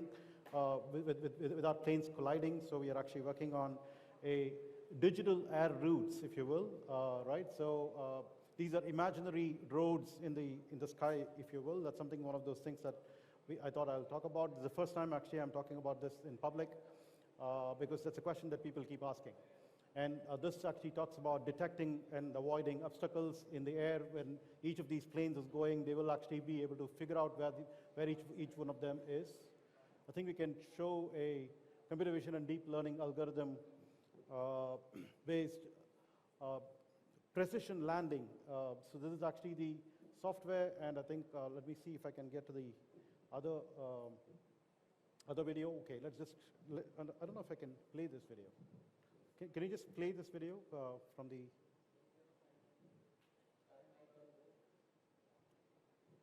Well, right. So this is where we are. We are actually into doing a subscale prototype. It's the largest of the drones, if you will. In fact, we showcased this to the Civil Aviation Minister earlier today in Bangalore. It's right now in Bangalore, and it's going to go back to Chennai for further testing. That's where we are. So I think we'll be done with this, and then we can...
Dr. Chakravarti. It's a subscale version of it. I think we are working on the full-scale version where people can sit How and big fly. is the full-scale version of an e-taxi? Yeah, so that's a good question. We are actually making the most compact electric VTOL in the world. So our full-scale version will actually be about 6 meters wingtip to wingtip. I'll ask you something. People like me, I've traveled 2 hours today to get here, and then I'm going to take roughly that much time if I travel back to office. I can actually sit in one of these things, and how fast will it take me? For a distance which otherwise in Delhi to Noida would have taken 2 hours. Oh, that should be about 15 minutes, I would think. 10-15 minutes away. Yes. So roughly 10 times faster. Absolutely. 10 times faster. And Absolutely. how many passengers can this take? Repeat that. How many passengers can it? Right now, we're actually working on a two-seater. So that Two-seater? will be a one pilot and one passenger. Mainly targeting executives who actually don't want to wait for other seats to be filled up. Because if you think about it, most of the taxi travel, right? Look at airport taxis or any of those things, it's actually single passenger travel, right? So about 2/3 of taxi travel is about single passenger. That's a market that we're targeting. So two people can sit in one of these. This is, of course, a prototype. The full size design that you are building, two passengers, one pilot can actually take off. And what's very interesting, when I was seeing this video, it's a vertical takeoff and a vertical landing. It doesn't need any space. There's no infrastructure required. You can literally land it anywhere. Absolutely. That's exactly the point. So it can go to anyone's office building. How much space does it take? Can we land one here? We are yeah, of course. I think we're looking at about a 3-bedroom apartment worth of space, like about 1,500 square feet at the most. Yeah. In this much space? This would be about this entire stage. This should be okay. This should actually fit the plane, definitely. But for landing, we need to have like about 1.5 times the dimensions. So we need to have a little bit more. I think the width of the stage would be okay, but not the width. The length of the stage would be okay, but not the width. You must explain to our viewers and all the people in the audience what a vertical takeoff and a vertical landing is, because we all understand planes. They would need longer runways. That's something that we, I believe, need to understand in something These like are this. fundamentally, like you can see the model over there, right? So it takes off like a drone, but it actually flies like a plane. And how safe is it? Oh, it's actually pretty safe because there are 2 levels of safety in this. First of all, there is an entire weight of the aircraft can be balanced by the vertical rotors that are lifting it like a drone, because that's what is actually making it take off. But while it goes as a plane, it's designed in such a way that the entire wing can take the weight of the plane. So you have a backup. If one thing fails, the other thing will actually come to the rescue. So for example, if the vertical rotors fail, you can actually glide to safety, except that you need to probably look for something that's with a short runway kind of a distance, right? Maybe in the middle of a road or something. Middle of a road or even a rooftop. Any Rooftop, office rooftop, for example. Rooftop is actually what we're targeting for most landings and takeoffs. And that makes so much sense. However, one very important question, affordability. Is it cost effective? Yeah. Can people like me actually afford something like this? We have done the math. We are basically looking at around, let's say, if you have to compare with Uber, right, Uber or Ola, right, without any surge pricing and all that stuff that they go through, we are right now looking at positioning it around 2.5 to 3 times the Uber price when we are first starting the... and 10 times faster. 10 times faster. And so I'm from the Northeast, so I understand how difficult it can be to have connectivity. Yeah. If there is a natural disaster, if there is relief, if there is even primary healthcare required, how will this help? Oh, this is going to be actually fantastic, because when we expand this from what we're doing currently as the 2-seater, we are looking at one of the first important applications as air ambulance, for example, right? And air ambulances actually can become like mainstream, hospital to hospital or patients to hospital. This is something that we will actually be looking at as a very routine thing, not just waiting for a natural disaster to happen or anything. Every day we should actually be having air ambulances coming out of this kind of a application. Well, Dr. Chakravarti, I think I can speak on behalf of everyone here. We hope that time comes soon when flying high is meant for the janta. We're looking for about 2 years for the certification process so that we can actually commercialize it by then. We're going to hold you to that. 2 years, you're going to return to Times Now Summit and we're going to hold you to that. Okay, yeah, I'm answerable. It was a pleasure, Dr. Thank you so Chakravarti. much. Thank you so much. Thank to you you so guys. much Thanks for so that much. demonstration. Thank you, Meghna, and thank you, Mr. Chakrabarti. Quite interesting, the possibilities that the future holds for us, doesn't it? But Aisha, I want to talk to you about the most interesting thing that the current future holds for us, which is our next act. But let's not give it away right now. I know we're really excited about it. Since morning we've been talking about it. Yeah. But that's a surprise and session. it's a lovely surprise for sure. But you know, it's been a very exciting day. There's been so many great sessions. What part has been your favorite? I think the next one will be. I'm hoping so. But anyway, ladies and gentlemen, in